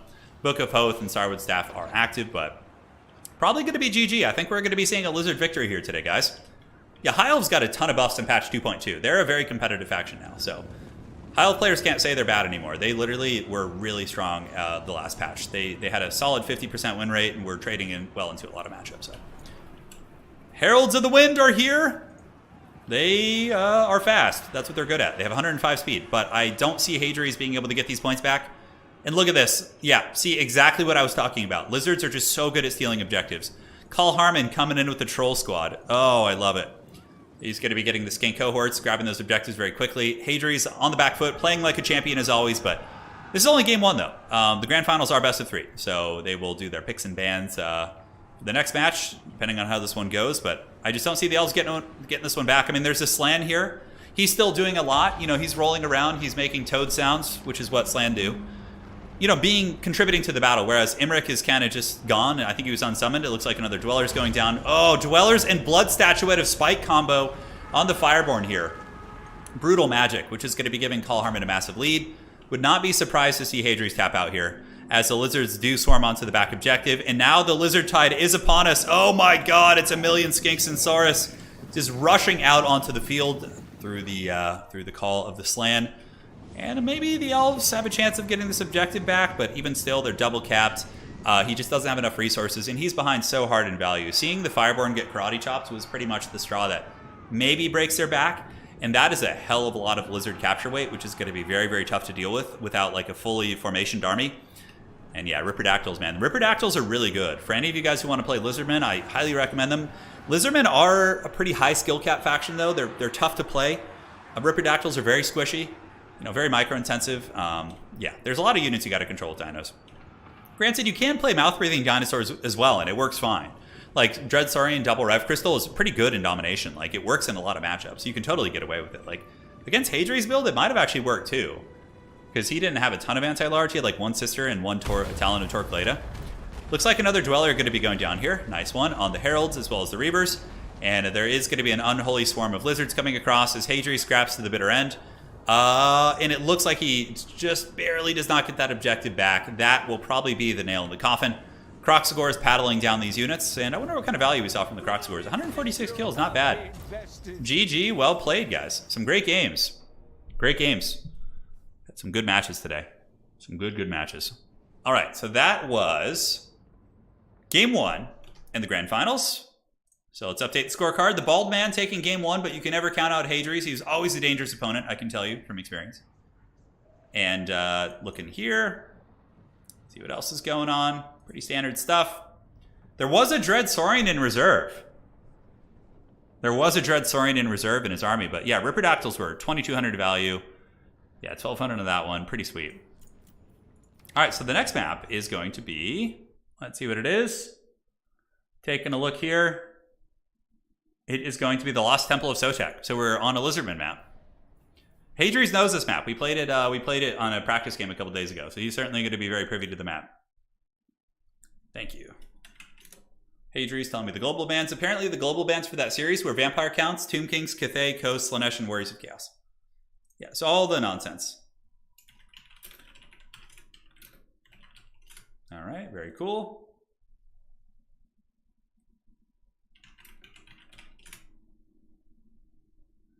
Very cool. When are we getting the 2v2 Cathay campaign? It's already up. Did you miss the first episode? We played it yesterday.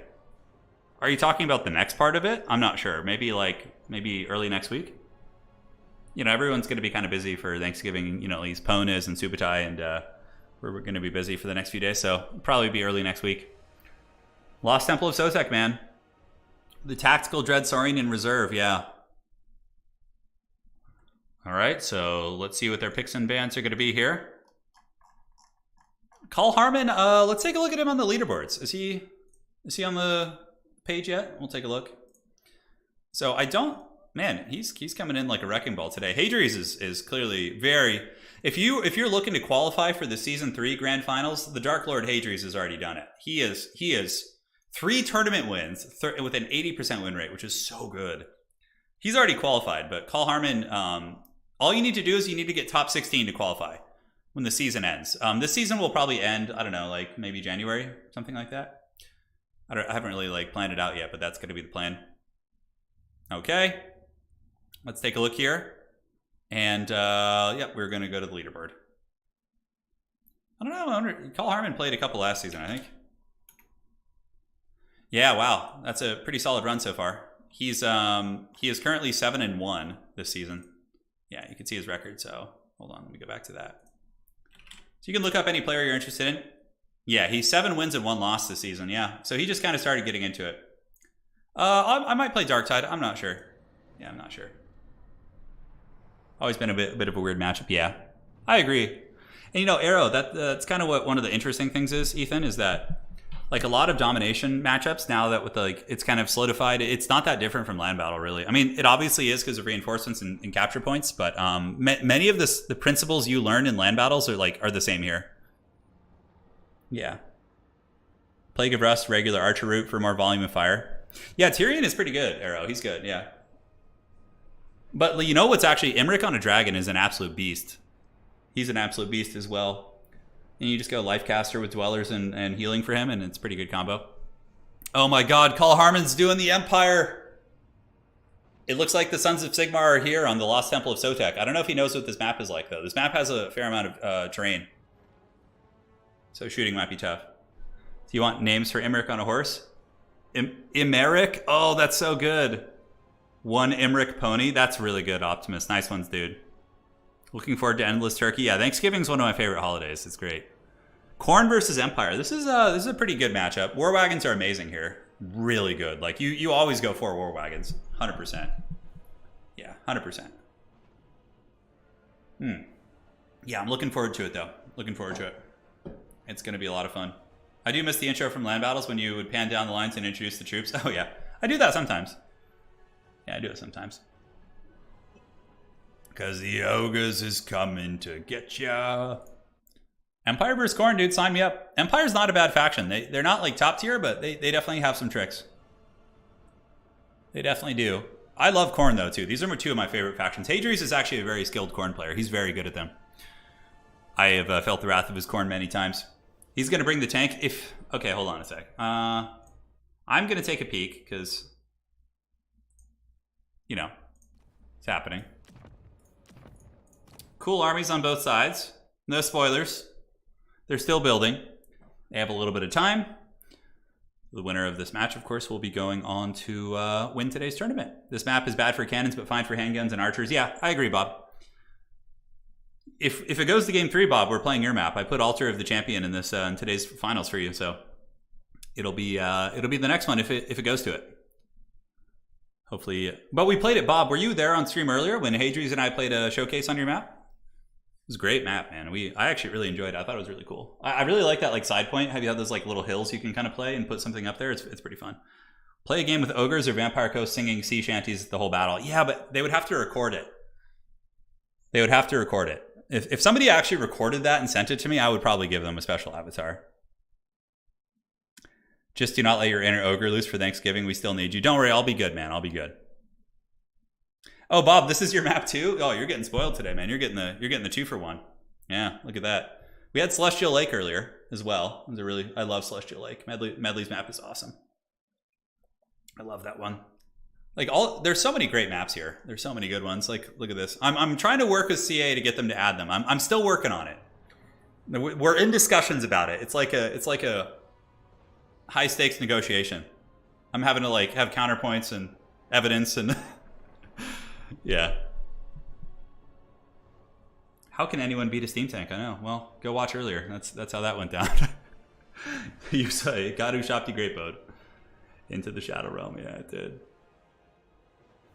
I just grabbed pretty much every DLC from the autumn sale. What is a good beastman leader I should try? Torox. Go play Torox. Play the Brass Bull, Newly Hammers. Yeah. Go play a Torox campaign. You're gonna love every second. He's just like this indestructible god of war that just like rampages. It's really fun. It's really fun. Yeah, Bob is spoiling us. He is. Jon Snow, look at you, dude. Oh, man. Yeah, the standard maps aren't all terrible. So Arnheim is fine. It's is fine. Ark is good. Broken Lake Gully's mediocre. Crossing is terrible. Death Pass is good. Galleons is mediocre. Grove is terrible. Mountains are terrible. Eye in the North is terrible. And Silver Spire are terrible. Those are like my assessment of the maps.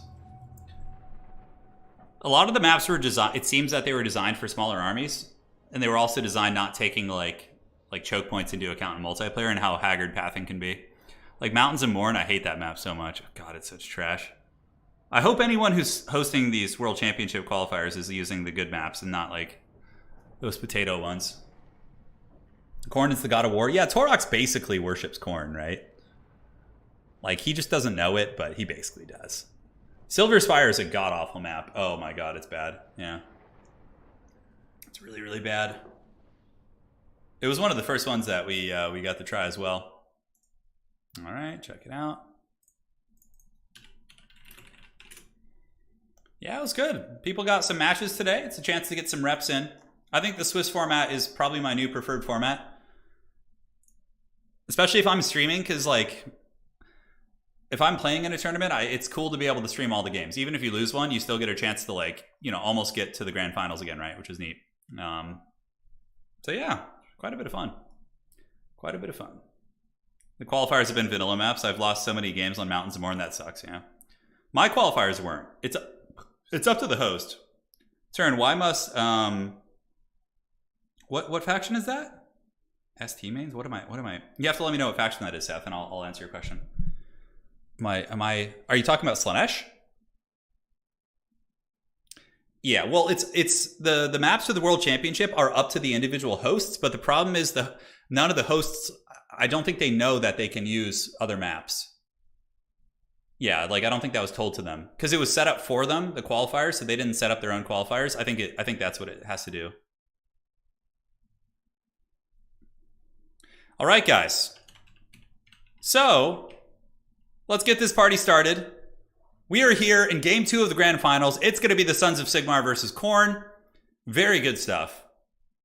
Love this matchup. Have you guys seen the new extra thick Karl Franz from the loading screen? Dude, they made him real bulky. When he's just like walking up, I love it, dude. That's so rad. Steam Tank? Oh yeah, well Steam Tank is just pure suffering. Steam Tanks will never be good. They just have to be a meme. If Steam Tanks had like some sort of a Mortis engine effect where they like blew steam out perpetually, like damage units around them, they would actually be good. Yeah. Sauna. Turin being a bit biased against choke points. It's not that I don't like any choke points. It's just with the way that pathing works in this game, choke points often lead to like really haggard, like awful, like unengaging plays where it's just like it's pretty awful. Yeah. No, choke points are just bad in general. I'll show you guys. The new intros are great. Yeah, Ungrim's is really good. No, I don't think that's a Chaos Dragon. I think it's a Star Dragon that he kills. Yeah, Balthazar Gelt's screen is really good. He summons the Golden Hounds of Gehennis to kill a bunch of zombies. It's rad. Yeah, no, Bob, for sure. For sure. Oh my god, it's the State Trooper Tide. Is this the new meta for the Empire? We'll find out. Spearmen, swordsmen, Chad's Guard Knights, grenade launchers to kill infantry, huntsmen to kill minotaurs. Empire Knights, pistoliers for skirmishing. Reichsguard Knights is the lord of the army, and war wagons. Oh, yeah, dude. I love it. He didn't bring a lord or a caster. There is not a lord in this army, nor is there a caster in the starting army, guys. This is just a straight up Sigmar tide. Just wide and a million units. Oh my god. Hey, I'll show you all, if you want to hang on the stream, I'll show you all the new intros afterwards. We'll go watch them together. Yeah. For the forces of Hadri's, he's coming with Valkia. Really good. Valkia can hunt wagons, kill Empire characters and lords. And yeah, just does its thing. Marauders, Chosen of Khorne? Chaos Warriors with halberds. Minotaurs with great weapons are quite good against Empire. If they can avoid wagons and shooting, they can kill the knights and obviously are very problematic. 70 armor makes them quite good. But Hadri's with a very standard army. I really like this. The double cultists from Hadri's I think is a great choice. They're sustainable. They're incredibly hard for the Empire to kill without a Karl Franz type character. And they also have these funny haircuts, which makes them kind of cool too. So, ladies and gentlemen, let us know your predictions. Shout out Sigmar in chat if you want the Empire to win, or Blood for the Blood God if you want the forces of Khorne to win. And we'll just kind of, play it by ear. We'll see what you guys think. Battle soon to be underway. The Sigmar tide is here. Will the Sigmar tide become the new meta? No steam tank, that's true. There is no steam tank in this build, guys. But, maybe it's in reserve. Maybe it's in reserve. The Newly Hammer, thank you for the 20. Greatly appreciate it. It's very generous of you. And I hope your campaigns and adventures in Warhammer go well. Feel free to shoot me messages in the Discord if you have any questions, boss. A little bit slow to respond sometimes, but, I try my best. All right, so we got a combination of Sigmar. That wasn't a very excited Blood for the Blood God. It wasn't even in capitals, man. For Sigmar, look, they're going all in on capitals, dude. Yeah, it looks like it's a little bit more Sigmarite action in chat. It's pretty close, though. There are a couple Khorne fanatics as well. For the Helden Hammer, yeah, I know. Okay, I would say 60-40. Just the eyeball on this poll here. The Forces of the Blood God going to be moving up. I really like the double cultists from Hadri. I think that's an excellent tech against the swarm of Haggard State Troopers. They won't be able to kill cultists. They're just not that good in combat. And the Empire State Troopers are on their way up, looking to hold Objective 2, and obviously they're going to need to contest the middle. Grenade launchers here are going to be very nasty. It looks like Hadri's going to be summoning in some Furies, as well as Fleshhounds, and the Minotaurs. Oh, how cool is that? The Minotaurs are like moving through the Lizardman ruins. Oh, that's so rad. I really like it. They could go around if they want to. I don't think they can go through. I think they would have to go around. I'm not 100% sure. Objective's going to be opening up in 1 minute here. As the Sigmarites put their foot down on this back objective, we do get the double cultists from Hadri's coming out, and the Empire did not bring anything to really kill them. The war wagons can shoot the cultists, but they are shielded, so it's not going to be like super effective. And right now, it looks like the war wagons are going to be shooting up into Valkia the Bloody, so Valkia is going to be juking. Nice control there by Hadri's, able to mitigate most of that shooting. And where are these huntsmen going to go? They're obviously waiting for the Minotaurs. And Khorne, I guess, just going to get down and dirty, man. State Troopers going to have a really, really bad time. These are just, look at these poor spearmen. I mean, I know these are just Khorne Marauders, but talk about a mismatch, right? These, like, just hulking Marauders. All right, Spearmen of Sigmar holding the line. This is the exact color scheme my tabletop army uses, the red and white of Reichland. It's pretty cool, but, not bad. Sigmarite's holding. They do have swordsmen in reserve, and grenade launchers now going to come in. So the grenade launchers are parked, and we do see the Minotaurs getting blasted as well. Oh, these are actually Pistoliers, and Sterling's Revenge, the Free Company, are here. We should be able to peel off these Furies. Now, as far as the fighting goes in the front, the Marauders obviously defeating Spearmen. On the other side, we do see the objective being contested by Khorne, which is pretty scary for the Empire. We do see the two cultists grinding through the Spearmen. Obviously, having to battle Marauders, which have 45 melee attack, will easily get through their 34 melee defense. So the Spearmen of Sigmar really, really not having a good time. So Call Harmon really using those attrition tactics and sending in a couple units at once. Basically just trying to trade however he can. Chaos Furies here, though, are shut down. Sterling's Revenge are now in position to assist in the middle fight. Grenade launchers look to be functional. Yes, he does have his grenade launcher shooting. Minotaurs getting blasted by Huntsmen, as well as several units of Pistoliers. But a nice Minotaur flank, so the Minotaurs did come out of the tree line, jump on top of the Sterling's Revenge. But the brave Spearmen of Sigmar are going to be moving in and trying to intercept these bulls on parade. They've been listening to a little bit too much rage against the machine, and they will be hunting down the Sterling's Revenge. Granted, this is pretty cost-effective. Spears into these units is not bad, but Khorne is able to get the buckle right here, so Khorne just crushes the Empire front line. And though the Empire is value trading well, Khorne is certainly getting the objective. So this is a very classic Empire situation where you're pushed back and you got to just start value trading your way back into the game. But Khorne does have that brutal, brutal push. And Hadri's is a very, very good Khorne player, I can tell you. It's It's kind of hard to fight back against Khorne in my experience, not using like any magic or any lord. Like, I feel like you need like a Karl Franz to get in there and like hammer things down, but the State Trooper Tide is still fighting, and it is maintaining a value lead. Reiksguard Knights here, peeling off these Chaos Furies of Khorne. They should be wavering and defeated here in a minute. We got grenade launchers getting good salvo fire, and maybe this objective could be recaptured, but Fleshhounds, no, basic Chaos Warhounds of Hadri's, still cost effective. They're a little bit cheaper, so you can get them out there and throw them in, but they are going to be charging into the grenade launchers, which if Karl Harmon doesn't notice this and he loses the grenade launchers here, that's going to be pretty, pretty rough. They're an 800 gold unit, so you really don't want to be losing those to like some Haggard Fleshhound. So he's going to be trying to run away here. State Troopers being pushed back into the Shadow Realm. It was like Khorne battling like a campaign army, basically, just like mass State Troopers, which is pretty hilarious. But the Minotaurs able to just absolutely crush those Reiksguard Knights, which actually are the lord of the army. So if those Reiksguard do get killed and/or flee off the battlefield, the entire Empire army is going to be taking a penalty. So a little bit dicey for sure. Spearmen trying to fight in the forest, Minotaurs getting worn down, but the cultists are just so problematic. Now, again, if you had Karl Franz, he could come in here and kill these guys methodically one at a time, and you would trade very, very well. But without a Franz-type character, without any sort of a world beater, it's going to be hard. Oh, the cultists going to be getting bloodletters. They fought long enough. That's why I like the Khorne cultists a lot. Oh, the ice skating bloodletters, taking notes from the Tsarina, are going to be moving out onto the point. And these poor swordsmen, that talk about a terrible fight. Like, imagine like being these guys and having to fight that. That is just so awful. Goodness gracious. Wagons and grenade launchers moving up. Karl Harmon able to maintain a value lead. Will the Sigmarites fight their way back into this game, guys? Reiksguard Knights? No. Empire Knights charging into Minotaurs. Minotaurs did not get the countercharge here. So maybe the Sigmarites will be able to kind of get some value back here. I wonder who their lord is. It's probably just like a basic Empire captain. Side point, firmly controlled by Khorne. This one is not going to be going to the Empire anytime soon. Hadri should have a strong foothold on this one with his cultist. And now back to the middle. We do have grenade launchers all over the place, and they are doing a lot of damage. The Khorne army is actually looking somewhat thin. Could this be a victory, where we see the Empire come in with just like an unholy amount of just crappy units and just swarm the objectives? After, grenade launching and wagoning and just shooting all these guys down. These damn Chaos Warhounds in the back doing a great job, though. It looks like Pistoliers going to countercharge them to try and break them. Karl Harmon also summoning in some more Empire Knights. Needs to unsummon these guys in the back to do a little bit of efficient housekeeping. And this objective is going to be maintained by Hadri's. Good job. He pushes off the Swordsmen, pushes off the Sterling's Revenge. Brave State Troopers still fighting against Bloodletters, which are summoned. So those summons will be disappearing here in a minute, but not before they claim some skulls for Khorne. And the Heavy Cavalry, the Empire Knights, are able to clean off those Wolfhounds. Or just basic hounds in the back, and the battle is has calmed a little bit. More Empire Shock charges. Reiksguard Knights into Fleshhounds of Khorne should favor the Reiksguard Knights pretty heavily. Sword of Khorne in the backfield. Beautiful one by Hadri's. It did so much damage to that Empire army. That was a lot. It hit like those cav units and those Pistoliers. Very, very clean stuff. But how is the Empire going to be dealing with the cultists? I feel like that's such a problem for them. So more Marauders coming out. Value trading is favoring Karl Harmon 7.2 to 5.9, but Hadri's is still doing a good enough job maintaining a triple cap and keeping Karl Harmon from getting onto the points. But how much longer will he be able to do this for? Karl Harmon's saving up, guys. He's got 1,800 resources in the bank. I think we're going to be seeing a big combat lord coming out soon.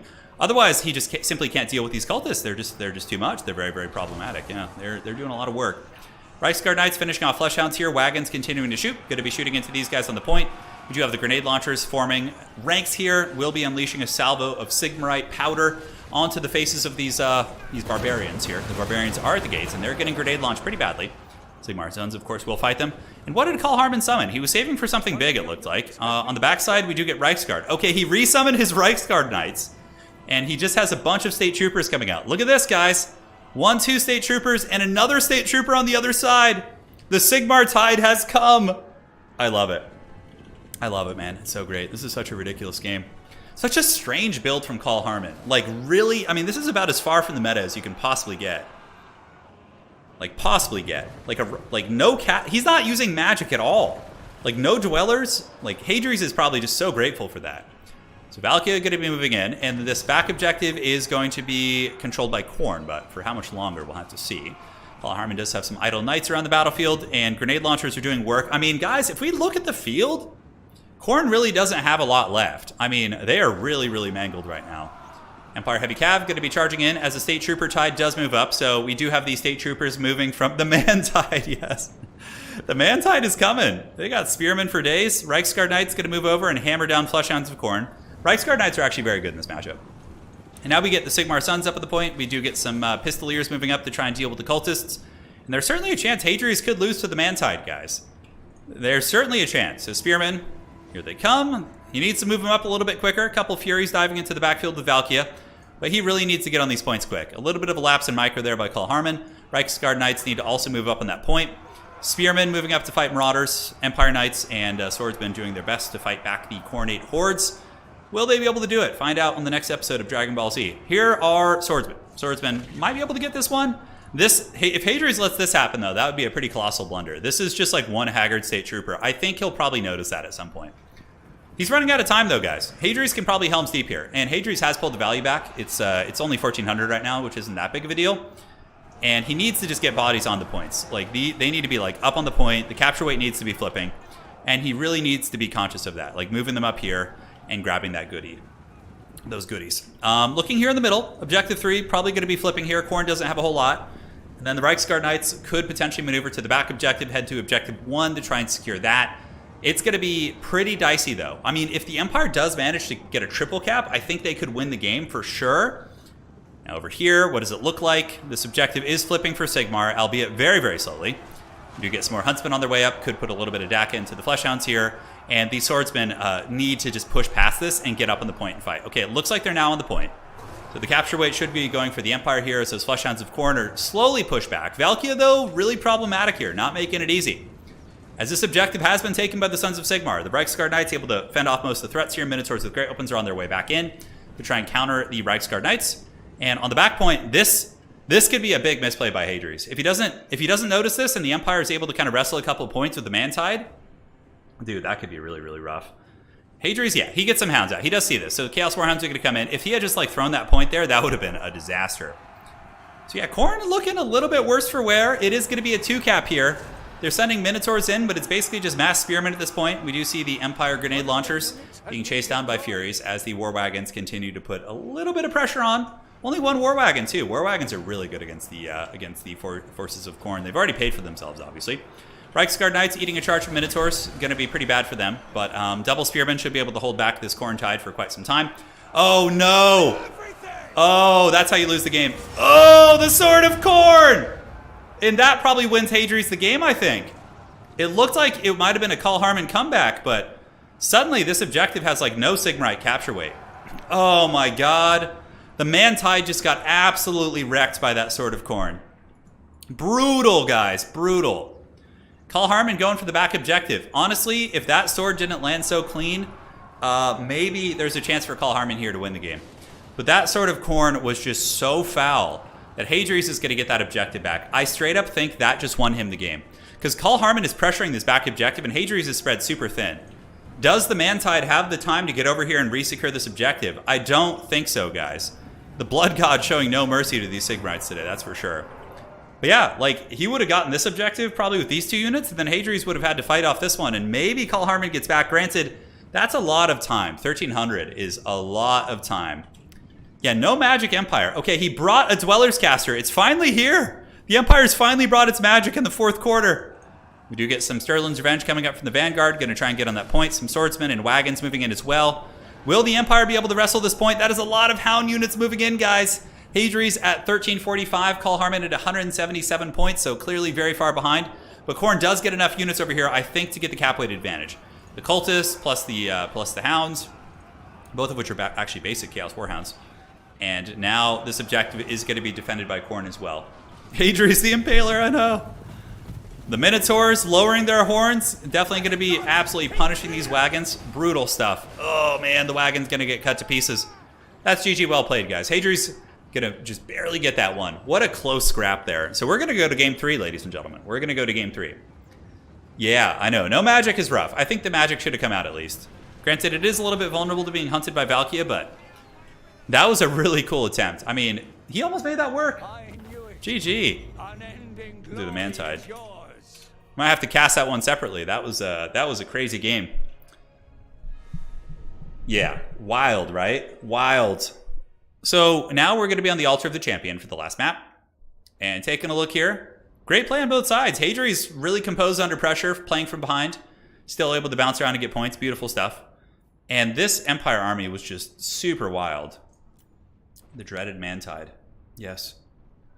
1-1, going to the rubber match here. The altar of the champion is the map. And here we are. All right, I'm going to go refill my water. I'll be right back and appreciate all of you. Stay tuned for the grand finals. More, Lord of Death, keep our souls, lest they fall prey to him.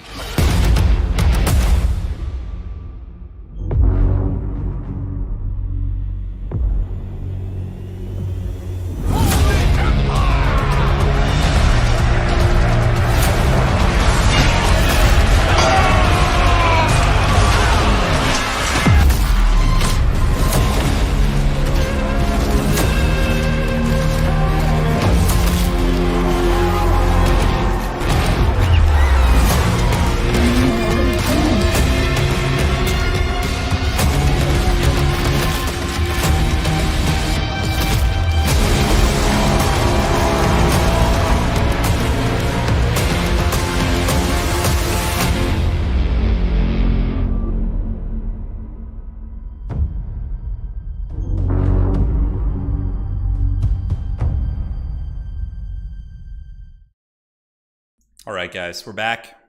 Let's see what they're going to be doing for the last map of the day. This is the rubber match of doom. Okay.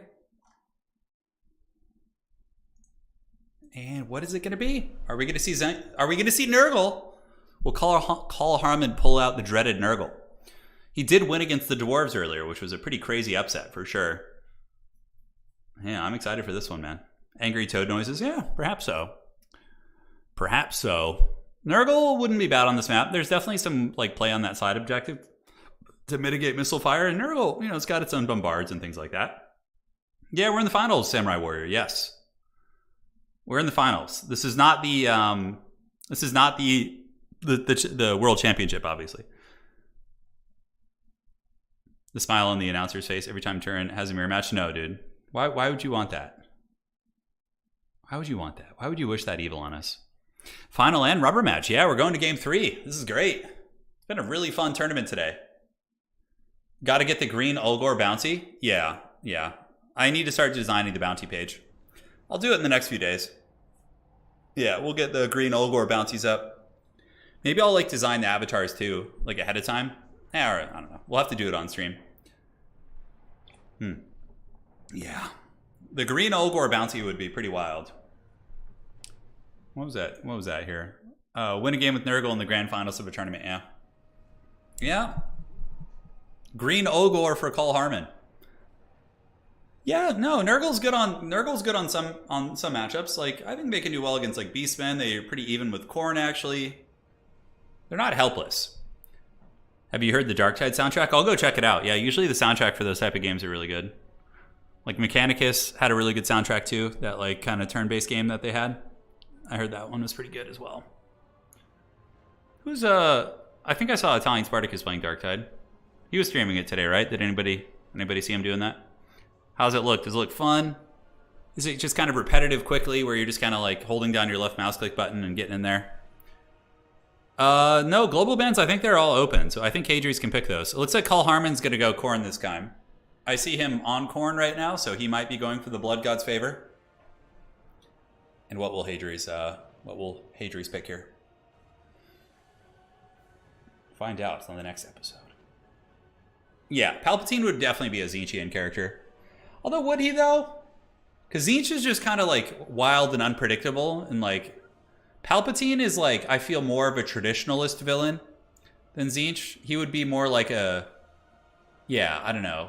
Like Palpatine's more like Vampire Count-esque if you ask. No, yeah, because it's hard to say. Like, who is the most Palpatine character in the game? I don't know. But yeah, it looks like Call Harmon's on Khorne right now, but I don't think they've done their picks and bans because they can't play the same faction twice in a row. So yeah, we'll have to see. We will have to see.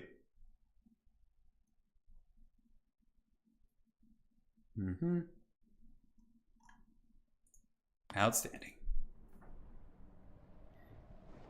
There's way more variety than Vermintide. Got it. That's good to know. It's fun, very similar to Vermintide. The graphics and audio are top-notch. That's awesome. Yeah, Vlad's kind of Palpatine-esque, I suppose. Village is the most Palpatine character. I suppose. What? Are you saying, like... Yeah, okay. I actually can see Village a little bit though, because like Palpatine loves his schemes. Yeah, okay, 100% Zinch. I see what you're saying, guys are saying. Here's the thing. Oh my god, Beastmen versus Ogre Kingdoms. What is it, our birthday today?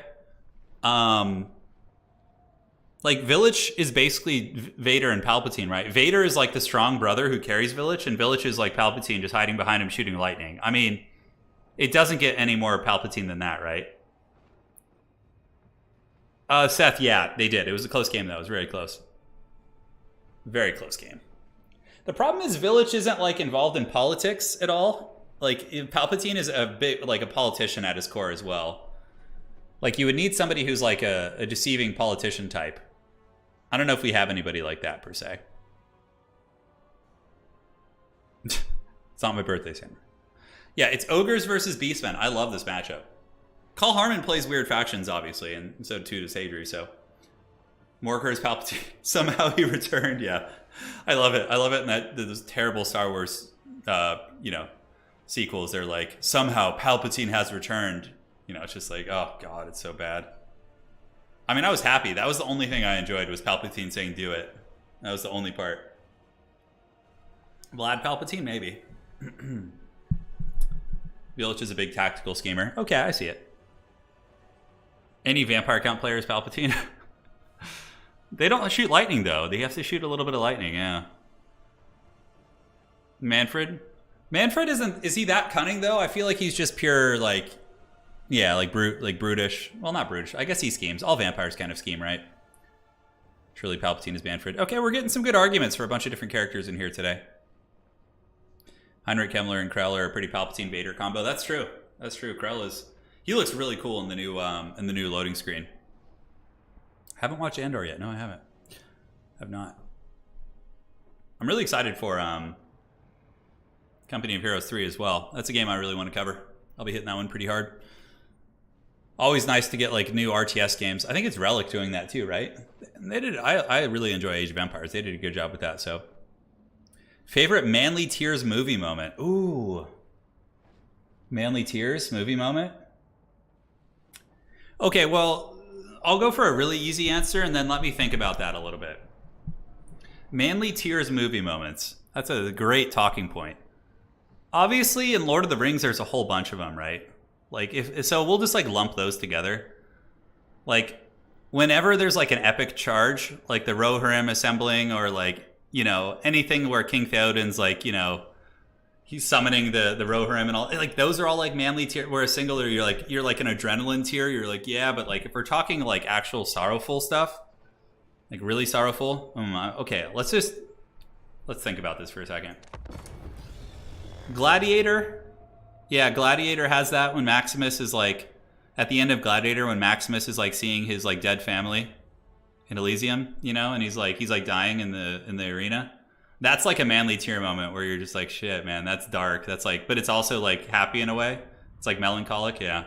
So probably that's one of the biggest manly tear moments. The Green Mile, 100%. Oh my God, that movie is just so dark and sad. Oh. Terminator 2, yeah, a little bit. Not as bad as the other one though. Gladiator was rough. When Maximus is like seeing his family. Yeah. Boromir's death, yeah.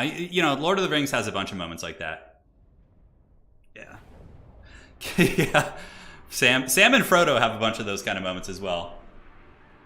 You bow to no one? Yeah, I know. Lord of the Rings has so many manly tear moments. It really does. Yeah, the Green Mile is just straight up tears. It doesn't like matter. It's just, that's so sad, dude. God, that movie. Why'd you have to remind me of that? Now I'm bummed out. Every time Frodo says, "Oh, Sam." Yeah. The end of Rambo First Blood, yeah. Spoilers for Gladiator that came out in the year 2000. Yeah. Stelios, it's an honor to die at your side, King Leonidas. Yeah, that was definitely a bro. That's like a bro tier moment. It's like a different category, I would say.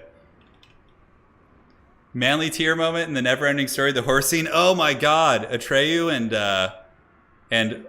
what was the name? Gamork. That's the name of the wolf, dude. That wolf is scary. How many of you guys were traumatized from Gamork in the Neverending Story? The wolf. Remember how scary that shit was? God damn, when he like jumps at the kid as he like makes the escape. There's so many manly tier moments. Yeah. There's so many. Oh my god, Gamork, dude.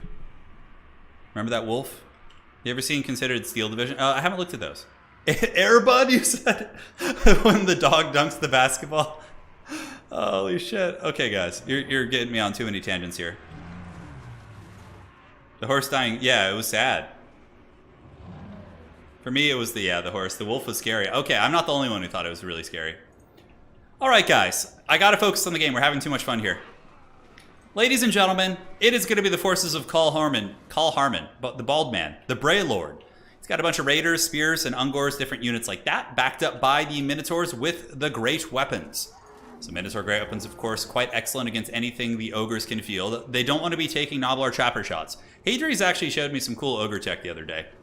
So clearly he's been practicing them a little bit.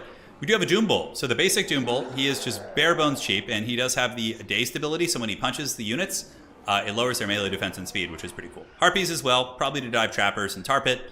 But the idea is that the Beastmen want to kill the Trappers and allow the Minotaurs to saturate on top of the Ogres. Pretty small map. Very fun. Now, for Ye Olde Ogre Kingdoms, it's going to be Hadri's with a Mass Noblar Trapper Swarm. Very necessary. They kill Chaos Spawn. They kill Minotaurs with their little throwing stars. They certainly do well. The Double Hunter is also very good because they both have anti-large and also can kill Beastmen infantry. Hunters are like the WD-40 against the Beastmen. You can put them in a squeaky door. You can use them for any number of things, and they will do their best. In the back, we got Ogre Bulls, more Noblars, Ogre Bulls, and the Noblars, which are going to be unsummoned. I would imagine Hadri's will summon in a Slaughtermaster very promptly, and that is going to be his lord. Yeah. Oh man, you guys still having the manly tiers discussion. You know, I've always thought about just like making a second YouTube channel just to have like really ridiculous videos on those type of subjects. I feel like that'd be really fun. I don't know, man. We'll see. Yeah, this is a cool deployment. I like this one. It's very similar to like a 40k deployment where you're kind of doing like a cross deployment. We do have the side objective here. So objectives 3, 1, and 2. So very similar to Itza in some ways where it has that like kind of like straight line deployment or straight line objective holding. But obviously there's a little bit of a terrain piece here. No mirror matches today. Life is good. Hey, Michael. I'm doing very good. The wrist is doing a lot better, dude. You know, when I had my wrist surgery, the doctor said it would take 2 to 3 years to like fully recover from it. Like to get, you know, so it's still within that spectrum of time. So yeah, it's going good. Beastmen going to get real aggressive. The Doom Bull has come out. Hadri's with the double stone horn. Do they have the Noblar's Thief Stone? They do not. So they're actually not hidden right now. The Hunters are just an open field, and I would wager they're going to be throwing some javelins in. The problem is Hunters are so raid bossy to take down. You need to use Minotaurs or something else. Because what Hadri's is going to do is he's just going to go balls deep in that front line. Here it comes. Look at him go. Come on, baby. Is he going to charge? Oh, yeah, look at that. Look how Chad that thing is. Throwing a fat javelin. And they have the cannonballs. Look at that. The ogres with the cannonball attacks. Dude, killing Stonehorns with raiders is not going to be an efficient process at all. Now, Call Harmon getting real cheeky around the back, guys. We do have the dreaded Beastman back door here, as maybe he's going to be looking for some Leadbelters or something. There's not really anything to attack, though. Like, the Ogres don't really have, like, a weak back line. It's mostly just good units. On the far side, we are going to have Iron Guts. Oh, Iron Guts, the big armored boys. Going to be coming in trying to hammer these guys off the objective. And the Beastmen don't really have a ton of armor piercing to deal with these on the side here. So the Ogres are going to get there. Meanwhile, Harpies jumping on top of the Noblar Trappers, going to be trying to shut down some of the ranged assets of the Ogres. And the Doom Bull is trying to deal with the Hunters, but these Hunters are, I mean, you think a Doom Bull is big? I mean, Ogres, they are big. So the double Hunters are definitely going to give a ton of problems here against this Beastman Lord. You can already see he's taking a lot of damage, and obviously the Ogre Bulls able to kind of screen out some of the chaff units well. The Noblar is getting a lot of DPS now. Value trading somewhat even. Iron Guts taking it to these Ungor herds as we do get some Noblars moving on over to the objective here. And this side objective is going to be taken by the Beastmen. So the epicenter of fighting really is in the middle. Now this is very, very good for Call Harmon. He does have Minotaurs with great weapons surrounding and beating down the Stonehorn. The Stonehorn is really going to be wanting to get some sort of a heal, like a Troll Guts here, I would imagine, as it does take several thousand HP damage. The Doom Bull did take a little bit of work, but getting the Minotaur surround on this is very, very strong. It looks like Noblar Trapper is going to be moving into combat to give this guy a little bit of buffering here. We'll have to see. And the Slaughtermaster has come out from the back. So we do see the Slaughtermaster being summoned here, and he is going to be applying his heals upfield to Ye Olde Hunter. Troll Guts is crazy good. You can be really far ahead of the Beastmen on value or the Ogres, and they'll still be beating you because of the amount of healing they get from those type of abilities. The Iron Gut's able to clear off the chaff units. Now going to be rushing in to deal with the Centaurs being shot by Raiders, but the 90 armor does mitigate a lot of that. And Iron Gut's certainly true to their name, as they are enduring the non-armor piercing attacks of the Beastmen quite well. And will this objective be going to the Ogre Kingdoms? We'll have to see, because the Beastmen do get the side objective, and the Beastmen do also get this objective here. Now, good Ungor Raider fire. It does add up over time. We do see the Doom Bull trying to fight against the old Hunter here, but Troll Guts looks like it's still active, or maybe it was from the previous cast right there. Cannonball is going down from the Hunters. Cannonball is going to be doing quite a bit of work against these Ungor herds right here.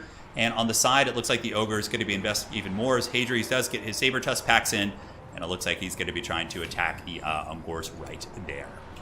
Ogre Bulls need to be unsummoned. Got to do a little bit of housekeeping here. Beastmen seem to be doing very, very well for themselves in the middle, as the two Hunters getting actually a little bit pushed back by the Raiders, and the Minotaurs with great weapons nearby being a very, very solid answer against him as well. And now I think Hadri's knows that the middle fight isn't going super well, so he's going to be trying to consolidate some efforts on the sides. So we do see dual weapon Bulls coming in. They'll make very quick work of Ungor herds, that is for sure. Granted, Centaurs can countercharge them in the back, and they should be able to do pretty well. The Ogres is coming to get you as they do move on to the side point. Saber Tusks reinforcing. Maybe one Stonehorn Hunter will be sent over there. Side objective owned by the Ogres. The other two are owned by the Beastmen as it currently stands.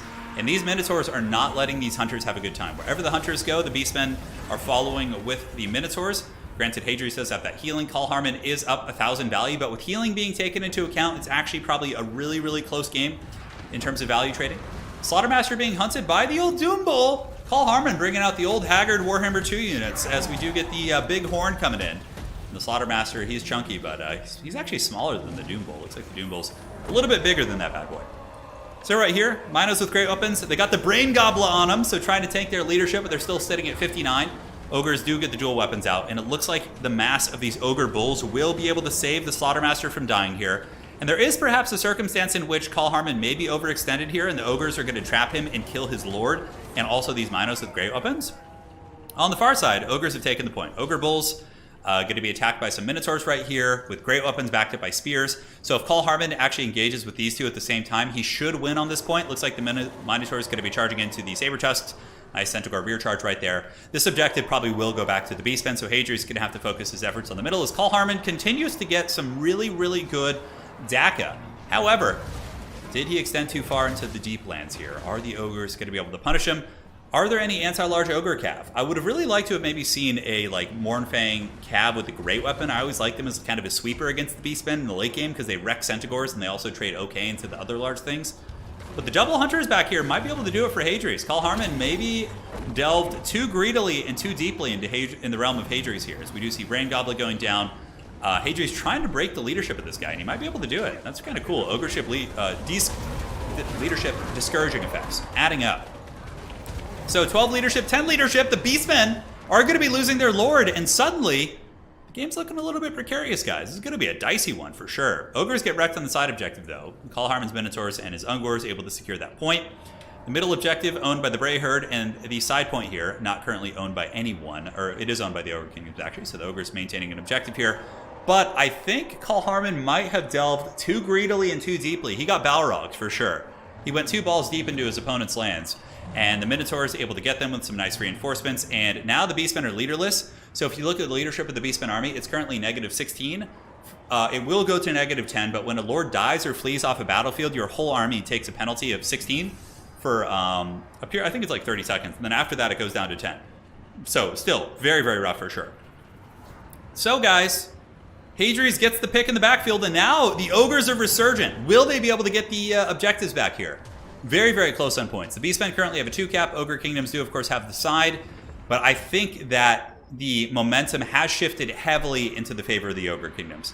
Heavily. And there's 2 big terror-causing monsters, both of which are somewhat healthy and also have a little bit of room before their healing caps for more Troll Guts. The Slaughtermaster managed to survive, and I just don't think Call Harmon's going to be able to get the steam. I think he might have been able to get the game if he had just played on the objective in the middle, but overextending into the deep lands was quite rough for sure. I actually don't know if the penalty, if you resummon your Lord, I don't know how that works. So Dismember going down to the Butchers of Kalkengard. They are able to take down some of the Noblars there, and now they're going to be moving in to battle the Ogre Bulls. This is basically Call Harmon's last stand. This Butcher of Kalkengard basically needs to hard carry this game super hard. He's very tight on resources, so it's not like he's going to be able to summon it a lot. And the Ogres are coming to get you! The Ogre Bulls pushing in, We got the big boys up top, absolutely punishing these guys. Because Hunters do have the anti-large javelins they throw in tandem with their hard attacks. I love the Stonehorns. They're such cool units. Massacre going down as well. Huge AoE buff for the army of Hadries as the Ogres are coming in with the steel chair in the 4th quarter. I think it's only a matter of time before Hadries gets a triple cap. The value is dead even, but Hadries has probably healed about 3,000 value this game on his Stonehorns, so I think that he is truly ahead by about 2,000 or 3,000 value if we look at everything. So the Beastmen are retreating. The battle isn't even over, and the Beastmen are pulling back Centaurs trying to retreat here. Butchers of Kalkengard trying to fight, but they're not going to be any match for 2 giant Stonehorns. These guys are absolute linebackers to deal with. And, obviously the Beastmen had some tools to deal with the Stonehorns with their Doom Bull as well as the Minotaurs. But when they got caught back there and just kind of surrounded and beaten down, that really changed everything. So to give you guys some more cinematic shots of these badass Stonehorns fighting on this. Look at how cool that map is. Oh my god. Look at that. It's like the Eye of Tzeentch up there. I bet you there's like shit like that in deep space that just like looks like this. It's so cool. I want to live in like the Star Trek time period and just like explore, I feel like that'd be so cool. Nonetheless, ladies and gentlemen, Noblar Trappers going to be buffering out as the Saber-Tusks going to countercharge and probably finish off the Minotaurs. The side objective should be pretty easy for Hadries to take, as it looks like he's committing pretty heavily to the fight. And now he will start to maintain a... and he's also pulled ahead in value. The Beastmen are basically dead in the water, guys. What a great game by both players. This was a really scrappy back-and-forth best-of-3 series between these two champions. I hope to see them duel again, because they not only play fun matchups, based on their 2 unique playstyles, but they also seem pretty evenly matched, which is quite fun. Doom Bull's back, man. Call Harmon trying to get some answers. He's running out there. He's got his brass knuckles, and he is going to go try and punch some of those Stonehorns in the face. Granted, I don't think it's going to work too well. Centaurs, of course, out trading Saber-Tusk packs. No surprises there. We do get the Ogre Bulls here. But yeah, there's no way. Hadries is going to be able to get the side objective now, too. He's got Noblars coming over, dual weapon Bulls. He even has a couple units on the side of the battlefield, a little bit idle. Once they get back in, things will change. And here you can see the Ogres are really coming to get you, man. Really coming to get you. So Centaurs, speed heavily penalized by the Dismember, but they still will be able to get away here. The last of the positions here for ye old Beastmen are being overwhelmed, summoning in what counters they can against the Stonehorn units, but there's just too many buffering units. There's too many Noblars. They're not going to be able to effectively get on top of the target. So again, if you guys are Ogre players, really synergizing your Noblars with Ogres is very strong. Monstrous Infantry typically fight best when they're on top of, little gremlins on the ground and different things like that. So here comes the Saber-Tusk packs, going to be chasing down the Ungor Spearman herds. And the side objective is going to flip very quickly. Ogre Bulls do have 5 capture weight ever since the patch 2.1. So they do not mess around. Ogres are now actually a good faction. They're not a mean faction anymore. They are a solid faction, and they do well. Triple cap coming down. Even if Beastmen started getting favorable trades, I simply don't think they would have the time. The amount of gold value on the battlefield has got to be massively favoring the Ogre Kingdoms, as that objective is going to be flipping. Call Harmon trying to muster one last defense. The Doom Bulls, or offense I should say, as he's the one trying to push the objectives here. And not going to get it, though. There's no way. Hadries is not going to let this one slip. He's too good of a player. If you're behind this much against a really, top-tier player, it's going to be very tough to scrap back. Beastmen might be able to do something as it pertains to the side objective here. Maybe, snake that one, but then Hadries would just still win on 2 points. Looks like he's going to come in, give us a little bit of a cinematic duel here as the Minotaurs with Great Weapons do make their way in. And now comes the charge of the Stonehorns. Noblar Trappers are hands down one of the best units on the roster. They're so good for their DPS output, their model count, their HP, their melee defense for which you're paying for them is so good. They're just such a good unit. If you guys aren't using Noblar Trappers to the max in every single matchup, you definitely should. They are very problematic. So one Stonehorn taking a little bit of damage. Noblar Trappers and Saber-Tusks coming in to help out a little bit. Centaur is going to be charging into them. They have this weird Mortis Engine ability, which is the Noblar Traps. It does damage, so it affects units in range when they're grounded, and can use if not moving. Yeah, so Noblars have this weird damage over time effect that's kind of underrated. Ogre Bulls getting in there with Noblars. The points rapidly heading to 1,500. I would not be surprised to see Call Harmon tap out here. If I were in his situation, I would have left the game probably a minute or two ago. Maybe he thinks he has some sort of a chance, but he really doesn't. Minotaur is being dragged down. The double hunters could probably kill that Doom Bull over again. And ogres are really good at reinforcing too. Their high cap weight, infantry units have 54 speed. So they can get to places super quickly. And the ogre's going to be enjoying some nice steaks tonight for sure. I mean, ogres probably often have to eat things they don't really enjoy that much. You know, Skaven probably aren't that great of a delicacy for the ogres, but you know, Beastmen, it's like that's like getting the good stuff. I mean, imagine how many, you know, prime ribs and different sorts of barbecue cuts you're going to be getting from this Beastman army. The ogre butchers will feast tonight. Side objective, nobody's taken that. Mass route here. We do see one hunter potentially going down here as it is dazed, punched by the big Doom Bull. Ogre is hitting pretty hard because the Minotaurs with Great Weapons still only have 35 armor. The Khorne ones are better because they have 70 armor. They're way scarier against the Ogre Kingdoms. But the Beastmen Minotaurs have much less armor, so they can actually take a lot of damage from like chaff and different things like that. And that's going to be it. GG, well played. That was a good game. Might have to cast that one separately. Very fun back and forth there. And that, ladies and gentlemen, is going to be tonight's tournament. Congratulations to Hadries and to Call Harmon and to all those who played. That is going to be a victory for the Ogres and Hadries. So he's going to be climbing the leaderboard, threatening the #1 spot. All he needs is a couple more wins, and he will get there potentially. So, GG, guys. That is going to be it for today. Hopefully you enjoyed this one. Stonehorn Hunters carried the day. Looking around the rest of the units, obviously Sabertusks didn't do bad either. Call Harmon's army was good. I thought he played a very clean, nice game. The overextension cost him, though. Ooh, this would have been good, man. If he could have not overextended and got the Bloodroot Behemoth out, that could have been very, very nasty. Oh, my goodness. All right, guys. Great games tonight. Hopefully you guys enjoyed it. We'll see you all on the other side. Again, if you guys want to follow tournament action, just head up to TotalTavern.com. I believe the World Championship qualifier with Anticity is going on right now as well that he's hosting, so you can go check that out. And yeah, check out all the good stuff. People's records, whatever you want to see. Appreciate you all. If you enjoyed the stream, do drop a like. It helps out quite a bit. And that is it for tonight, ladies and gentlemen. Appreciate you all. Happy Thanksgiving. If you're not in the States, well, you know, hope you guys just have a good time anyways. So 2-1 victory for Hadries. GG, well played. We will see you guys on the other side.